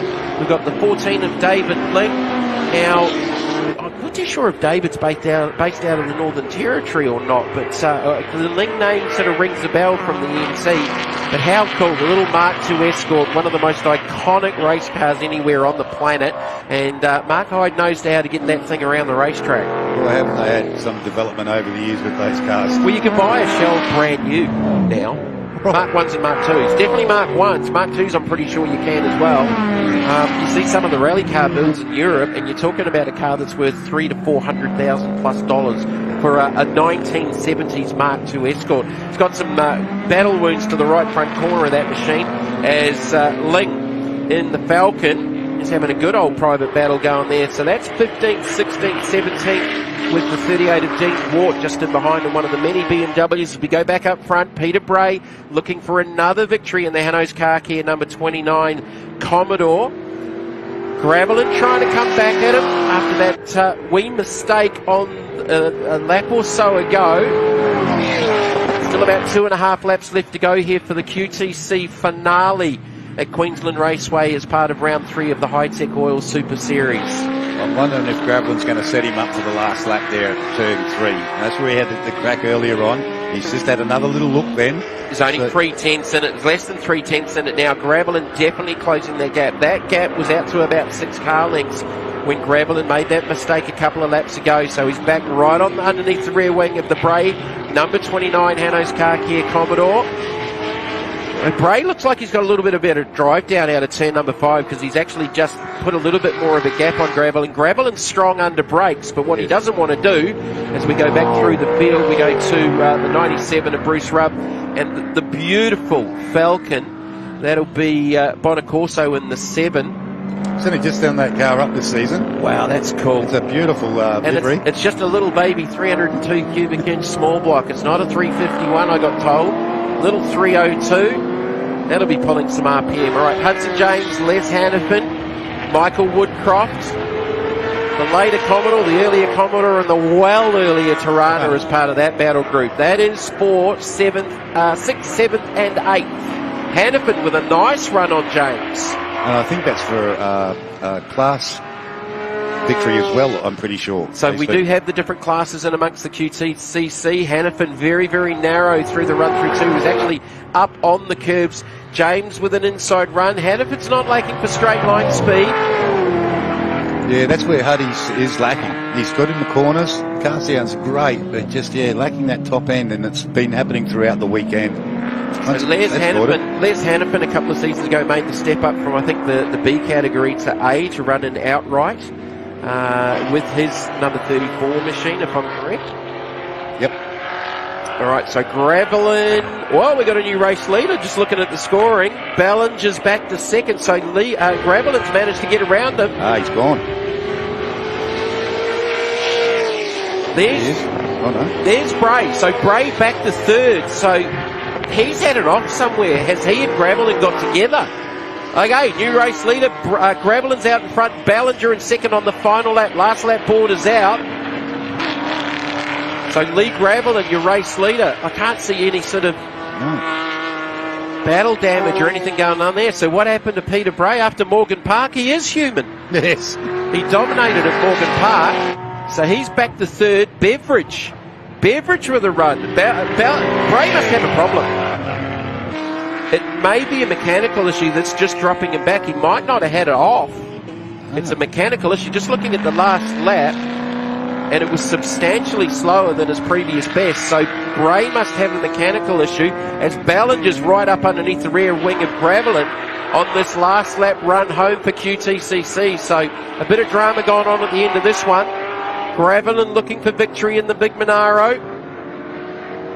Had a wee off himself, gathered it back up, and he was right there with Bray within the last couple of laps. The Nillavag Enterprises Monaro is going to take victory.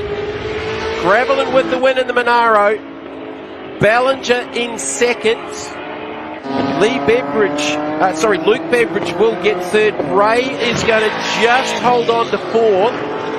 And definitely something has gone wrong mechanically with the number 29 machine. Malpass fifth. Hannafin crosses the line in sixth. Hudson James in seventh. Michael Woodcroft in eighth in the number 5 Tirana. That is a very, very cool looking race car. 63 of Trent Rubb. Trent will cross the line in 10th. Followed by the 28 BMW of Matt Corney. Well, what went on there at the end for Peter Bray, I'm not too sure, but I'm pretty sure it was a mechanical because he was definitely slowing towards the end. Gravelin taking the victory in the Monaro for the final race of the weekend for the Queensland Touring Car Championships. Ballinger in second, Luke Beveridge in third. Here's confirmation, Lee Gravelin with the win, 2.5 seconds clear of Rob Ballinger. Luke Beveridge third. Peter Bray, who was leading, had an issue towards the end of the race, dropped back to fourth and 12 seconds out of the race lead. Ben Malpass, Les Hannafin, Hudson James, Michael Woodcroft through to 8th, Rob Rhoda in 9th, Matt Corney in 11th, Nick Linton, Bruce Rubb, Paul Bonacorso in that beautiful Ford Falcon, Dick Johnson replica, David Ling, Matt Devitt, Dean Ward, Mark Hyde, Simon Anthony's and Nathan Marks.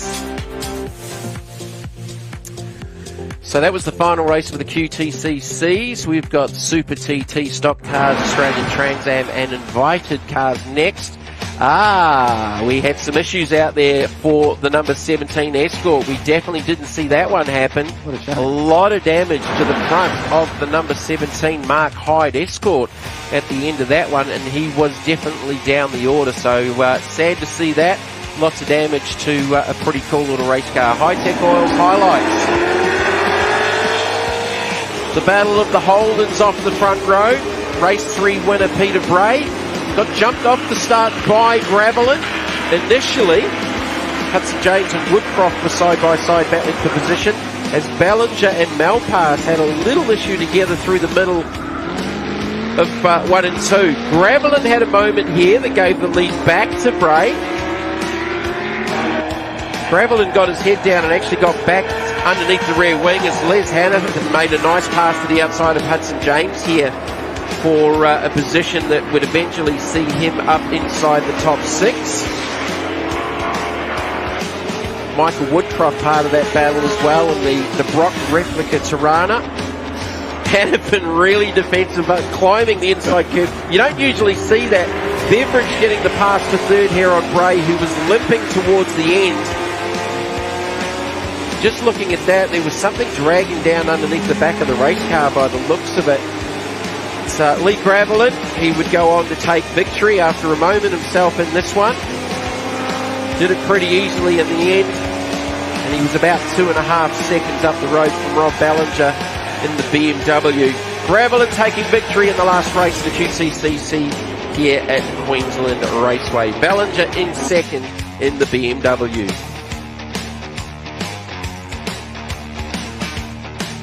Righto, come on over. Congratulations, Luke, finishing your day off at 2 Days of Thunder with a podium place. Job well done, mate. Thank you for that. I'd like to thank everybody that came out today, our pit crew, to make it all happen. Great weekend, had fun, had a few issues earlier on in the weekend, but it's been a good weekend. Nice finish, mate. Congratulations. Thank you very much. Rob Ballinger, P2. You had a rocky start to the weekend, but you've ended it well. I did, yeah. Had a couple of little errors with the computer in the car. Got a drive-through penalty for speeding in pit lane. But, yeah, just sort of kept in there and got back up the front, sort of. Well, they say you're only as good as your last race, so P2, you must be happy. Yeah, no, very, very happy. Yeah, thank you. Lee Gravelin, a top finish there in the final race for the weekend. Sum your weekend up for us. Didn't start off too well yesterday. Qualified in 4th on Friday. Went off track in race 1, which put me back to, I think it was 8th position. And then yesterday, didn't have a bad run, and obviously today's been a very good run. Fantastic stuff. Any issues with the car today? Actually, the car's been really good. I can't fault it.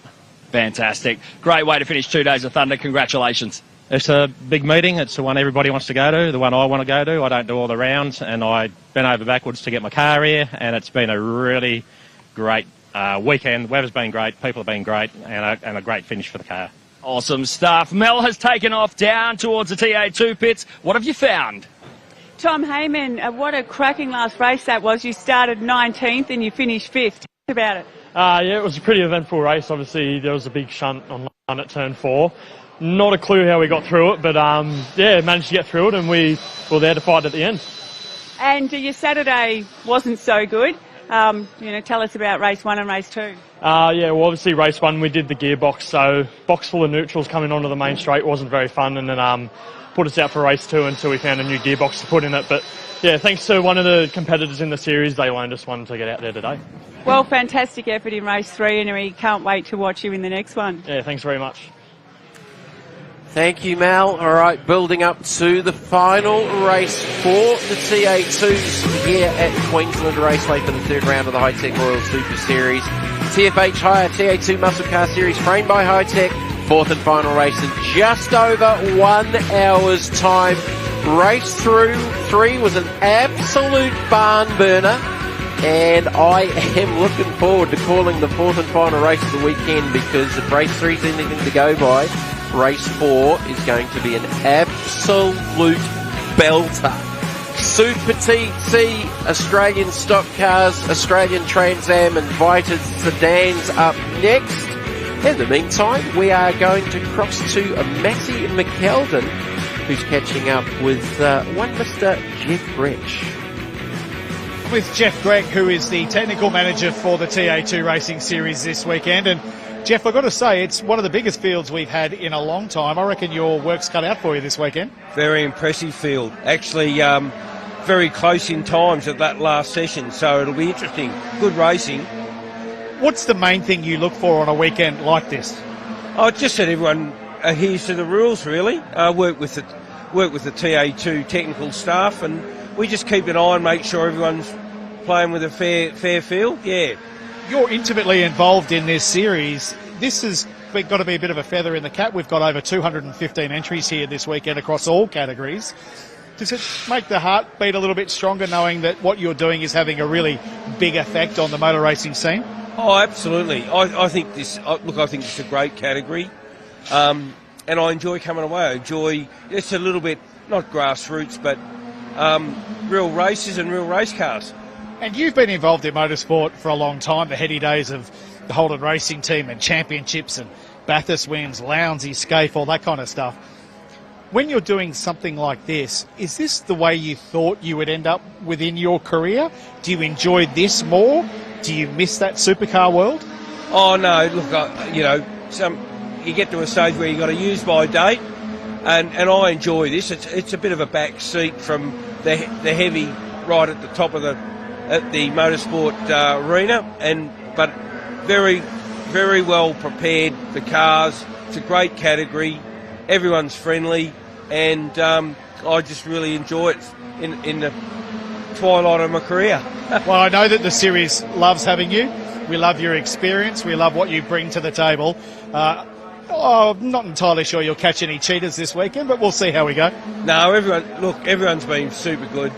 All towing the line. I mean, you don't have to spy on anyone too much. I think they're all pretty good.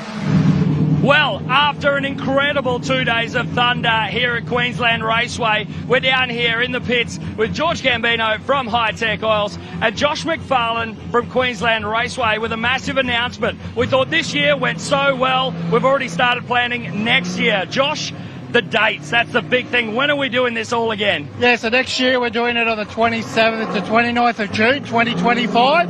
So it'll be a great weekend. Make sure you lock it in. We'll have tickets available very in the new year.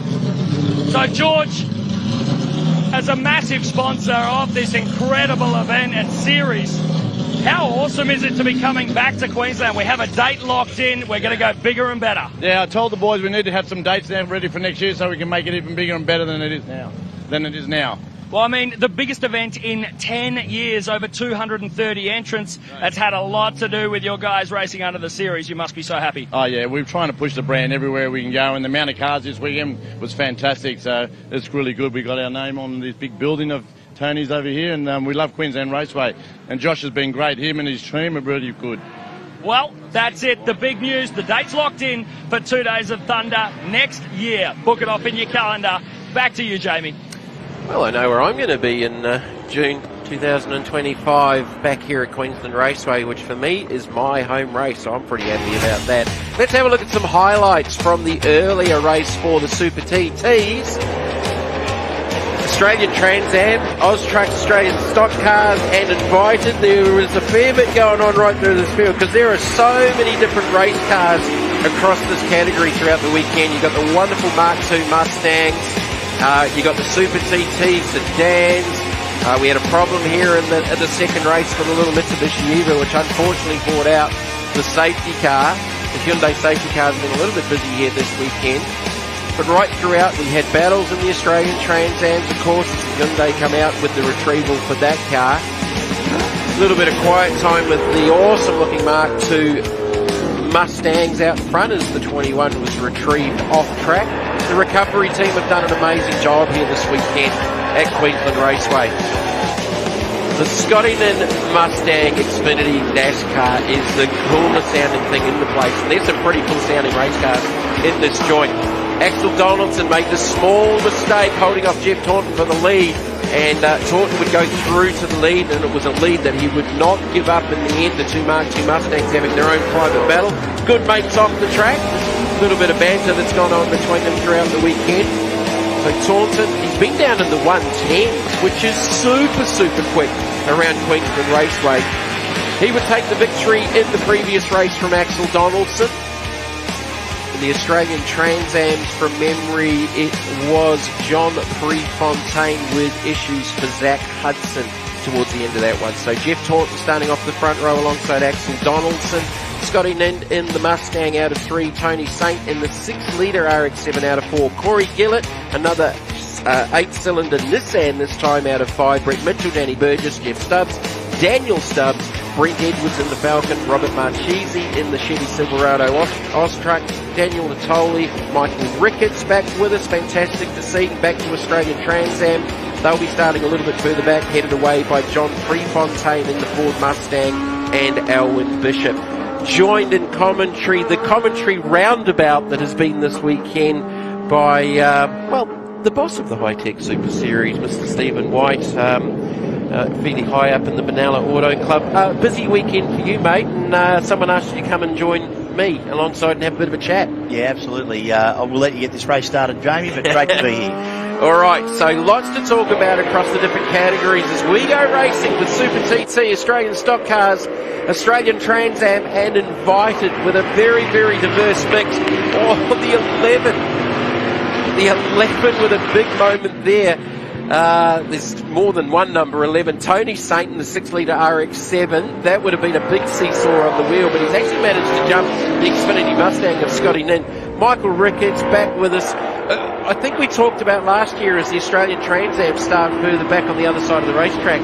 Michael Ricketts, when we did the awards evening down in Melbourne, it was a number like 20,000 kilometres. He'd travelled all over Australia to contest every round of the series last year. Yeah, crazy amount of weeks. I think he raced more weeks than there was in the calendar. So Michael's a great competitor and travels everywhere with the series. I mean, look at that Mustang. Wood Brothers paint scheme on the Prefontaine. Australian Trans Am cars are definitely a favourite. John Prefontaine, very, very fast. So that's a 5-litre class car. There's 5-litre and 6-litre. Johnny English, the very experienced John English, and behind there, the shot just before that, the Mercury Cougar, Len Baum. Yeah. How cool is that? Not cool for Ian Palmer because he's pulled off the circuit in the second of the Firebirds in Australian Trans Am. Now, like the previous race, Axel Donaldson here has actually jumped ahead of Jeff Taunton. Wasn't immediately off the start, so these two guys are good mates, two very, very similar race cars. How cool are these marked cars? Yeah, they look fantastic, and they really do look the part, don't they? I mean, when you look at that car, it's a smart-looking car.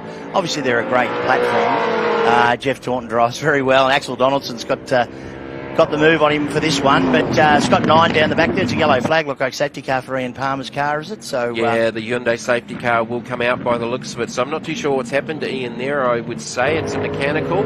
So everyone will be slowing. And the diversity through this field, trying to call 4 different classes, it's kept us busy throughout the weekend. You've got a TA2 Spec Dodge Challenger in there, the Oz trucks, you've got the Super TT. Now, just a brief overview of Super TT, because it's a category I wasn't really aware of until we went down south last year with the Hi-Tec Super Series.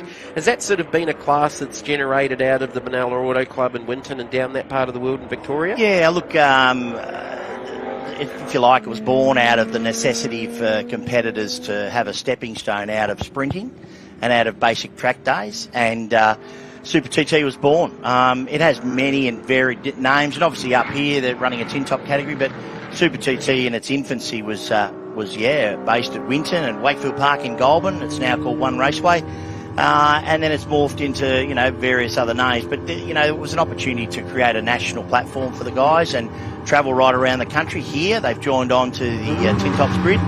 And look, it gives them a chance to race their car at a different track. It gives them a chance to experience a national level program and, get on some TV as well.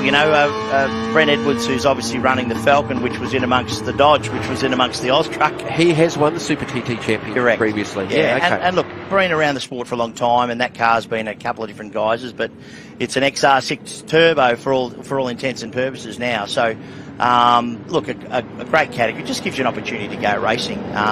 Scott 9's NASCAR, that's one of 3 that he has, and that's his Xfinity car, and he's having a great time here. He said he was just trying to get used to making the car rotate down at 3 because... Well, I'm pretty sure it's an oval category car. Yes. Looking at the aerodynamics down the left-hand side with the perspex and everything, the road course car they ran in Sydney last year with the Hi-Tec Super Series was an ex-Michael McDowell, the number 34. That's a genuine Roush Yates.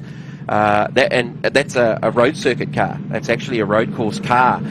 So very, very different. I don't know what changes they have to make to the oval car to get it to go both left and right, because they are traditionally designed just to turn left. Yeah, and I think they've done some hard work down there. His home track is Winton, so he's done some hard work down there to get that car, if you like, settled on a road circuit. But I've got to say the McDowell car last year was a work of art and a beautiful piece of machinery. But it's one of the best sounding cars I've heard in the last 18 months. No sound from the Ian Palmer Firebird, unfortunately, as IP heads off into pit lane, towed behind one of the recovery vehicles here at Queensland Raceway.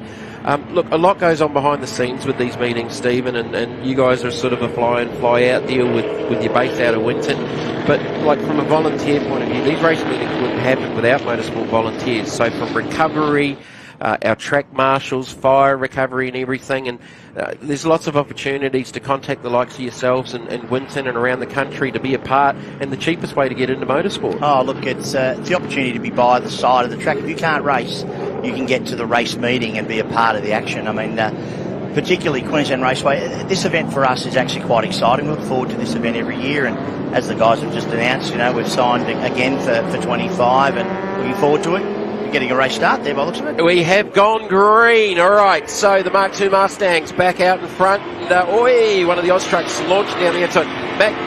Gillette hasn't had the greatest of weekends. It blew the bonnet off the front of that LS-powered Gazelle in the preview, the S13 in the previous race. But so he's managed to glue that back on, and probably about 300 metres of 3M race day. Well, I think last I'd heard they were searching Facebook to see if there was anyone in the area that had an S13 bonnet they could borrow. So, well, the Hi-Tec Drifting All-Stars have been here all weekend. There would have been dozens of them here over the last couple of nights. Well, I think there was a couple of queries from George Gambino. I don't know whether George was involved. He hasn't got a Hi-Tec sticker on, so maybe he wasn't. But they haven't used one of our Hi-Tec signs from the edge of the racetrack. Look, it looks like a pretty good job here. It's pretty aerodynamic, so good on him, Corey, from down at northeast Victoria there, down all the way from Albury.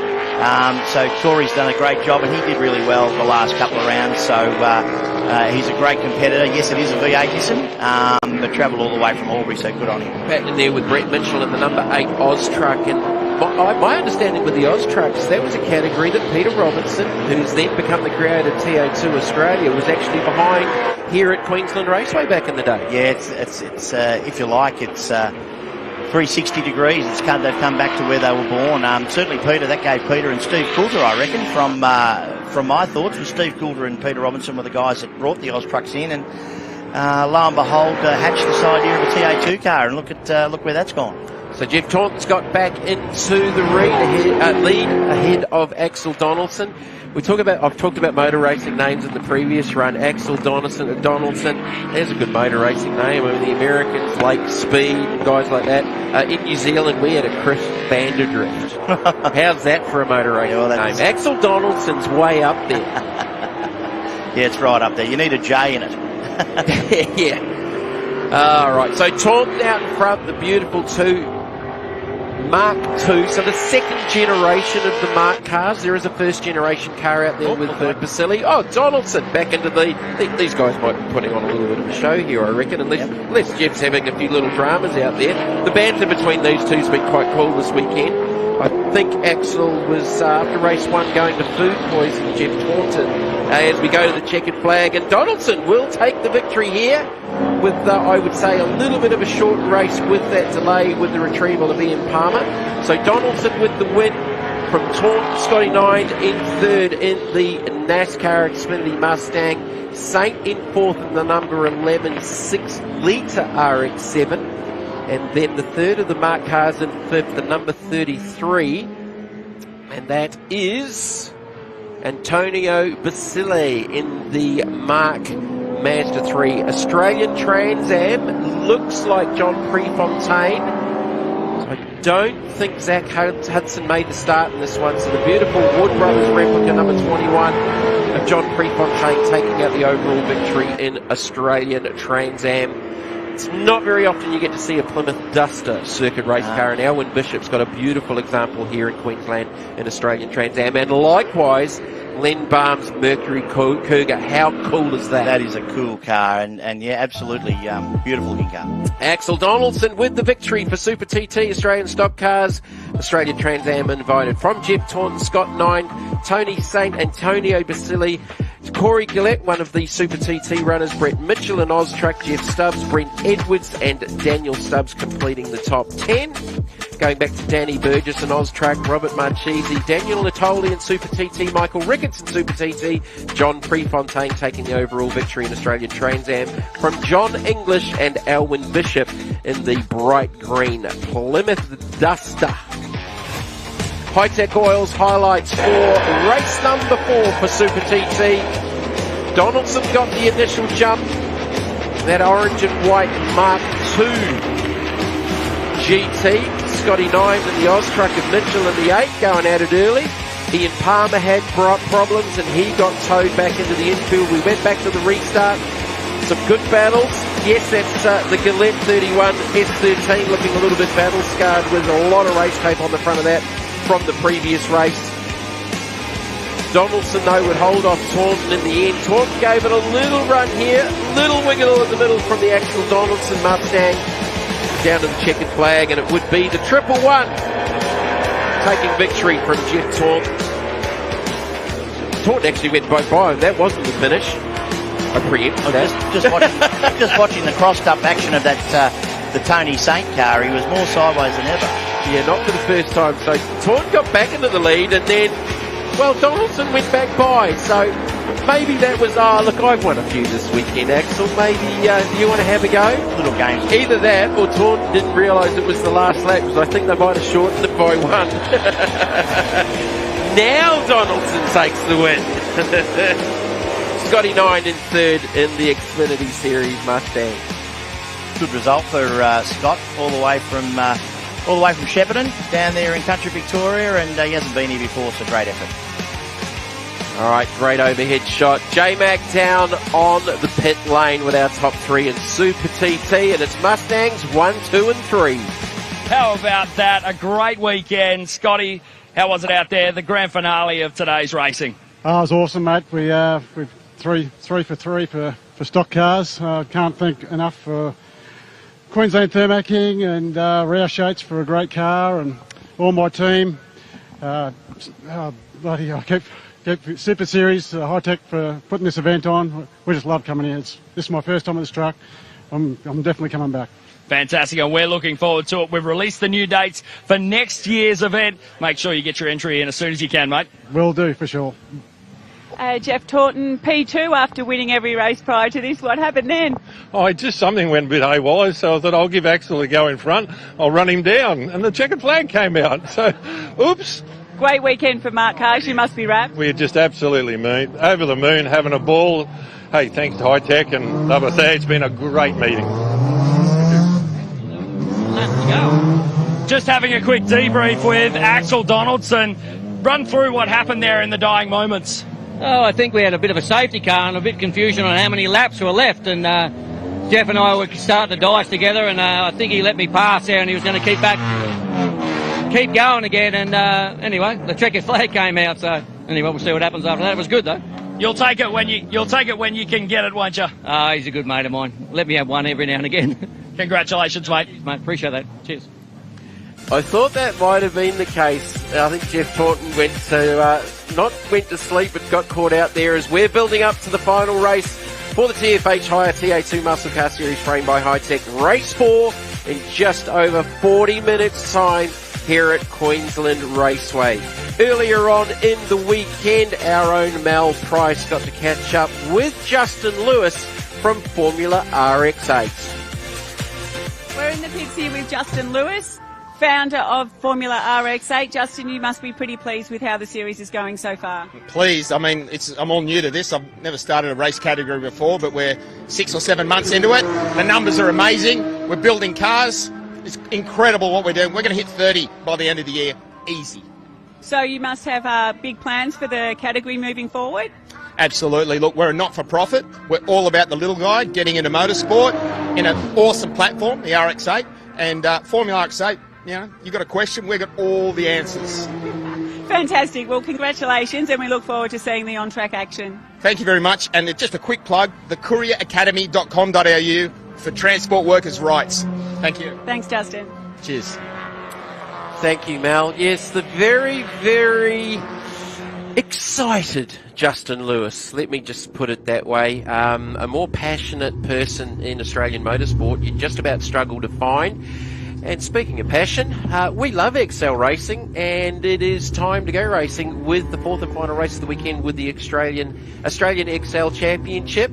Joining me back in commentary, Jared Hughes. First time's the charm, isn't it? How you going, buddy? I'm good, mate. Sorry, I was a little bit late. I was having a little sit down in the truck, and well, you did work pretty hard in race 3 with the TO2s, my friend. That was one heck of a race. I know. Look, from your perspective, with Josh, yourself, and Brad Gartner, man, that was big time elbows up. Yeah, it was, and obviously I'm in a position where I'm not in for the championship, so don't want to push too hard. But yeah, no, it was a good race, and hopefully the next one's the same thing.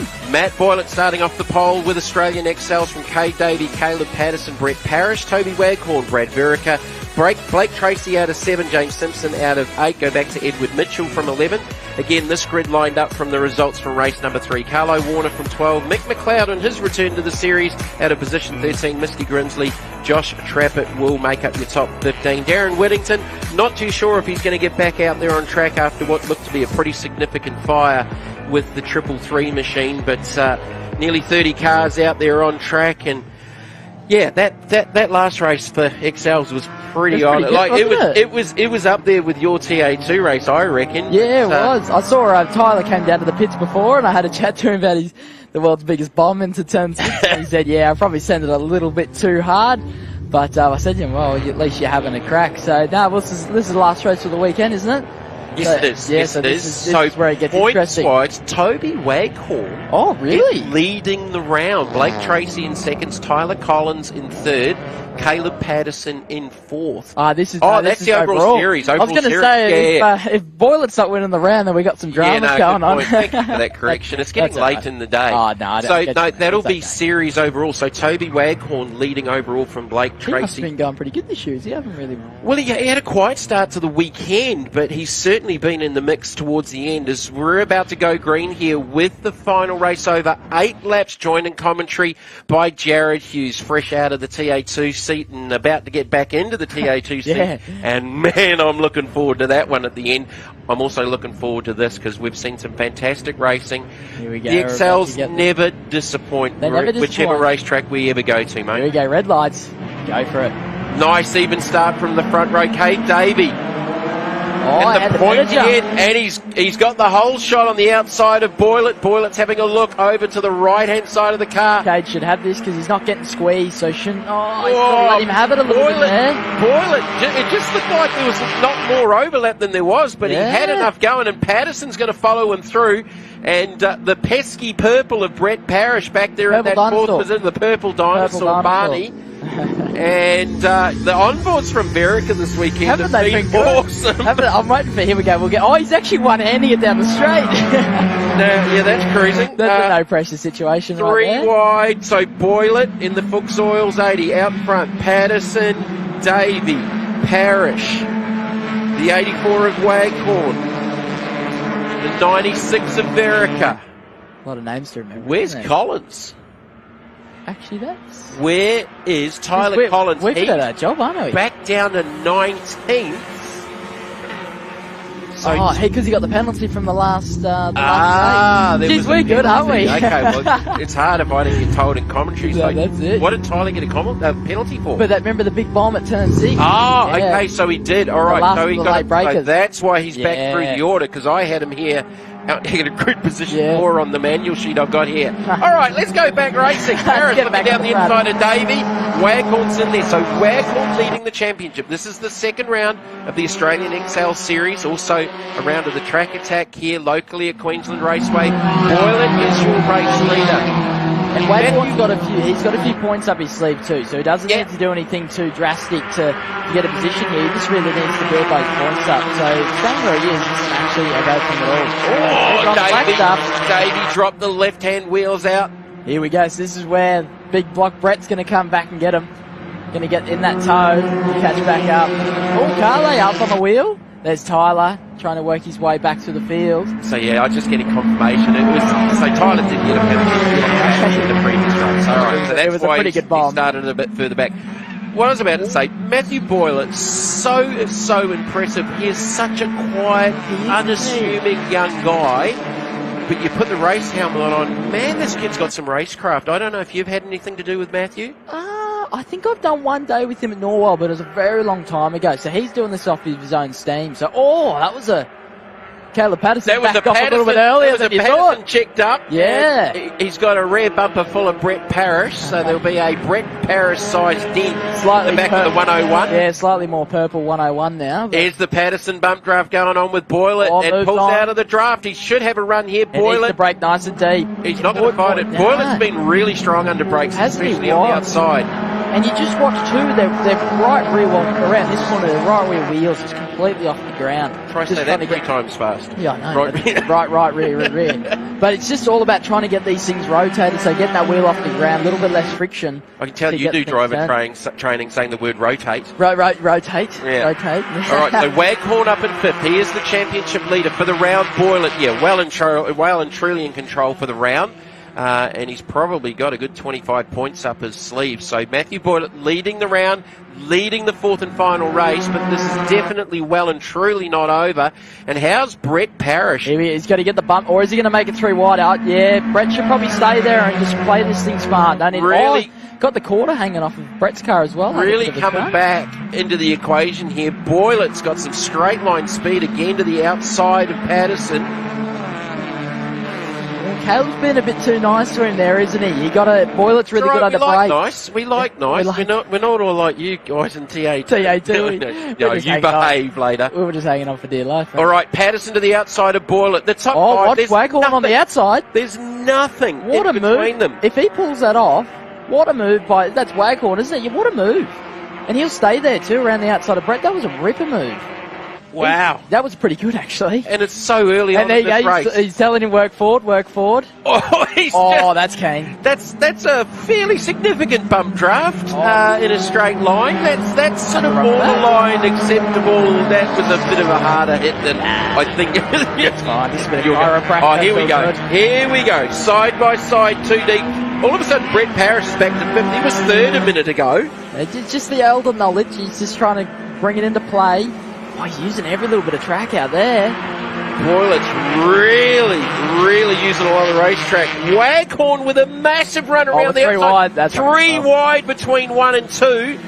You don't tend to get away with that very often, but he's actually gone to the outside of Patterson as Edward Mitchell's bit of off-road. Speared off. That, I think, was between 1 and 2. It was, yeah. And we're going to go 3, we're going to go 4. We definitely can't go 5. We've got an 8-car battle back to the lead here. Oh, wow. Check this out. Here we go. Is this what it's like on the outside? Kate Davies come back from 5th now to 2nd up the inside. Waghorn. Oh, they're going to be careful not to let Boylett get away here. They need to try and get their ducks in a row and keep this tow train going so Boylett doesn't get away. He's already pulled a little bit of a gap there. Blake Tracy's in there too. Verica's in there. Simpson's in there in the SP Tools too as well. Okay. Davey down the inside. No, he's not up far enough. So that's Waghorn into 2nd. So they need to start playing it smart here because Boylett's pulled. Once he's got a 6/10 gap now. Can't let him get too far away where he's out of the tow. And that can happen here at QR. If you're battling against each other and you let someone go, it is so hard to try and get them back. Yeah. Especially with the pace that Matt Boylett's had throughout the weekend. He's playing it smart.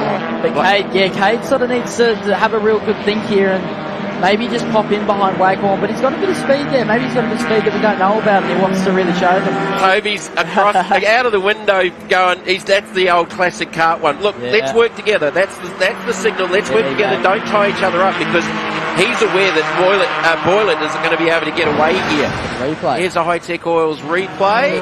Oh, Mitchell. That's lucky.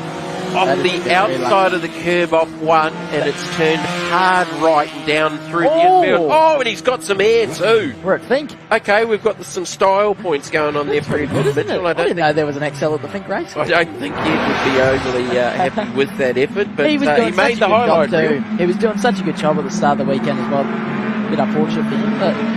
All right, who's where? Let's try and figure this out. Parrish is back to 6th now. And I'll tell you what, they haven't. So Waghorn's put another move on. They put another move, so these boys need to plug their brain in. There's a cover from Waghorn. Yeah. He got a hurry up from Davey, but this battle group battling together is allowing Boylett to get out, and that is beyond a 2nd now. They need to start plugging their brain because he's just going to get further. He will just run away and hide. He will just run away and hide. Waghorn's still trying to do that with Patterson, who's forcing the issue. Davey back to 4th. Patterson should work with him. He's pretty switched on. So here comes Blake Tracy. Blake Tracy down the inside of Davey this time. Yeah, get around the outside. So they just need to try and work together now because what's Boylett got now? 1.2 seconds. Guess who's not too far behind this group? the number one, Tyler Collins, up to 9th. So he's got a bit of a gap. He's got a bit of work to do in 3 laps, but hey, anything's possible. Oh, there was that's a bit of a contact hit. there, Davey and Tracy. That was awkward into one. Davey's bouncing, more than bouncing. There's your Fink rally. Jesus. That's cost him some spots. He's just taking out my brake marker too.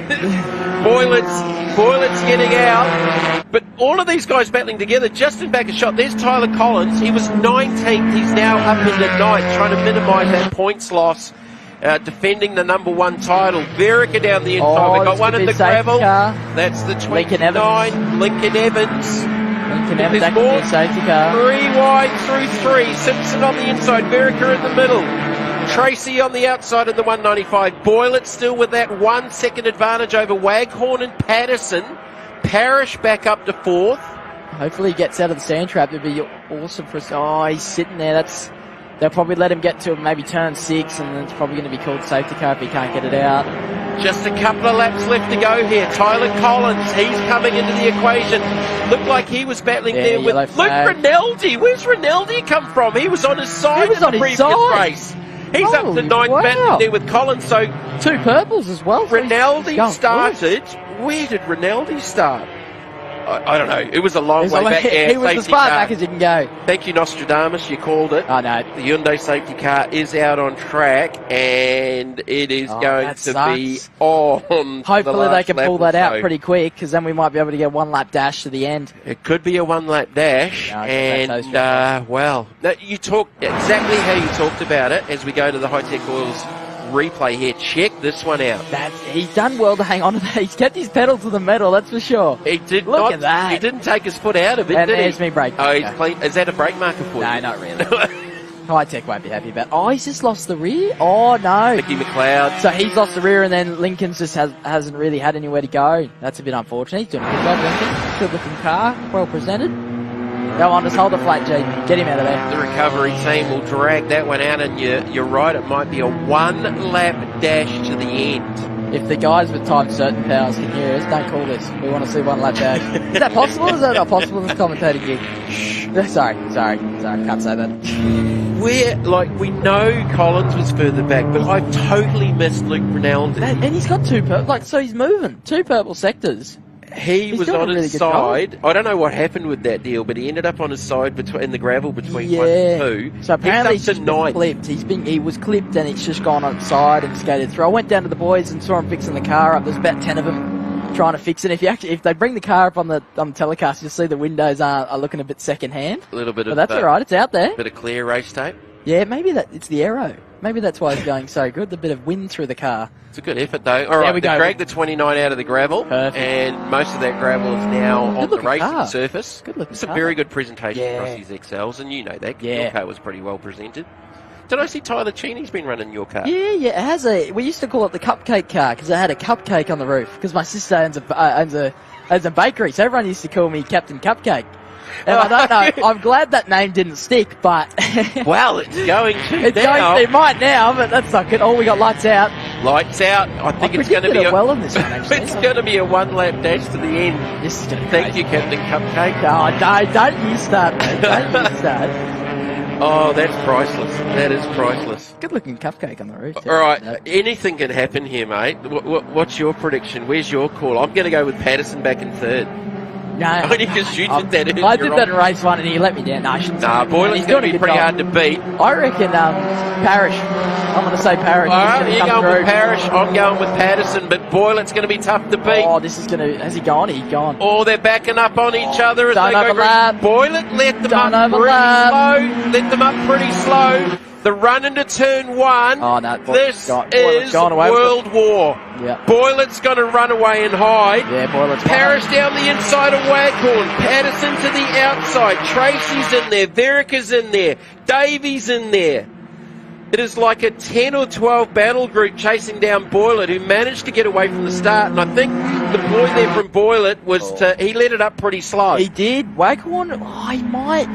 if they work together the next couple sections, I doubt it, but they might be able to get him. But this is getting pretty spicy. Tracy was working with... Oh, lock up by Parrish. Parrish with the lock-up. Tracy was working with Patterson, then he switched back and got onto the back of Parrish, who's just got a door full of Tyler Collins. He's back. Tyler Collins is... He's gone. Oh, Collins has exited stage left. High speed. That's on you commentator's curse. Where is... Oh, and then Parrish. So Parrish and Collins are in that incident. I'm going to have to retract my comment about Parrish. Another one stopped down on one of the join parts of the circuit over the back. Boylett's going to do this easy.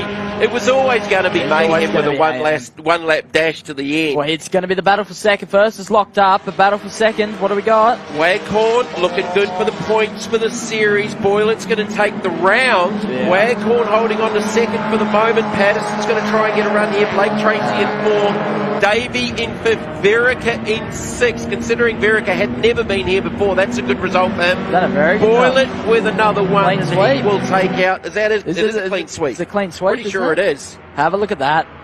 The Wow. army of XLs. That's what happens when you have a one lap dash to the end. You got 25 XLs covered by about 8 seconds. Parrish lifts across the line back in 21st. I predicted that one well, didn't Knowing Brett, he will not be a happy camper. And Tyler Collins in 23rd.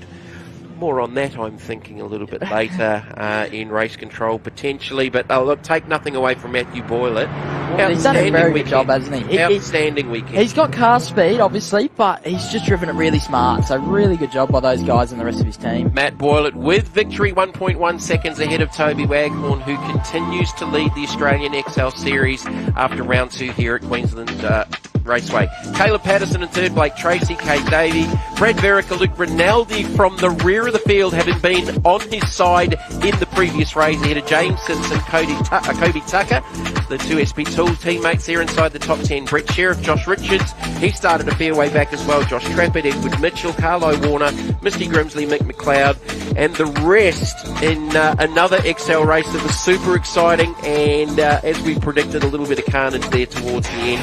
Here are the Hi-Tec highlights. This is going to be a good one. Oh, the start was the cleanest part of the whole race. Yeah, I thought Kate would have had this because Boylett, if we go to the forward shot, Boylett left a lot of room there for Kate to work with, but yeah, just sort of, I think that bump draft from Patterson worked well. I thought Boylett was in the mirror trying to hold off Patterson, and he could have popped out in front, and good close quarters racing and a fantastic start from Boylett. As you said, I thought Kate Davey had to run around the outside, and again, it was just mega on in the opening corner or so. And some fantastic shots out of Brad Verica's car. Watch, he'll drop the hand here. There it is. Drop the hand and relax. The one hand special. That'll be the last time we took one hand off the steering wheel for the rest of the race. I'm just about going to guarantee. Another off-road trip for Kate. Yeah, that was early for Kate. Yeah. Second one was the big one where it bounced about 4 times. 3 wide, which we've become used to excels here at Queensland Raceway. Edward Mitchell. So lucky. Yeah. And then he found out the infield has some lumps in it. That front bumper's not. That one. Oh, and that one. That won't be good for the front shocks and the wheel alignment for the 169. Or he's back, I think. But this is Kate Davies' effort. Keep it pedal, brother. Keep it pedal. There it is. Get it out of there. They did not make a four-wheel drive Hyundai XL. Kate Davies just tried to turn it into one. And then this was lucky too. That could have been a bad shunt. Lincoln actually did a not bad job there. Mick McLeod mid-corner. Yeah. You're right there. You're right there, mate. It could have been a lot worse than what it was. Now this is interesting because these boys they've tried to wrestle as soon as it goes green, but Boylett's like, see you guys, have a good one. Boylett will be laughing right about now. Watching how close they get through what that could have ended so badly for Patterson on the outside. It was Parrish. There was a little bit of contact from the inside Parrish to Waghorn. It's just that's awkward. Just a bit of an that was close to rolling too. That was just an awkward one, but how good from this guy? Oh, Matthew Out Boylett. front, drove it smart. And a little bit of a celebration down to the line. He's come a long way up the points, but Waghorn on top for 347 and a bit of a gap to second as well. Down onto pit lane with J Mac in our top 3 in the Australian XLs. Caleb, congratulations. You had the elbows up in that one, didn't you? Yeah, definitely. That was a hard-fought race. These boys have just had the pace in that last race over us, and we did what we could with the car, so to come away with that, I'm pretty happy. You got a massive, rabid group behind you. How cool are these guys? Yeah, that was awesome. That was crazy watching that in the rear view. I just wanted to work with the boys and try and get away from it all, and yeah, so we ended up third, so I'm happy with that. Well done, mate. Thank you very much. Toby Waghorn, P2, you must have been a bit worried after the safety car restart on that last corner. Yeah, I sure was. He was putting the pressure on me. I was just about to break. He was doing a really good job of it. So terrific weekend for you, still leading the championship. Congratulations. Cheers, thank you. Matty, congratulations. A fine finish to a great weekend. Sum it up for me. Oh yeah, pretty good weekend. Clean sweeped them, so yeah, pretty happy with that. Mate, it doesn't get any better than that. How hard is it to get this thing out and ready? There's a lot that goes into it, even in an Excel car, isn't there? Yeah, it's pretty hard, especially where we live in Cairns, so yeah, it's pretty hard to get down here and set it up. Congratulations, you had a hard crew behind you today. Job well done. Thank you.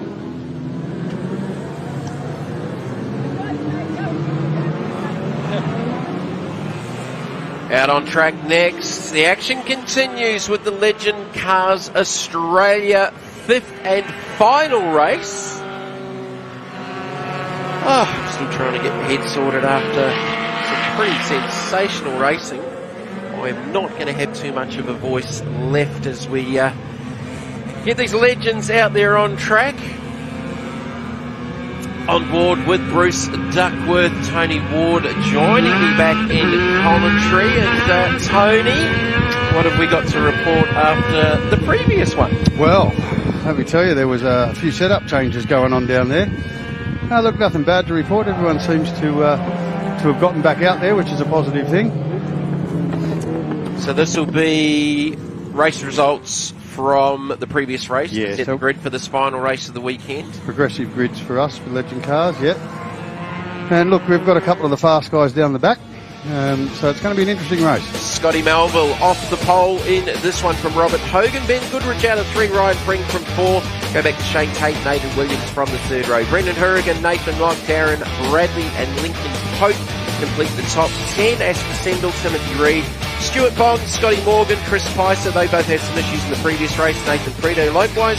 Matthew Bond, Bruce Duckworth and Riley Skinner, who unfortunately after a race 3 win had a DNF in the previous one. Any ideas what happened to Riley? Yeah, he lost brakes, he said, in that last lap. So did the smart thing. If you don't think your brakes are working, probably best to pull over. So not a bad place to do that here, because you definitely need brakes. Hallelujah. 1, 3, 4 and 6, quite critical here at Queensland Raceway. Alright, so Melville off the pole in the purple or blue? Purple number 81. Purple and blue, actually. Purpley blue? We'll go with purpley blue. Alright, so Melville off the pole.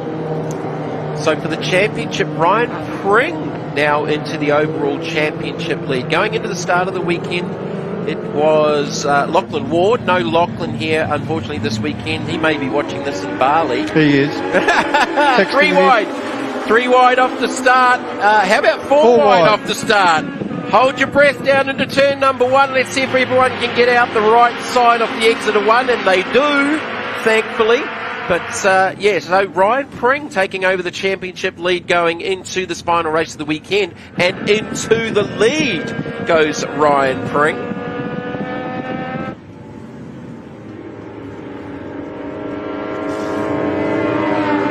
Just took a little moment there to listen to them in a straight line as a big group. That's actually a really cool sound. Oh, that was Tate with the 147. He had a couple of brake lockups in the last one. That was a big drag on the right front.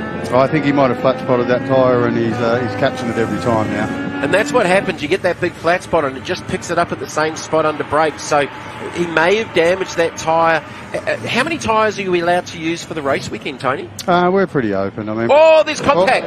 Contact moved back. I think the 72 was in the middle of it. No, it wasn't the 72 because that's not even out there. But a couple of cars getting together, and one of them was up over the top of the other one.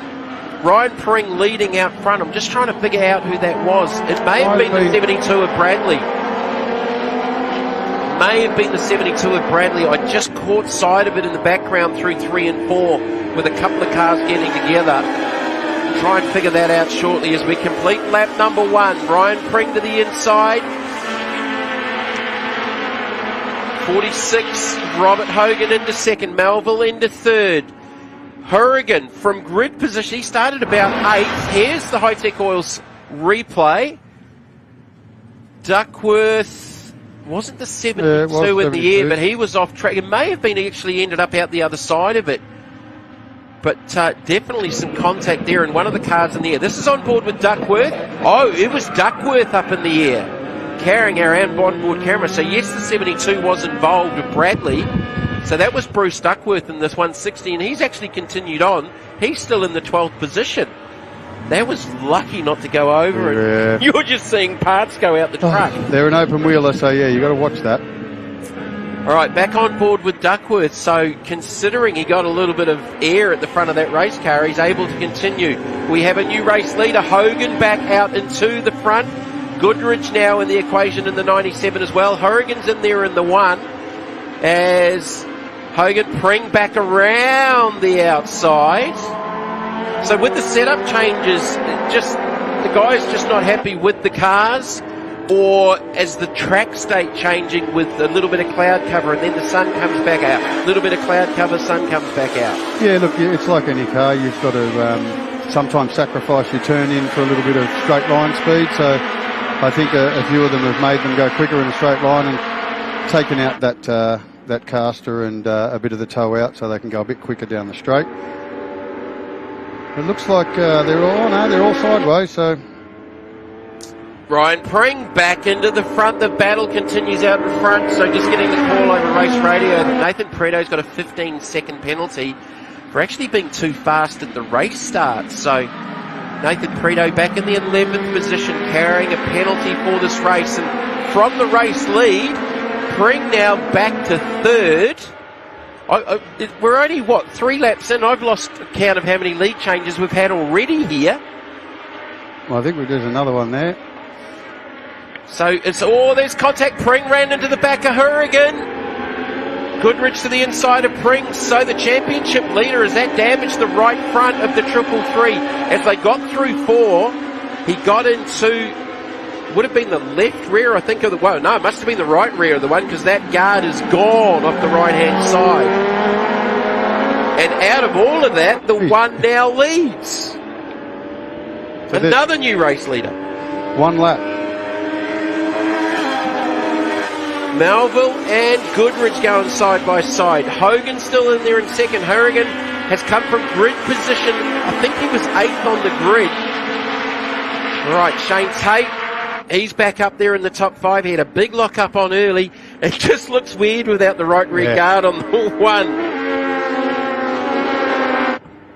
So this is definitely not over. We've got the lead battle group with 6 cars, the second group with 6 cars in it, headed by now the 27 of Nathan Locke. And if they can work together, they can sort of try and get them back south, get them back onto the back of that leading group of cars. All right, so Ryan Pring back up into 5th. Doesn't look like it's done too much damage. Let's see what happens here. So Hogan down the inside of Hourigan. Watch Pring just in back a shot. He appears now and ran up over the left rear. Where did Hourigan may have already lost that right side wheel arch, because there was contact on the other side. That was from the last race. He lost that one. Oh, okay. So that's what I couldn't figure out. So Ryan's got up and just ran out of racetrack because... And that's cost him 3 positions. Yeah, well, he's back up to 5th now. He dropped him back to 6th. So that right rear guard was already off the 1. Okay, that makes sense now, because I thought the contact was with the left rear. So 6 cars out in front. Next battle group headed by the 27 of Nathan Locke with 6 cars in it. Nathan Preto's in amongst that, but he's carrying a 15-second time penalty. Lap 5 of 8, last race of the weekend for the always entertaining Legend Cars Australia team.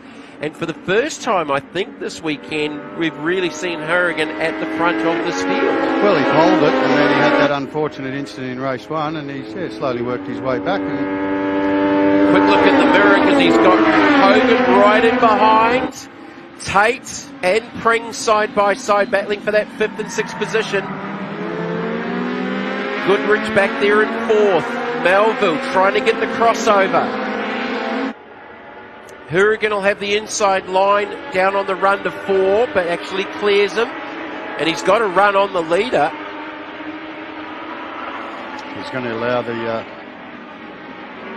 next two, those 5th and 6th, to catch up to them.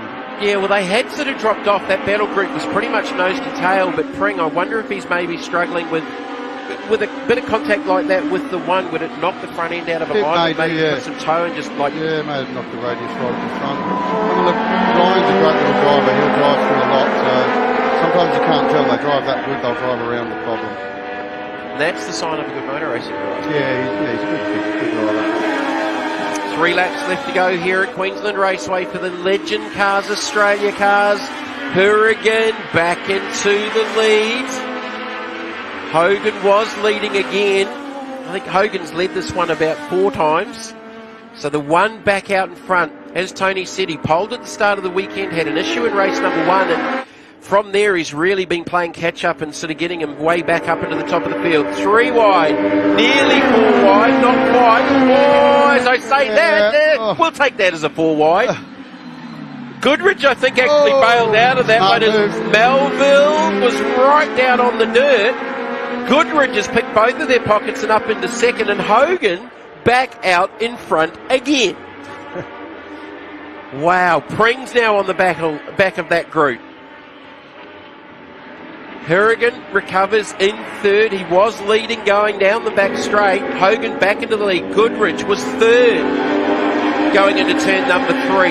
Melville got tucked down onto the inside, got into the dirt, and that's just sucked all that exit speed out of it and dropped them back. The top 3 all over each other down into turn number 6. Hourigan down the inside of Goodrich. Back into second he goes with 2 laps left to go in this final race. Who will win the final? Anybody's guess at the moment. Pretty tough to discount the top 3. I don't think Ryan Pring's close enough at the moment, but he's got a couple of laps. Oh, Melville! That'd be at 190 odd kilometres an hour on the approach to 1 as Duckworth's gone off as well. That's out of the final corner onto the Dick Johnson straight. Melville with a massive lose.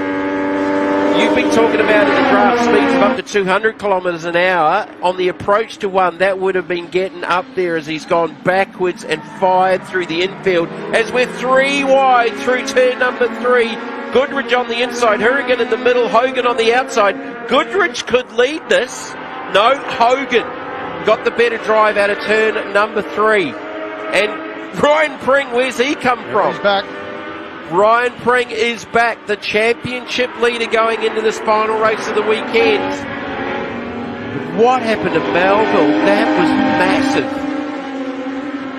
Last lap board this time. Hogan for about the 8th time leading this race. Hourigan for about the 6th time leading this race. Nice clean pass up the inside into 6th. Lots of stones out there on the outside of the circuit when Duckworth rejoined carrying our onboard camera. Oh, checkered flag, wasn't the last lap. It had 2 laps before, so they've shortened it. And who won? Hourigan won it. His first win of the weekend, I think. I think it is, yeah. Hogan in second, Goodrich in third, Ryan Pring in 4th. And for the round, I think Hogan will take out the round victory on 479 points. Yeah, looks like he's taken. Alright, here's the Hi-Tec oils. This is a replay. This is Duckworth going through the gravel at turn 6. Managed to avoid the tyre wall and did a good job to get out of there, actually. He's on the rev limit of doing it. He was. Oh, all right. Congratulations to our reigning number 1. Very good race. Brendan Hourigan with the victory here, just 0.07 of a second. 7/100ths of a second was the difference between himself and Robert Hogan. Ben Goodrich in third in the number 97 ahead of Ryan Pring, who should maintain the championship lead heading to the next round at the Bend in South Australia. Chris Spicer just outside of the top 10 with Stuart Bond, Matthew Bond, Nathan Frito with that penalty fell back to 14th. Bruce Duckworth with a couple of moments in 15th with Scott Melville having some dramas in that one. That was a huge lose for Scotty Melville down off the front straight into turn number 1. Here are the Hi-Tec oils highlights for the final race from the Legend Cars in Australia. I lost count of the lead changes in this one as they went 3 wide, tried to go 4 wide. Yeah, we're going to say that was a 4 wide off the start as they charged down into turn number 1 off the Dick Johnson straight. I lost count of the lead changes in this one. There were so many different leaders, and I think Hogan and Hourigan between them probably led 14 times, and it was only an 8-lap race. Great onboard coverage out of the Bruce Duckworth number 160 this weekend. He's definitely had his hands full. As we saw the 72 get together with Duckworth, they were both very, very lucky to get away with that one. Here's the onboard for Duckworth, just got into the right rear and climbed up over the back. Managed to continue, and then he would have his own moment later on in the race. Hogan and Hourigan out in front, and literally that lead between them would change at least 13 or 14 times. Ryan Pring ran into the left rear. That cost him some time, but he would fight his way back through towards the end of the race, so it obviously didn't hurt the front end of the race car too badly. And it was just war. War at Queensland Raceway with legends. There's a 4 wide again on the approach down. Now, Melville here just run out of racetrack. That ended up seeing him back into the clutches of one of Hourigan, who ended up with the win, and he was as far back as 4th at this stage of the race. He would get back through to the lead. Melville, though, there, off the Dick Johnson straight. That was really, really lucky not to go further and get into the gravel and end up upside down. But down to the line, and it was all on to the end. Hogan actually nearly got him, because Hourigan actually got sideways out of the last corner. What we thought would be the final lap was in fact the checkered flag, and there was just 0.007 second in the end. So, championship points. Ryan Pring, 1-3-4-5. Shane Tate, 1-3-2-2. Actually very, very close. Robert Hogan, 1-3-1-9. Back to Brendan Hourigan, trying to salvage his championship defence on 12.75. Scotty Melville in 5th. Ben Goodrich going into the next round in South Australia with the top 6 in points. Back down onto pit lane here at Queensland Raceway with J-Mac. Workload was big in that final race of the day. Oh yeah, it was non-stop. It was just action-packed. No matter what, there was passes happening, action everywhere. It sure was hard work out there. A tough set of races out here this weekend. How are you feeling after all that? Ready to go and improve your position in the points? Yeah, I'm ready. I've had all thirds this weekend, so I want to just get that next step and go further up. Well, congratulations, mate. Well done. Thank you. Rob Hogan, P2 in that race, 7/100ths of a second, but a round win. Congratulations. Yep, thank you very much. Yeah, I just knew we had to finish the race in that last one and, yeah, take the round win, which is good. And you've bumped up to 3rd place in the championship as well. Yeah, absolutely. We had a couple of DNFs at Morgan Park, so we'll fit it in 7th, I think. So now we're bumped up to 3rd, which is really good. So, yeah. Fantastic. Looking forward to the next one. Excellent. So are we. Brendan, congratulations, taking out the win in the final race. It's been a big, big weekend of racing for you. Car's looking a little bit worse for wear after that one. Yeah, it's not looking the greatest. That damage was done earlier, but we got it back on the road to have a good win. Congratulations, mate. A super tight gap from you to 2nd place. The pressure was on. Definitely on. It was on the whole race, and I think there was 4 or 5 guys going for the lead. Awesome to see so many leader swaps. Congratulations once again. Anyone you want to say thank you to? Legend Cars Australia and Hi-Tec Oils. Awesome stuff. Thank you. Thank you. Thank you, J-Mac. All right, we are less than a couple of minutes away from the TFH TA2 Muscle Car Series Raid by Hi-Tec finale. They're coming out on track. Earlier on in the weekend, we caught up with some of our TA2 Series rookies here at Queensland Raceway.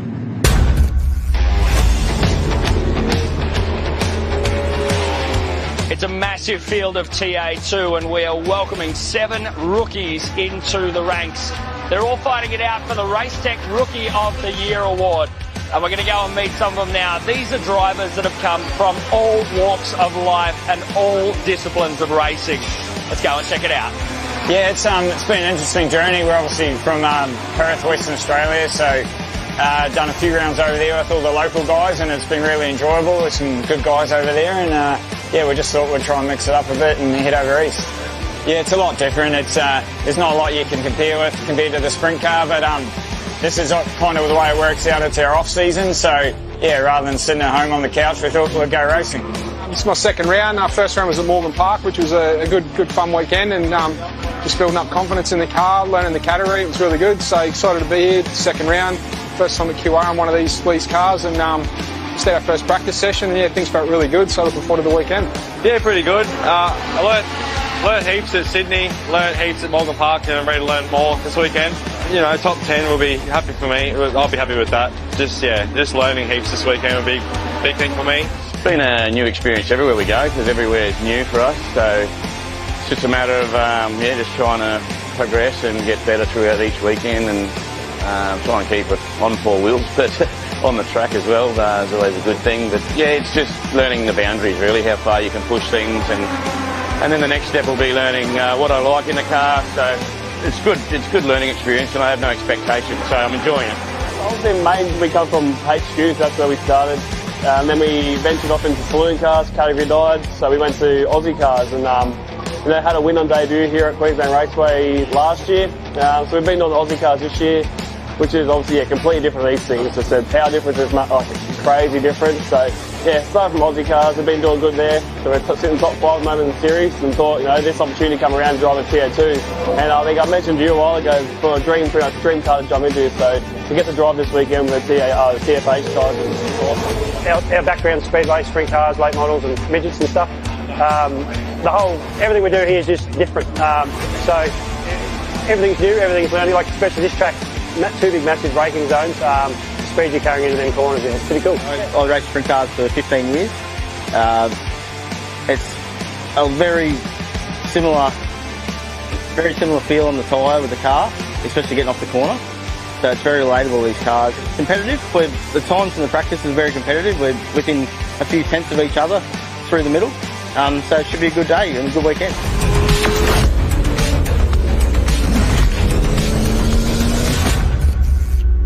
Great to see some new drivers coming in and being a part of the TFH Hire TA2 Muscle Car Series framed by Hi-Tec Steel Framing.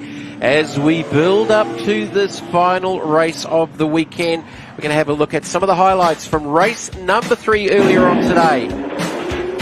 Matty Mack might be a little bit quiet on this one because he hasn't got much of a voice left, but Matty, what a race this was, my friend. Race of the year so far, I reckon, Jamie. This was fantastic. Lots and lots of desperate moves. There was a bit of talk after this race that Josh Haynes might have been doing a bit of blocking, but our DSO, Elliot Barber, he looked at every single lap on board from both Gartner and from Hainsey, and there was no penalty. There were some penalties handed out to Connor Roberts for turning Russell right, but also Des Collier for causing the accident we're just seeing on screen here. So both those boys got 30-second penalties. So back off the restart, and Graham Cheney did just such an amazing job. Like, sort of at this stage of the weekend, we saw it at Morgan Park, he really started to go forward. So Josh Haynes had to get back around him, which he managed to do here as Cheney just ran a little bit wide down there in 3. Jared Hughes and Brad Gartner were all over them as well, and Jared Hughes, very, very racy. Just said to me before they were still having some little overheating issues with the American Muscle Trucks number 118. Overtook the boss there. Didn't think we'd see that this week. Yeah, okay. You got that one on me. You got that one on me. This was a story from race 3. Crutcher. Well, Crutcher just doing Crutcher things and just sending himself off there into the infield, having a look at the Queensland Raceway graph. I know he'd be disappointed with it. Again, like Morgan Park, he'd been having a fantastic weekend. He was annoyed at himself, but this was the battle all the way through the weekend, all the way through race 3. But as we say, no blocking there for Josh Haynes. He just raced very, very well, according to Elliot Barber, as we roll around for the start race 4. But there was some needle, there was some aggro after that race, and I love it. I saw an agitated Josh Haynes in that interview at the end of race number 3. Oh, no, he had a bit of spirit going about him. Gartner was also dirty. Brad was a little bit dirty on it. I asked Jared Hughes before the start of this one, and I said to him, good luck, and he went, I'm sending it. Here we go. Look at Graham Cheney down the inside. Hughes also down the inside. Gartner, he doesn't want to hang around this time. What's he going to do? He's on the outside through turn 1. He's got to be careful not to get hung out to dry. Trying to live there. Hughes to the inside and Cheney.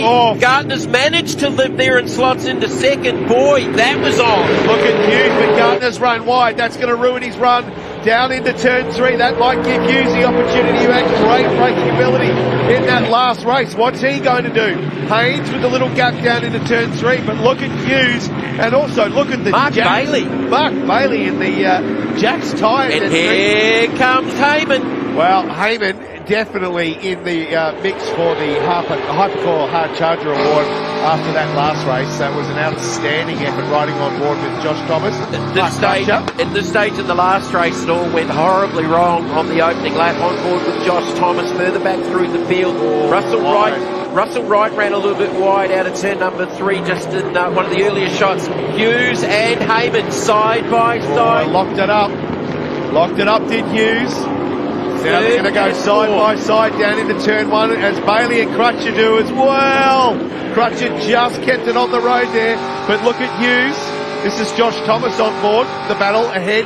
Crutcher. Oh, big lock up from Hughes. Big lock up from Hughes. Avoids contact though for Heyman. Heyman now up into third. We talked about this possibility before the start of the last race, driving back through the field, did not contest race number 2, had a gearbox issue in race number 1. They've got a borrowed gearbox in that car out of the Hayden Jackson car, is my understanding. So watch Heyman, he could be a part to play in this. Gardner's gone purple to the first sector, but look at the gap to the leader. Haynes has already established just a little bit of a gap in the early stages of this 18-lapper. Bailey sideways out of turn number 3. What is it with the 2 yellow cars? And speaking of Hayden Jackson, unfortunately, just too much damage from that previous race. So he's not able to make the start. Crutcher, the late break. Russell Wright also down on the inside Bailey. Yellow cars going at it. Hammer and Tom. Josh Thomas takes advantage of the opportunity as well. Bailey hanging to the inside there. What will Josh do here? Go for the over-under and have a crack under brakes? No. Thinks better of it. Gets it squared up under brakes. Demain Ramsey, the C&H Trucking Camaro now. Really impressive top 10 in the previous race with Demain Ramsey continuing to go forward. Mark Bailey's really impressed me. Apart from the little hiccup in the early race of the weekend where he did cop a penalty for contact with Mark Crutcher, he's been super fast. And he hasn't done a lot of race meetings in the TA2 category. He's done really well. Lots of talk in the break there about who had what tyres.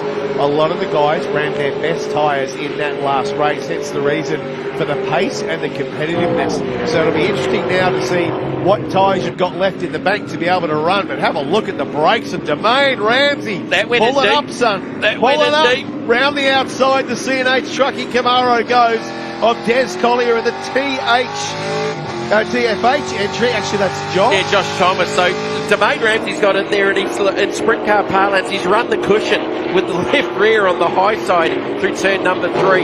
The 3 yellow cars going at it for position. Crutcher 6th, Russell Wright 7th, Mark Bailey in 8th in the Jacks number 12 Camaro. And a couple of veterans of the class here, both winners of the Masters Series in TA2 in Crutcher and Wright. But look at this. Crutcher just gets a little wide up off 6. That's going to allow Wright to run down to the inside. He thinks better of it, tucks in behind. But he's clearly got pace and grit over Crutcher at the moment. Tom Heyman, the man on pace, goes triple magenta. He's laid down the fastest 3 sectors of this race. And fastest by 3/10 over anybody else. 3/10 faster than Haynes and Gardner out in front. Look at Bailey lining up the 55 crew commercial of Wright. Russell Wright, just a little position change to the centre of the racetrack. Oh. Bailey's going to try and go the high side and get the crossover into 3. Actually, Wright had to run up the inside of Crutcher at the same time. It looked like he was sort of defending on Bailey coming back. He's managed the overlap here and may get a run. Look at this, the brakes, here it goes. The braking duel between the number 4 of Crutcher and the 55 of Wright. The veterans going punch for punch. Crutcher gets the inside line, but they still go side by side. Russell should be able to live there. Heading down to turn 6. Now Bailey slide up the inside of the 55 and get the spot 2. Now they make contact. It's great racing. Demain Ramsey goes around as well. I think that was a reaction to what was going on up ahead, and he's had to get on the brakes and unfortunately has rotated the C&H Trucking number 71. But what a great battle we're watching here between Wright, Bailey and Crutcher. So it's all about tyre life here, because we've got 18 laps the journey this time. Normally 12, we're going 6 extra laps in these races.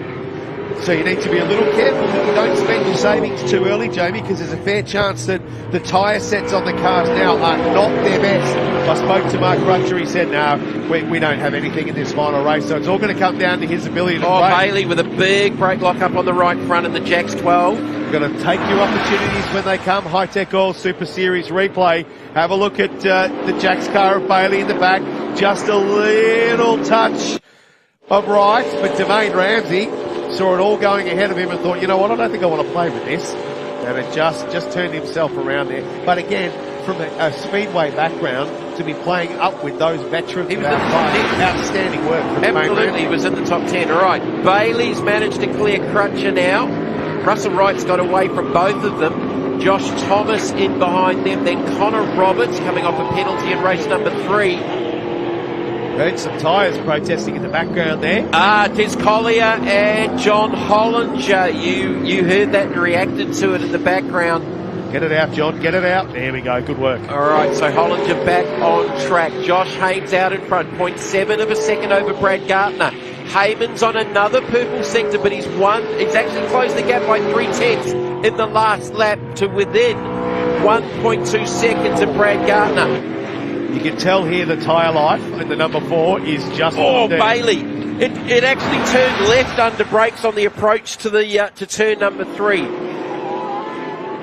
There's the tyre squeal, and obviously a little bit of a get-together between the 63 and the 20. A lot of locking up on the inside front rights, both at 6 and at turn 3 as well, which is not usual for these cars.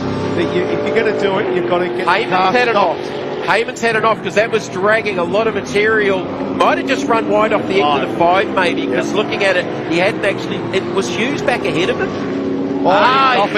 He's off again. And on the pit lane goes Heyman. What has happened to Tom Heyman? Was that maybe a tyre going down? Well, we'll get one of our pit reporters to jump into Tom Heyman's car and find out what's going on there. But I thought it was him that went off at the exit of 5. Here we go for the race lead. Getting tighter. Look at Gardner now. Ranging up to the back of Josh Haynes, our championship leader. Gardner had great brakes in race 3. Can he get it done this time? But we've still got 11 laps to go of the 18-lap journey. So a long way to go, and you cannot spend your tyre life too early. You can't miss any opportunity, Jamie, but you've just got to be careful as we look at Tom Heyman and the DePrinzio concreting Mustang just pulling into the garage there. What a tough weekend for the young fella who's got serious pace. He's in the box seat for our Hypercoil hard charge, but look at the braking on Gardner, and that's what he's got to do. He's got to keep applying the pressure to Josh Haynes, our championship leader, if he's going to have a chance. Josh just a little wide on exit there, and Gardner a little more clean. So he's got to build the pressure, Jamie. He's got to build it. He's got to try and put Haynes under pressure and maybe put him into a mistake with the Hi-Tec Oils replay here. Oh yeah, there's Haynes going off at 5. So that's what I saw with the dust trailing behind the car when it came back on track. Something happened mid-corner there. You could see that just at the exit, he just couldn't, well, he got the apex, but just couldn't hold fast to that normal exit line. So, and here comes Gardner, again in the mirrors of Haynes. Lap 8 of 18. I thought Haynes on that last lap through 6 looked a little bit more solid through the centre of the last corner, whereas Gardner was a little bit more sideways. Well, he was a tenth of a second quicker, Gardner, to Haynes on that lap. So he's just got to keep applying the blowtorch. But this is letting Hughes, who still looks like he's having a few little brake lockups in the background there, this is letting him in the game as well. Could we have another barn burner at the end of the race with the 3 of these guys going punch for punch? If Hughes can get to them, yes, definitely. Graham Cheney in 4th, and we've got Des Collier off. That's deep.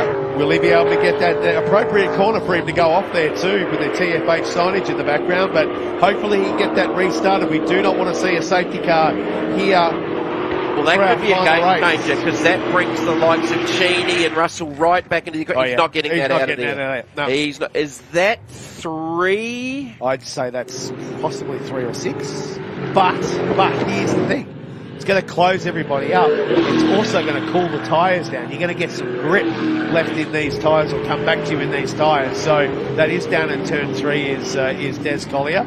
But now everyone's just going to take a deep breath. The tyre temp will come back to the Hoosier tyres, and I reckon for the last couple of laps here, depending how long it takes to get Collier out, we are going to have an absolute barn burner. Hey Mel, you're in the pits. What's happened to Tom Heyman? Yeah, it devastated Tom Heyman here. You charged your way up all the way into P3. What went wrong? Steering rack snapped, supposedly, so it's a bit of a shame. We put a new one in on Friday and it's failed already, so not too sure what's going on there, but we'll have to investigate it more. Well, difficult weekend for you, but you must be wrapped with your efforts. You started 19th in race 3 and you were all the way up into 3rd. Yeah, the car was absolutely rapid, like couldn't fault it. We were definitely on for the win there. We're starting to close in, but it's just a shame I couldn't give it to the boys. So, no, we'll regroup and come back for the next round. Thanks, Mel. The disappointment there from Tom Heyman, and he definitely would have been a factor because he had set the fastest lap of the race up to that point and is still faster than the leaders. Here's what happened to the TFH number 63 of Des Collier. Locked the rears, you can see there, he's chatted the rears and then jumped onto the front and locked up the front. So that all that is just experience. He's come down into one of the bigger braking manoeuvres that you'll have in the TA2 racing series. Just didn't have enough bias either to I think probably had a little too much bias to the front. The rear's just not biting there, and that's turned him around. Well, that's another driver that's come out of sprint car racing. So, on debut this weekend, man, he's shown some shades of being very, very fast. There's Todd Hazelwood. He'll be on the radio to Josh Thomas. He's been helping with that car over the weekend. PC there next to him, expat Kiwi, very, very experienced engineer. All right. What do you reckon's going through this bloke's car? Hey? What do you think's going through Josh Haynes's? Well, Josh has just got to keep his head about him here, and he's got to make sure that he doesn't give Gardner any opportunity to pass him easily. Points. Both of them have to think about points. Of course, Josh Haynes in the lead of our championship currently, and Gardner's on the rebuild after that accident at Sydney Motorsport Park. But both of these boys, this is where we're going to see how good they are, because they've both got a lot to lose. They're both young. They're both race drivers, so they've got an ego. Let's just work out. They've got to work out what's more important here. Come on, Matty Mac. You race drivers don't have egos. Come on. No. My wife belted my ego out of me years and years and years ago. So, Gardner, Haynes from Gardner and Hughes, Graham Cheney. What a drive. Just constantly racking and stacking those points. Currently in 4th position. The wily veteran, the 55, Russell Wright in P5. Bailey in 6 having a great run. Josh Thomas having a good recovery run after being involved in that incident in race 3. Not the first time this weekend. Absolutely. The boy can drive. We've just got to get him consistent. Mark Crutcher in 8th. Connor Roberts continuing an impressive rookie run for this year in 9th position. And Jason Fry, up into the who top was 10. heavily involved in that accident in race 3, up into the top 10 again. So that's a magnificent effort. So for the round, Haynes, Gardner, Hughes, 1, 2 and 3 at the moment. Graham Cheney just needs 4 points to get up onto the podium for the round, but we've still got a lot of laps left here at Queensland Raceway, as it looks like we are about to go green with the resumption of the final race here at Queensland Raceway for the TFH Hire TA2 Muscle Car Series, framed by Hi-Tec steel framing. He's getting Haynes to his head. really slow to the goes. line, and he can control that pace. Got a fantastic restart. That was very smart. Just caught Gardner napping a little bit. Hughes has it reinvigorated the tyres underneath the number 118 machine. The main Ramsey with a little pinch to the right front down on the approach to 1. Josh Haynes did a great job with that restart. That's bought him potentially half to 3/4 of a lap of peace and quiet, and that's also allowed Hughes now to get up to the back of Gardner as well. So that was really smart racing from our championship leader Josh Haynes in the 37 Herzog Steel Mustang. Gardner's so strong under brakes. Both he and Hughes are very, very good under brakes. So, as I said, that bought him about a half to 3/4 of a lap of peace and quiet. We'll see what Gardner can do now here down into 4. Hughes applying the blowtorch as well. Cheney in 4. Gardner with a lock-up. Gardner with a lock-up into 4. There's the pressure. There's the pressure. We haven't seen that. We haven't seen that too many times this weekend. We've been complimenting how strong he has been under brakes. And when he got out of the car after race 3, he was annoyed. That's the first time I've seen a little bit of emotion out of Brad Gardner from Penola in South Australia. He was P155 at Josh Haynes. He didn't like the way Josh was driving, even though all that was cleared by our DSO, Elliot Barber. But I can tell you now, the eyes are on. Gardner wants Haynes. That was on board with Cheney, still in that 4th position, 4th overall for the round, 2nd in the championship, behind Josh Haynes, who's looking to extend that championship lead here. At the previous round, we saw a clean sweep from Brad Gardner. Can Josh Haynes do that here at Queensland Raceway? He needs to do it. He's got to do it for his championship. This will now separate him from Graham Cheney in the championship as well. I've got to tell you, Bailey has impressed me. Aggressive, making good moves. But had a little bit of an issue in race 1 of the weekend, but his recovery drive this weekend has been magnificent. Considering the last time I saw Bailey race over here on the East Coast, it was in a Toyota Yaris production car. Look at the braking. Did I put the mockers on him? Connor Roberts in the background too. There was about 3 of them locking brakes up into 4 there. It was just a bit of a chain reaction. Bailey sort of started it. Connor Roberts at the end of it. Roberts sort of back there in the 9th position. Another top 10 for the rookie back on board with the TFH Hire 169er Josh Roberts. You've got to realise... Josh Thomas. You've got to realise what you've got is right now. Gets the run right on Cheney. What can he do? Will he jam it down the inside of Cheney? Yes, he will. Side by side. No contact so far. Now they're going to head towards turn 2. I can tell you, Wright won't give up. Cheney, he gives it up. He knows he's in for the championship, so he's going to let Wright go. Great racing from the 2 veterans. Cheney must be starting to really suffer on tyres, because that's important for the championship. That puts a car between himself and Josh Haynes, who extends even further in that separation now. That's what you're seeing now about tyre life. We're seeing a lot of the guys locking up, pinching tyres, where you would normally brake when the tyre life was strong. You can't brake there anymore, or you're just going to lock them up. So a little bit of heads-up driving from both Cheney and from Russell Wright there. We talked about Russell Wright at the top of the show. He is a veteran, and he is smart, and he is competitive. And he's still super fast. And he's 72. 72 years of age. Russell Wright doing a great job. Domain Ramsey once again. That was an CNH Trucking 71 through the middle of 4 and 5. Now right back to the leaders. Haynes with a little bit of breathing space. Not as big a gap behind Gardner to Hughes, and it's definitely not over with 4 laps left to go. Tim Brook looking on.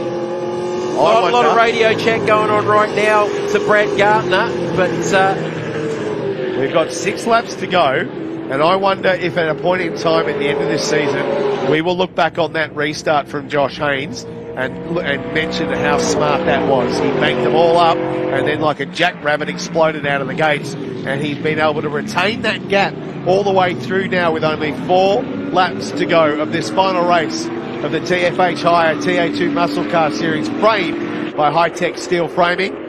You know what was the difference at the moment for me? After Morgan Park, a little bit of confidence exited Josh Haynes. That confidence is now back well and truly. And yeah, Hughes is starting to really work over that rear wing of the Hi-Tec Oils Camaro. Back on board with Thomas. He's monstering Mark Crutcher. This is for 7. A great effort from the young man, only really in his first year of racing these cars. So if he can have a consistent finish here, to beat someone like Mark Crutcher, Jamie, who's done so many races and has improved out of sight. He's got Jordan Cox on the radio. A big slide off 6 for Crutcher. I tell you, when you're a racing driver and you're chasing someone and you see someone ahead of you have a moment like that, you lick your lips. You think, yep, here we go, I've got him. Des Collier was back in shot, so he was parked in one of the crossovers at the racetrack, so he's going no further in this one. Haynes with a little bit of breathing space now. A little bit more separation than we saw earlier on, even between Gardner and Hughes, and similar pace for all 3 race cars, all lapping within a tenth of a second. Russell Wright is actually one of the fastest on track right now, and he's closing the gap to the top 3. You can see that gap closing. Don't mind, I told you so, I told you so. And when you look at the ages of Josh Haynes, Gardner and Hughes, between them, they're, 55, 60 years of age accumulated. And you got Mr. 72 in the background closing in, flying the flag for the old fellas. I love it, Russell Wright. Get after him, son. His nickname's Rusty. He definitely ain't that. He's definitely not Rusty. I hate racing against him. He makes me look like a goose. So with 3 to go. Haynes from Gardner, Hughes and Wright, Cheney in 5th, Bailey a strong drive in 6th, Crutcher in 7th, Josh Thomas in 8th, Roberts the rookie in 9th, and Jason Pride in 10th. And I reckon, unfortunately, what we're seeing here is people just don't have the tyre life to battle, Jamie. It certainly looks like that separation is just starting to extend, and there's Paul Hadley there. Hadley's back in the 16th position, chasing down Anthony 10K. Danny Reedy there. Danny's up in the 13th position, chased by John Hollinger. They've both been in the wars this weekend, so this will be a good return to get the race car to the end of the race and not have any damage on there. Jared Hughes very, very sideways mid-corner in the 118 machine, and Haynes probably the biggest gap that he's had in the second half of this race. Oh, Hughes is so good under brakes into 4. He's just got to make it clean to try and get down to 5 and 6 now, but he's so good under brakes. For whatever reason, can't seem to be able to get it up off the corner, but under brakes, an absolute weapon. Russell Wright continuing to close that gap, just coming into shot now. Couple of laps left to go here. Josh Haynes, Brad Gardner, Jared Hughes, 1, 2 and 3. Russell Wright in the background. As I look at Hughes, he comes out of the toe. I reckon he's straight overheating. I reckon. Yeah, good call, mate. Good call. Cheney still in that 5th position. Bailey's all over him, though. Oh, look at this, Bailey. 2-1 late in the race. Looking real racy against Cheney, who's trying to maintain and lessen that gap to Josh Haynes out in front of the championship. Bailey's ragging it. Oh, we got definitely one off. Who have we got off there? Not again, Jermaine Ramsey. And it's buried. No. It's buried. That's down between 1 and 2. That is buried. A lap and a half to go. I reckon race control might have a word about this. We may get this flagged early, which will give Haynes the win, but he will be absolutely, oh, look at him. The hands in the head. He is upset as we watch the flag rostrum here. And the replays. Yeah, he's just gone down into turn 1. Looks like he's had a bit of a lose there and gone deep into the sand, unfortunately, with a lap and a half to go. May rob us of a bit of a finish here, but with race to go, they may just. I don't know that it would have made a lot. I don't know that it would have made a lot of difference, to be perfectly honest, mate. Oh, here we go. They're going to call it 1 lap early. Steve Haynes on the wall, cheering home his boy. Checkered flag. That's Josh the flag. Haynes. The clean sweep. We talked about the broom for Brad Gardner at Morgan Park. Get the broom out, Josh Haynes. Well, he's laid a smackdown on Gardner this weekend. Hughes in 3rd. A great effort coming back into the series after debuting at Calder Park. Steve Wilson just crossing the line there in 11th position. Good run from him. Oh, Cheney. 10K and Hadley. Who's going to get it? Thought it was Cheney. It was actually Hadley at 10K. And Hadley got him. Hadley got him on the line for 14th position, so by a great drive. 0.06 of a second.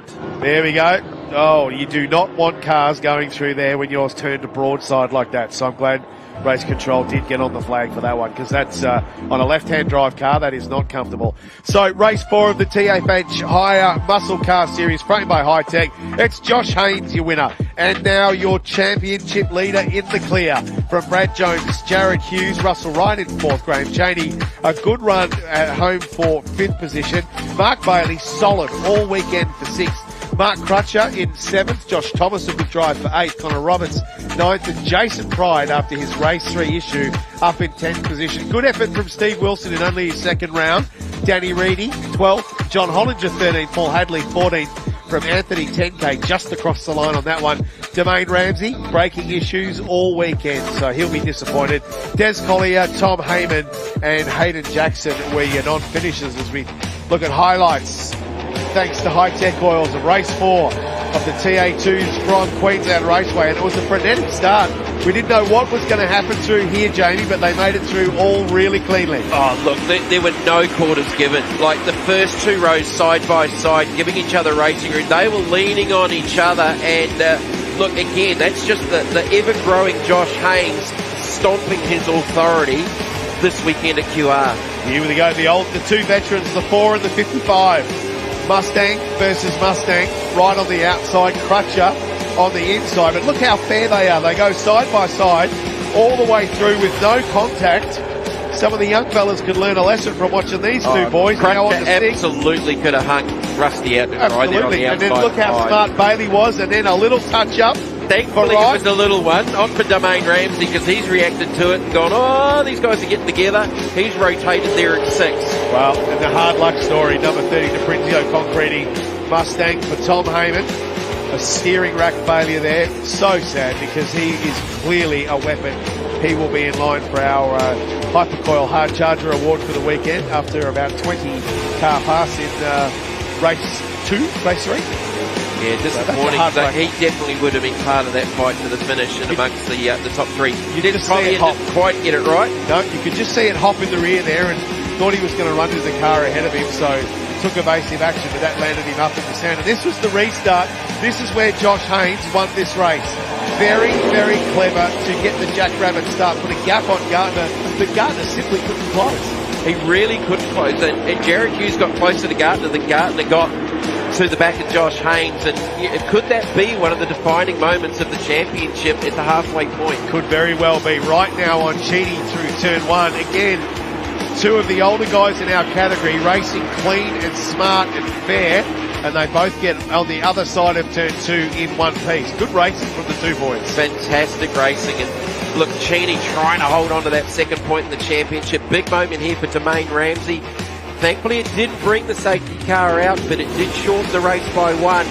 But take nothing away from Josh Haynes. Victorious, 4 wins from 4 starts and the pole. Where have we heard that before? Oh, yeah. Last Morgan Park. Yeah. Brad Gardner. I'll tell you what, though. We'll head to Taylor Bend for our next race. That's a home race for the bloke from Panola, Brad Gardner. I reckon he'll have his head face forward for that one for a victory as we go down to Victory Lane. Well, congratulations. 3rd for the round. Let's bring in Scott Texter, CEO for the Hi-Tec Group, to hand that one over. Jared Hughes, congratulations. That finale really had you working hard out there. Tyres absolutely gone. We saw it was a struggle, but job well done. Yeah, I'm actually a bit happy with that. We finally got the car to go around the corner, not too bad. So before that safety car, we were really chasing down the guys in front. So I can't thank the team enough for giving me the chance to have a drive of this beast this weekend. Obviously, we had a few dramas, but it's ended up not too bad. Fantastic stuff. Job well done. We're looking forward to seeing you at the next round. Thanks, mate. Cheers. Brad Gardner, P2 in that race, P2 for the round. I can tell by the look on your face, though, it's not where you want to be. No, I think we had the car to win. Even yesterday, just probably didn't get the race starts, probably number one thing. I think I heard Jared say the same thing. That race there, our best chance was before the safety car, and we unfortunately didn't maximise. But at the end of the day, you've got 3 20-year-olds driving these cars very fast, and it's very good racing, and, you know, so much respect for Josh. It's just awesome racing, and I can't thank everyone enough. So Hi-Tec Oils for giving me this awesome car, and yeah, like I said, awesome racing, and thanks to everyone involved. Thank you, and it all went your way at Morgan Park. Second today, next one's Taylor Bend. What do you think? Yeah, home round, just max attack. So Josh was right there at Morgan Park. Doesn't always work out for everyone, but no, I feel like we maximised what we have, and Josh maximised what he had, and we're rolling to the next round, and that's halfway in the season. I'm keen to get after it. Thank you. Cheers. Well, congratulations. You were on the hunt for 2 clean sweeps in a row. A job well done. Josh Haynes, top qualifier. Race 1, 2, 3 and 4 on top of the box. How does it feel? Oh, honestly, words can't describe. The team's put in so much work. The whole team at Waltech, my friends, my family. We've put in so much work for this, so it means a lot. So shout out to Brad. We had a very hard race last race. He kept me on my toes all weekend, and yeah, well done to him.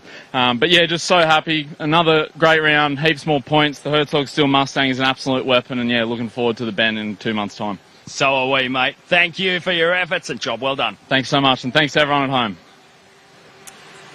Well done to Josh Haynes. Thank you, J-Mac and Mel down there on pit lane throughout the weekend. Time to have a look at the championship points after the round here at Queensland Raceway. Josh Haynes consolidating that championship lead. At the start of the weekend, tied on points with Graham Cheney. That gap is now 28 points, 648 pace, 620. Brad Gardner maintaining 3rd overall in the championship on 576. Mark Crutcher 4th on 534. Paul Hadley still 5th on 498, followed by Connor Roberts, the best of the rookie performers.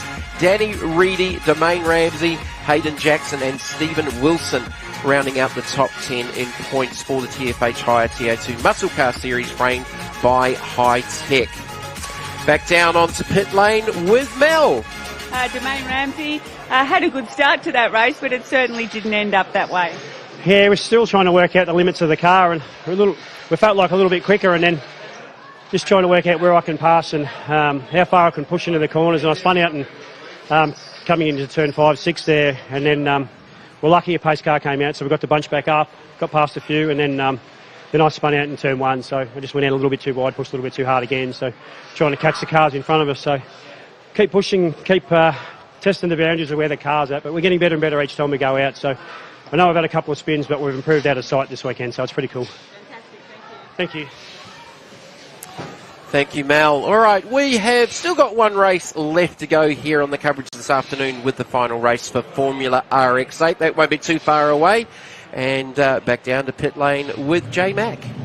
Well, let's sum it up. It has been an incredible day of racing here at the Hi-Tec Oil Super Series for TA2. Matty, highlights for you. Today the action was hot. Josh Haynes taking 2 clean sweeps in a row. How impressive. I mean, Gardner put the smackdown on him at Morgan Park for round 2, but Josh Haynes, after that mistake in qualifying, he's come back and he has shown the field how strong he can be.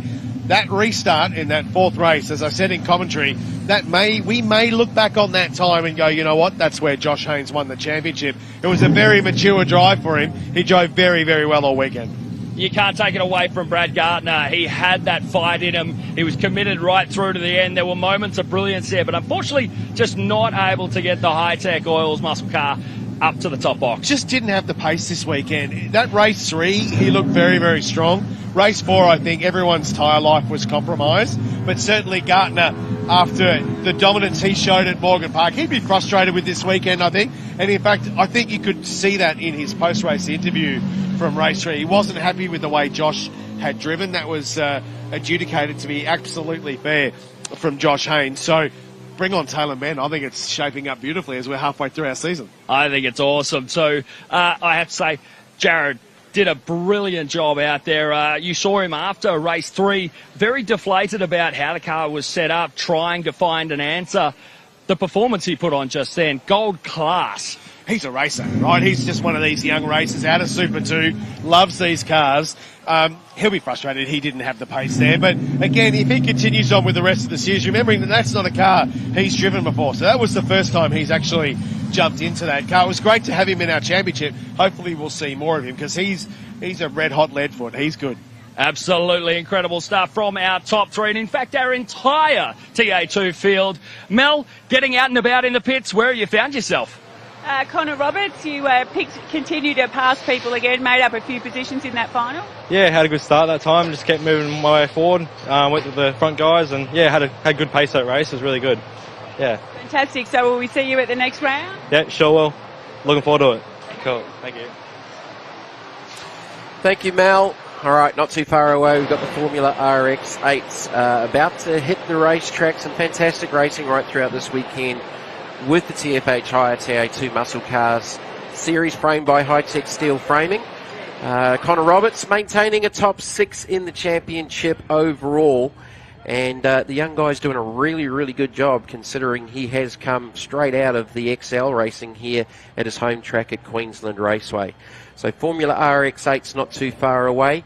Really looking forward to the next round for me. My first time commentating here at Queensland Raceway. I'm super looking forward heading to South Australia for the next round of the championship on the 30th of August at Shell V-Power Motorsport Park at the Bend in South Australia. So really looking forward to heading down there in that part of the world as we await our grid for the Formula RX8s to come out here. So just confirming that the next round is at the Bend, Shell V-Power Motorsport Park, August 30 to September 1st in South Australia. From there, we head down south to Victoria, just over the border to Winton Motor Raceway on the weekend of October 4th to the 6th. And then for round 6, the grand finale at One Raceway. Formerly Wakefield Park, there's been a lot of money and a lot of work going into that racetrack over the 25th to 27th weekend in October. Back down onto pit lane with Mel Price.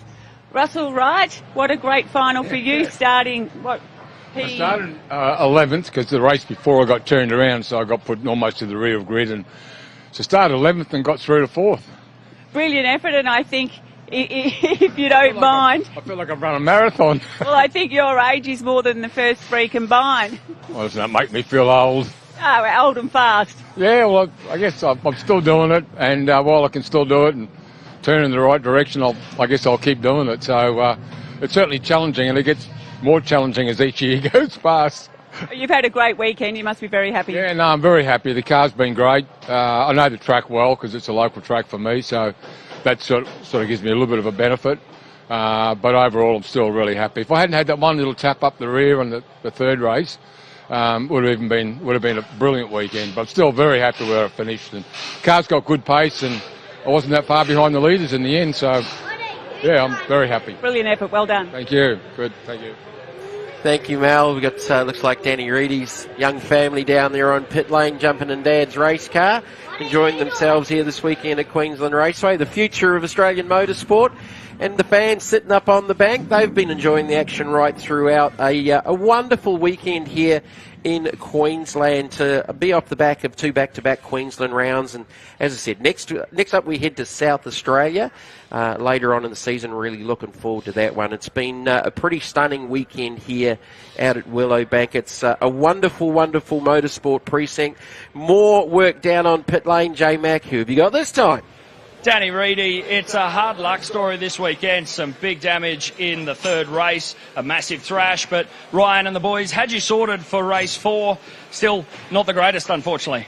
No, mate, no, we've still got a little bit going on with the steering there. We didn't really get a chance to look at that, but just probably gain a bit more confidence out there in that last race, just get back in the rhythm, the flow of things. We had a bit of a drama whole weekend, to be honest, just from right from bloody practice day right through till today. It's been one thing after another. So look, we're still learning, and we'll take a lot of stuff out of this weekend, and look forward to Tail and Ben. I'm going to do a few more changes between then, and hopefully we're better again. Well, looking forward to seeing you in South Australia. Yeah, definitely. Cheers. See ya. It's been cool to watch the progression of some of these drivers coming in from sprint car racing, totally unfamiliar with circuit racing and being on tarmacs.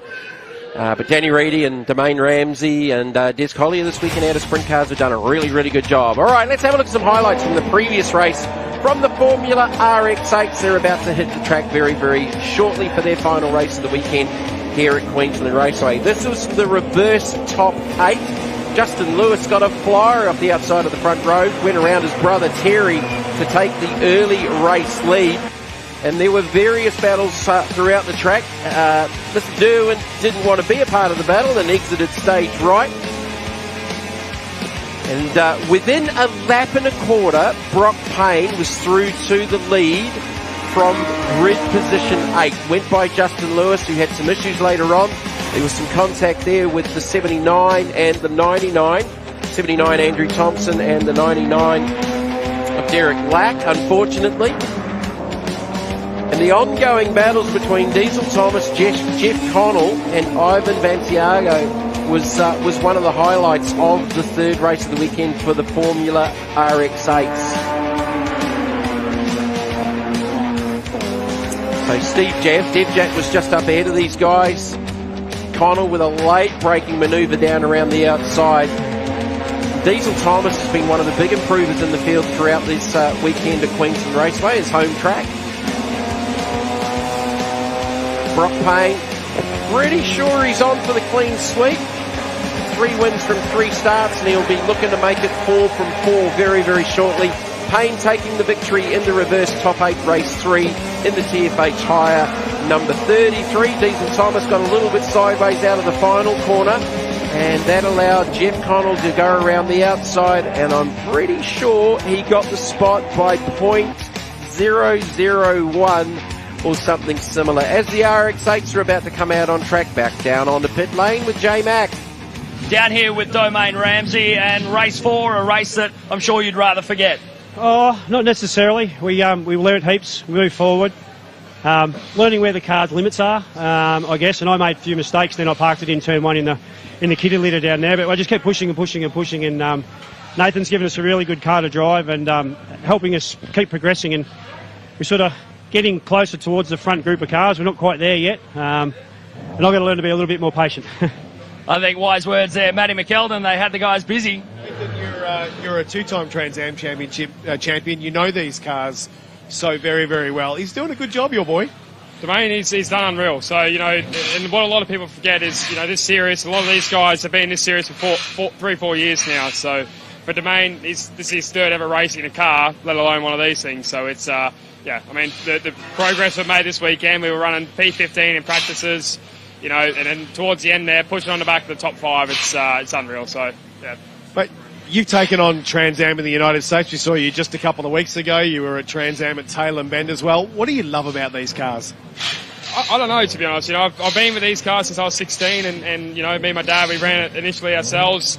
Went obviously with GRM, and then over to America with Howe Racing, and worked really closely with the factory team over there. And then sort of now coming back and doing it all myself. So it's sort of been a circle of life for TO2, and I love the cars. Cost-effective racing, really good bang for your buck, and you see the real drivers coming out with, even with Domain. He's obviously a wheel man for the dirt track, but shows these dirt track boys, they know what to do. Well, mate, we love having you back in pit lane, and hopefully we get to see you for the rest of the year. Tailem Bend coming up. There's some kind of talk about a 2-driver race. Any chance you might be making an appearance? We'll see. For Domain, it's really important to get some laps in. Maybe I could be coerced into a seat, but I'm really enjoying doing the engineering side and seeing other guys progress. It's a different challenge for me, setting up the car from driving it. Obviously, I've sort of got my head around that, but trying to extract performance out of another driver in their car, it's a good challenge, and definitely enjoying it. So. You're doing well, mate, and welcome back to the lane. Thank you. Steve Wilson, only your second time in this championship. You've almost hit the top 10 today. You must be happy with that. Yeah, it's really cool. Yeah, second round ever. Started from 14th, finished 11th, so best finish ever. It's made a lot of progress. It's just all me. The car's really good, and just really happy with the result today. So just gained a lot of confidence. These cars are very different than anything I've ever driven before. The Hoosier tyre, and just starting to get really confident. So yeah, looking forward to the next round to hopefully progress up the grid a bit further. So it's really cool. So you're in for the rest of the year? You're here to stay now? Yeah, that's the plan. Yeah, I've committed to the series. I missed the first round, unfortunately, just couldn't get there in time, but I plan to do the rest of the series. So yeah, hopefully we can maintain this position and move forward from here. So it's really cool. Great. Back to you guys. Thank you, Mel. And yes, Stephen Wilson's done a really, really good job over the first couple of rounds of his debut in TA2. Here is the starting lineup for our Formula RX finale from Queensland Raceway. Brock Payne off the pole looking from 4 for 4. Rob Bowden, the championship leader, from 2. Jeff Connell, Diesel Thomas, Steve Devjack, Ivan Bantagiato, Terry Lewis, Edson Philippi, Shad Hassan, Jamie Canellis in the top 10. Thomas Derwent, who was exiting stage right in the previous race, out of grid position 11, followed by Stacey Vickers, Paul Spiteri, Leslie Reeves, Andrew Thompson, Derek Lack, Justin Lewis, and Martin Welsh. Justin Lewis having a pretty trying weekend in the Yellow Express number 50 machine. Stephen White joining me back in commentary, just complimenting Stephen Wilson on a great job with TA2 on his debut. What I wanted to say off the back of Nathan Hearn's interview, Nathan's not bad in a dirt car either. Yeah, he's done a little bit of stuff over there, and certainly in America he had a fair bit of action over there, so good on him, and great to see him back in the lane. All right, Formula RX8, looks like there's a couple of gaps on the grid. Is Justin Lewis even on the grid further back? There's a gap off the inside of the 5th row. Not too sure who's missing from that one, but maybe Justin Lewis is missing from this grid. So whatever issue he had in the previous one, looked like it may have been terminal. And Rob Bowden has absolutely monstered Brock Payne off the race start. And Payne has to drop back in the order, and he's got his TFH teammate Diesel Thomas running there with him. So Connell up into 4th, then it's Devjack, Vantagiato, Terry Lewis, Philippi, and Hassan in the 75, who had a penalty in one of the earlier races. So it doesn't look like Justin Lewis has made the start. No, Justin's car's been troublesome all weekend. I think he's had a up and down weekend. We could hear it running early this morning, and it looks like they had a miss in it, and it's obviously, unfortunately, looks like it's been terminal. He hasn't made last race. All right, so that'll be disappointing for Justin, but brother Terry's out there. So Can Brock Payne make it 4 wins from 4 starts? We saw a few clean sweeps at Morgan Park. I think we've already seen a couple here this weekend at Queensland Raceway, notably, obviously, at the top end of the field, Josh Haynes with a pretty dominant weekend in the TA2 series. But yeah, look, he's already within a car length of Rob Bowden. Bowden leading the championship overall. For the round, Payne currently leads. Obviously, he'd have to be leading with 3 wins from 3 starts. Bowden second for the round. And I think Diesel Thomas and the 4 of Jeff Connell disputing that 3rd place overall for the round. So Diesel Thomas has really done a great job this weekend with the TFH Higher RX8. Yeah, he's done a great job. And Brock Payne, talking to his father earlier on, the result of that previous race, pretty excited and obviously committed to the series because they've got some help. So here he is, Brock Payne. He's run up onto Rob Bowden and looking like he's going to have a shot at him turn 3. Bowden's definitely in the mirrors. Here's Payne to the inside, under brakes into turn number 3. Our final race of the weekend for round 3 here at Queensland Raceway for the Hi-Tec Oils Super Series. Payne gets the pass. Bowden's going to try and stay there on the outside, but I think Payne's got enough of an overlap. Oh, actually, does he? Bowden's got a little bit better run on the outside there with momentum, and that'll give him the inside line to 4. Diesel Thomas back there in 3rd, not for long. Dev Jack's just gone up the inside of him to 3rd place in the number 71 machine. So Bowden holds on to the lead in the G-Technic number 15. Yeah, it's amazing, that little battle there. The track gives you so many lines that you can get out of that corner at turn 3 and get into 4, and there you go, over and under. So Brock Payne setting up here to try and get the apex of the corner, but obviously Rob's got a nice run out of there. I spoke to Elliot Barber, who's the DSO for TA2, and he was saying the same thing about turn number 3 here at QR. Often you can make a mess of it under brakes and get in, but there's actually probably about 5 different grooves through the middle and off the exit to be able to get out, and there's enough of a runoff off the exit to keep that momentum up. The difference is if you go too narrow, that tends to hurt your exit speed. Yeah, and they've resurfaced here. So at turn 3 there, if you've game enough, you can get into the corner pretty deep, and it'll give you some good front end grip. But the surface there is quite different. This surface here, where they're running along, is quite old, quite rough. But right now, as you're going into the braking area, it's very smooth and very grippy. And a couple of double apexes in there. You try to get around, and looks like Brock Payne's gone again, but Rob Bowden might hang on the outside and see what happens. I think Bowden might have the momentum again. He's got a good exit drive. Yeah, the older part of the circuit on the back straight, but tyre deg doesn't tend to be too high in a straight line. No, that's right. Exactly right. Unless you've got 800 horsepower and lighting up the rear tyre. Pretty forgiving in a straight line, absolutely. Rob Bowden's held him out there. So Payne's a little bit better onto the back straight. Bowden's got better drive down with that momentum on the outside line. Diesel Thomas not letting Dev Jack get away. In fact, Diesel's back into 3rd, Dev Jack back to 4th. This is on board with Jeff Connell. I keep getting confused with the TFH logo on Connell's dash with the onboard. I think I've called him Diesel a couple of times, but Diesel's actually managed to get back ahead of Dev Jack here. So at the moment, it's TFH 2 and 3. The very experienced Dev Jack. I really didn't know a lot about him until Morgan Park, where the guys are telling us he's done a lot of motor racing over a lot of years. Yeah. And actually had some experience in some of the earlier supercar days. Hold on to it, Diesel. Oh, he's living dangerously out there. And he lived dangerously and ended up going backwards on the approach to turn number 2. I think that's rotated maybe a couple of times. You could see the start of it, and he had his hands full, and then it got exaggerated by getting out on the dirt, and it started bouncing. And if it's in the air, it ain't turning. Correct, and I think it was the world's longest lose. It started at 1 and finished at 2, but it does tend to happen out there. Once you're out in trouble on the outside of 1, it certainly can be troublesome into 2. Yeah, it's probably a good couple of 100 metres. Yeah, it was the world's longest lose. So anyway, looks like the other cars have avoided him, and Jeff Connell's gained a spot, so he's into 4th. Bowden continues to hold on to the lead here. So again, a couple of different parts of the racetrack where Payne's better, and then Bowden's better out of that crucial run out of turn number 3. So holds on to the lead, looking to deny Brock Payne the perfect record for the weekend. Yeah, and as I said, I think Brock's father was very excited about his results so far this weekend, and I think he's just got to take a little bit of caution here. A few laps left, just settle himself down and see if he can't run Rob Bowden. He's obviously good into here, and certainly good onto the back straight. So let's see how he goes.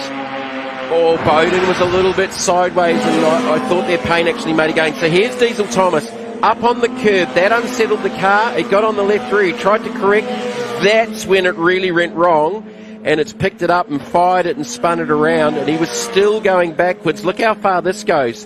Definitely went around once, and that was probably a good, 80, 90 metre lose. Absolutely, he would have had it all going on in there. Payne this time gets the job done. He did it a little bit earlier under brakes into 3 and gets that line which he will cover on the run down to 4, lap 5 of 8.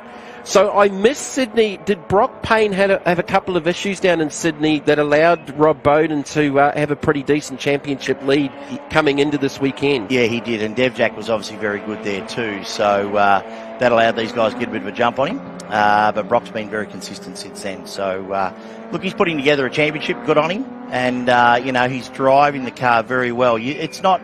It's not untidy. It's a nice, if you like, that car looks balanced. It's come out of that corner, put its power down good. It's come onto the straight, not using all the curb. And away he goes. And there you go. He touches a bit of dirt as he leaves, but there you go. He's obviously at one with the car, and he's balanced, and Rob's sitting in there behind him. So I think he makes a bit of ground here, and he does a good job. The very multicoloured Stacey Vickers RX-8. It's hard not to miss that car, isn't it? 8th and 9th with Derwent in there, and young Thomas Derwent, he's definitely been in the wars this weekend. He's been off track a couple of times, and maybe not of his own occurrence either. But yeah, that's a pretty cool looking race car there with Vickers. Great looking race car. In fact, in the background, people like Stacey Vickers are instrumental in getting Formula RX-8 up and running. Justin Lewis, obviously, here we go. The enthusiasm there. He's obviously using all of the track too, which is good on him. And Derwent looks like he'll get a bit of a run there. Should do, because that was very, very sideways out of turn number 2, and that's a part of the racetrack which really gets your attention if you don't get it right. Sideways out of there or wide out of there, it's not going to end well. Yeah, I think it doesn't matter what car you're in, it's fast. Through 1 and 2 here, and it is a bit of a balancing act, so yeah, sideways wouldn't be that nice a feeling. So Brock Payne's out in front, and he's just gone 2 purple sectors to be fastest on lap number 6. So looking to extend over Bowden. Round points, Payne 81, Bowden 76.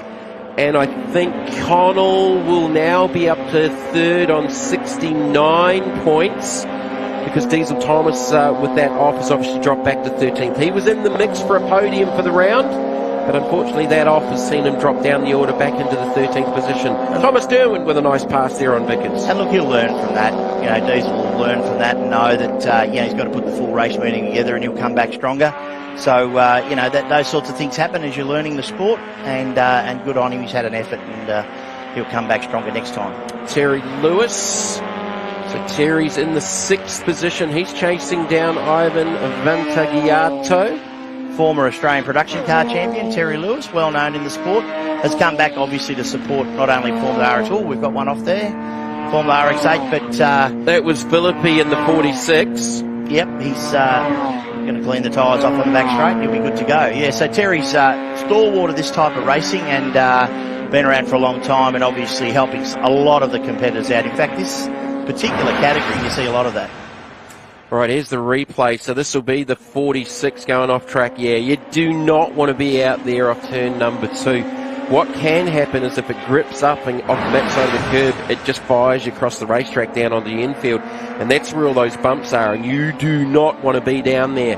Well, Payne has set the fastest lap of the race at a 24.90. Bowden within half a second, so there's still nothing in it here. Late stages of this final race for the Formula RX-8's. Last lap board is out. Bowden not making it easy. I thought Payne had sort of got away there a couple of laps ago, because he went purple in the first 2 sectors and was actually out to a second. But even there, Payne's actually just driven away from him off the end of the back straight through 1. So Bowden didn't get a good run down into turn 1 that lap, because that gap has blown out to more than half a second. In fact, Bowden's actually shaking his head in the race car. He might have a drama on here. Yeah, he had done the last 2 purple sectors, Rob Bowden. So unfortunately for him, he's running out of time. But yeah, he's got maybe he's got something wrong or something happening. Well, he was strong under brakes there into 3, but yeah, look, he was shaking his head side to side. Maybe he's missed a gear shift, maybe. on the run down into 1, because literally that gap extended by 2 and took all of the pressure off Brock Payne. So get the broom out, Mr. Payne. Here he is again, Rob. Another clean sweep coming up here for the weekend. Yeah, he's closed back up again. So, yeah, maybe Mr. Gear, and he's just crooked on himself over that. That might have been the head shake down the back straight that I saw on the shots. But, look, take nothing away from Brock Payne. He's really been dominant here this weekend. And, Steve, you talk about building a championship. I think Bowden will still maintain the championship lead, but it's definitely narrowed after this. Brock Payne flashing the headlights. Here goes. 4 wins from 4 starts here at Queensland Raceway with Formula RX8. Rob Bowden should maintain the championship lead and finishes the round in second. Steve Devjack, he's pretty happy as well. He's got the headlights on for third. Jeff Connell in fourth in the 4. Ivan Vantagiato in fifth ahead of Terry Lewis and Ayrton Philippi in 7th. Thomas Derwin 8th. Jamie Canellis a solid end to his weekend in 9th. And the number 35 of Stacey Vickers will complete the top 10 here at Queensland Raceway for the Formula RX8s. Steve, from the Hi-Tec Super Series point of view with you in here, what a fantastic weekend. What a great facility. And to see Queensland Raceway having their biggest entry in 10 years at a much improved Queensland Raceway is pretty cool. Yeah, it's an amazing place to come. Amazing. Brock Payne with the victory in the final race here from Queensland Raceway ahead of Rob Bowden. Steve Devjack in third, Jeff Connell in fourth. Ivan Vantagiato, I just stuffed up the last time. Terry Lewis in sixth, sorry Ivan. Ayrton Philippi in 7th, Thomas Derwin in 8th, Jamie Canellis in 9th, Stacey Vickers in 10th, Vantagiato, that's how it should be. Paul Spiteri in 11th, Leslie Reeves in 12th, followed by Diesel Thomas after that. Big spin, Andrew Thompson, Derek Lack, Shad Hassan, non-starts for Justin Lewis and Martin Welsh for Formula RX8. Looking forward to them joining us at the Bend in South Australia for the 4th round of the championships. Obviously this series has grown strength to strength, and Jeff Connell here that we're in car with, fantastic technology coming out of the cameras from our producers, and obviously the series itself has been a platform to get these guys to be accessible and strong. They can travel, but this particular series itself works together, not that the others don't. But you know, you've got Terry Lewis, Justin, Stacey, and all of the other guys there working together to get everyone running. Look, what a magnificent facility it is. All right, here are the championship points after 3 rounds for Formula RX8. Rob Bowden, 225. That gap has definitely narrowed. Brock Payne, second on 206. Jeff Connell, fantastic performance to be third in the points on 183. Followed by Ivan Vantagiato on 183 points. Terry Lewis, Steve Devjack, Thomas Derwin completing the top 6. There'll be some happy drivers down there, and Brock Payne with the clean sweep. No one will be happier than him. As I said, really looking forward to seeing all of the teams heading to South Australia to be with us at Shell V-Power Motorsport Park. Hi-Tec Oils highlights for the Formula RX8 finale. Rob Bowden got the initial jump, and as I said, any drag racer would be proud of that one because he got the whole shot, didn't he? He got out of there and away. Definitely got the whole shot from Brock Payne. Diesel Thomas got a pretty good start there as well. As the leaders went at it, now Bowden and Payne went at it for a good 3 or 4 laps where they were sort of trading the lead, where one was better in one part of the track, and Bowden here especially was very, very good around the outside. You wouldn't think running that wide would be fast, but for at least 3 or 4 occasions, Bowden was able to hold on and get a run around the outside to hold on to the lead. Not so well for Diesel Thomas. He thought he held on to it, and then he started hitting the bumps and definitely rotated on the grass and the dust. And he would rejoin and eventually end up in 13th. But that slide probably went for 80 or 90 metres. Yeah, it would have been a big off, that one. And obviously he's been able to recover and get going. Also going off was Philippi in the 46. That's how not to do it off the exit of turn number 2. Meanwhile, out in front, Brock Payne, 4 wins from 4 starts, narrowing that championship lead to Rob Bowden. Payne taking out the round, Bowden in second for the round and finishing second for the final race of the weekend. Down to the line in third, and also flashing the headlights, would be the 71 of Steve Dev Jack. J-Mac for the final time this weekend for podiums, down on pit lane with our Formula RX8 drivers. I've never seen anybody so happy to see me. Mind you, the third place podium spot he's just scored himself might have something to do with it. Steve Devjack, congratulations, mate. Great way to finish your weekend. Yeah, thanks. It actually feels like a first place compared to some of the races I had earlier on. But, yeah, can't complain for that. That's a better result than I expected. Definitely fixed some of the issues with the car, but not all of it. Didn't have the pace for the front guys. Just hoped that I could stay in third, and I'm very grateful for that. Had a great weekend, and thank you to everyone that makes this possible. Congratulations, mate. Thank you. Thank you. Rob Bowden, an absolute clean sweep of twos this weekend.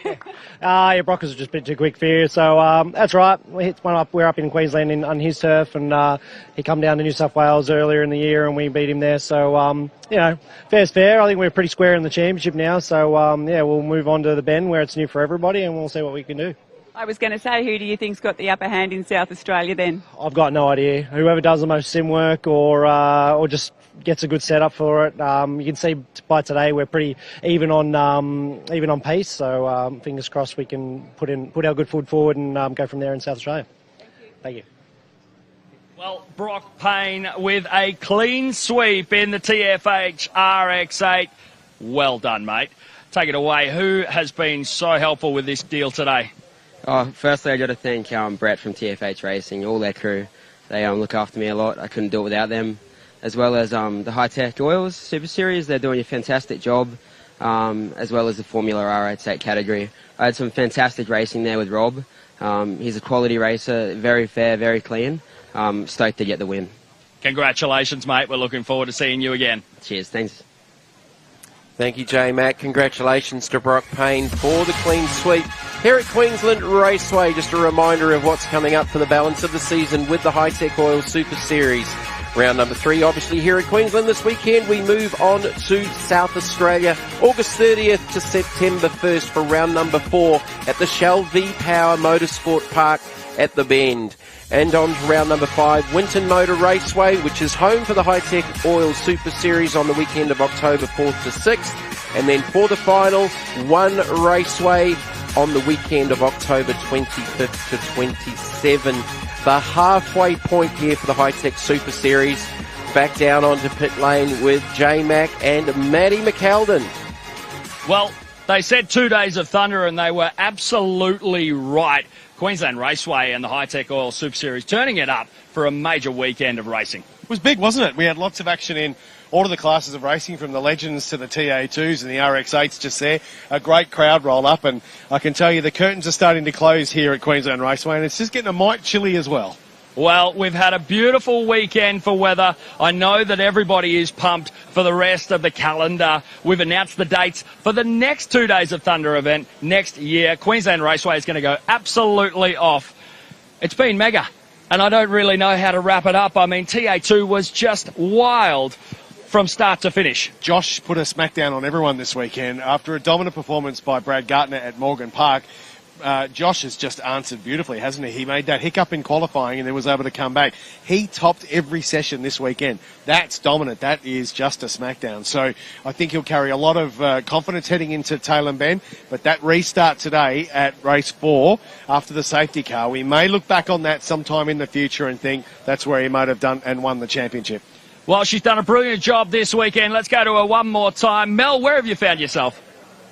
Steve White, the manager of the series. It's been a fantastic weekend. You must be absolutely thrilled. Congratulations to everyone, and exciting news next year. Yeah, look, fantastic. We've obviously signed with Queensland Raceway for another 3 years, beginning next year, late June.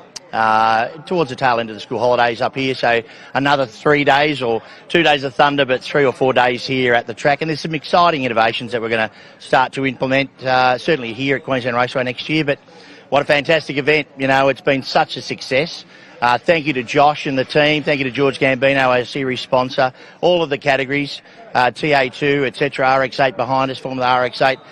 Legend Cars Australia, Australian Super TT, Australian XL Championship, QTCC, Replica Tourers, production sports or production cars. So it's been like 9 categories this weekend. We absolutely can't really describe how excited it is to be here for our group and our series.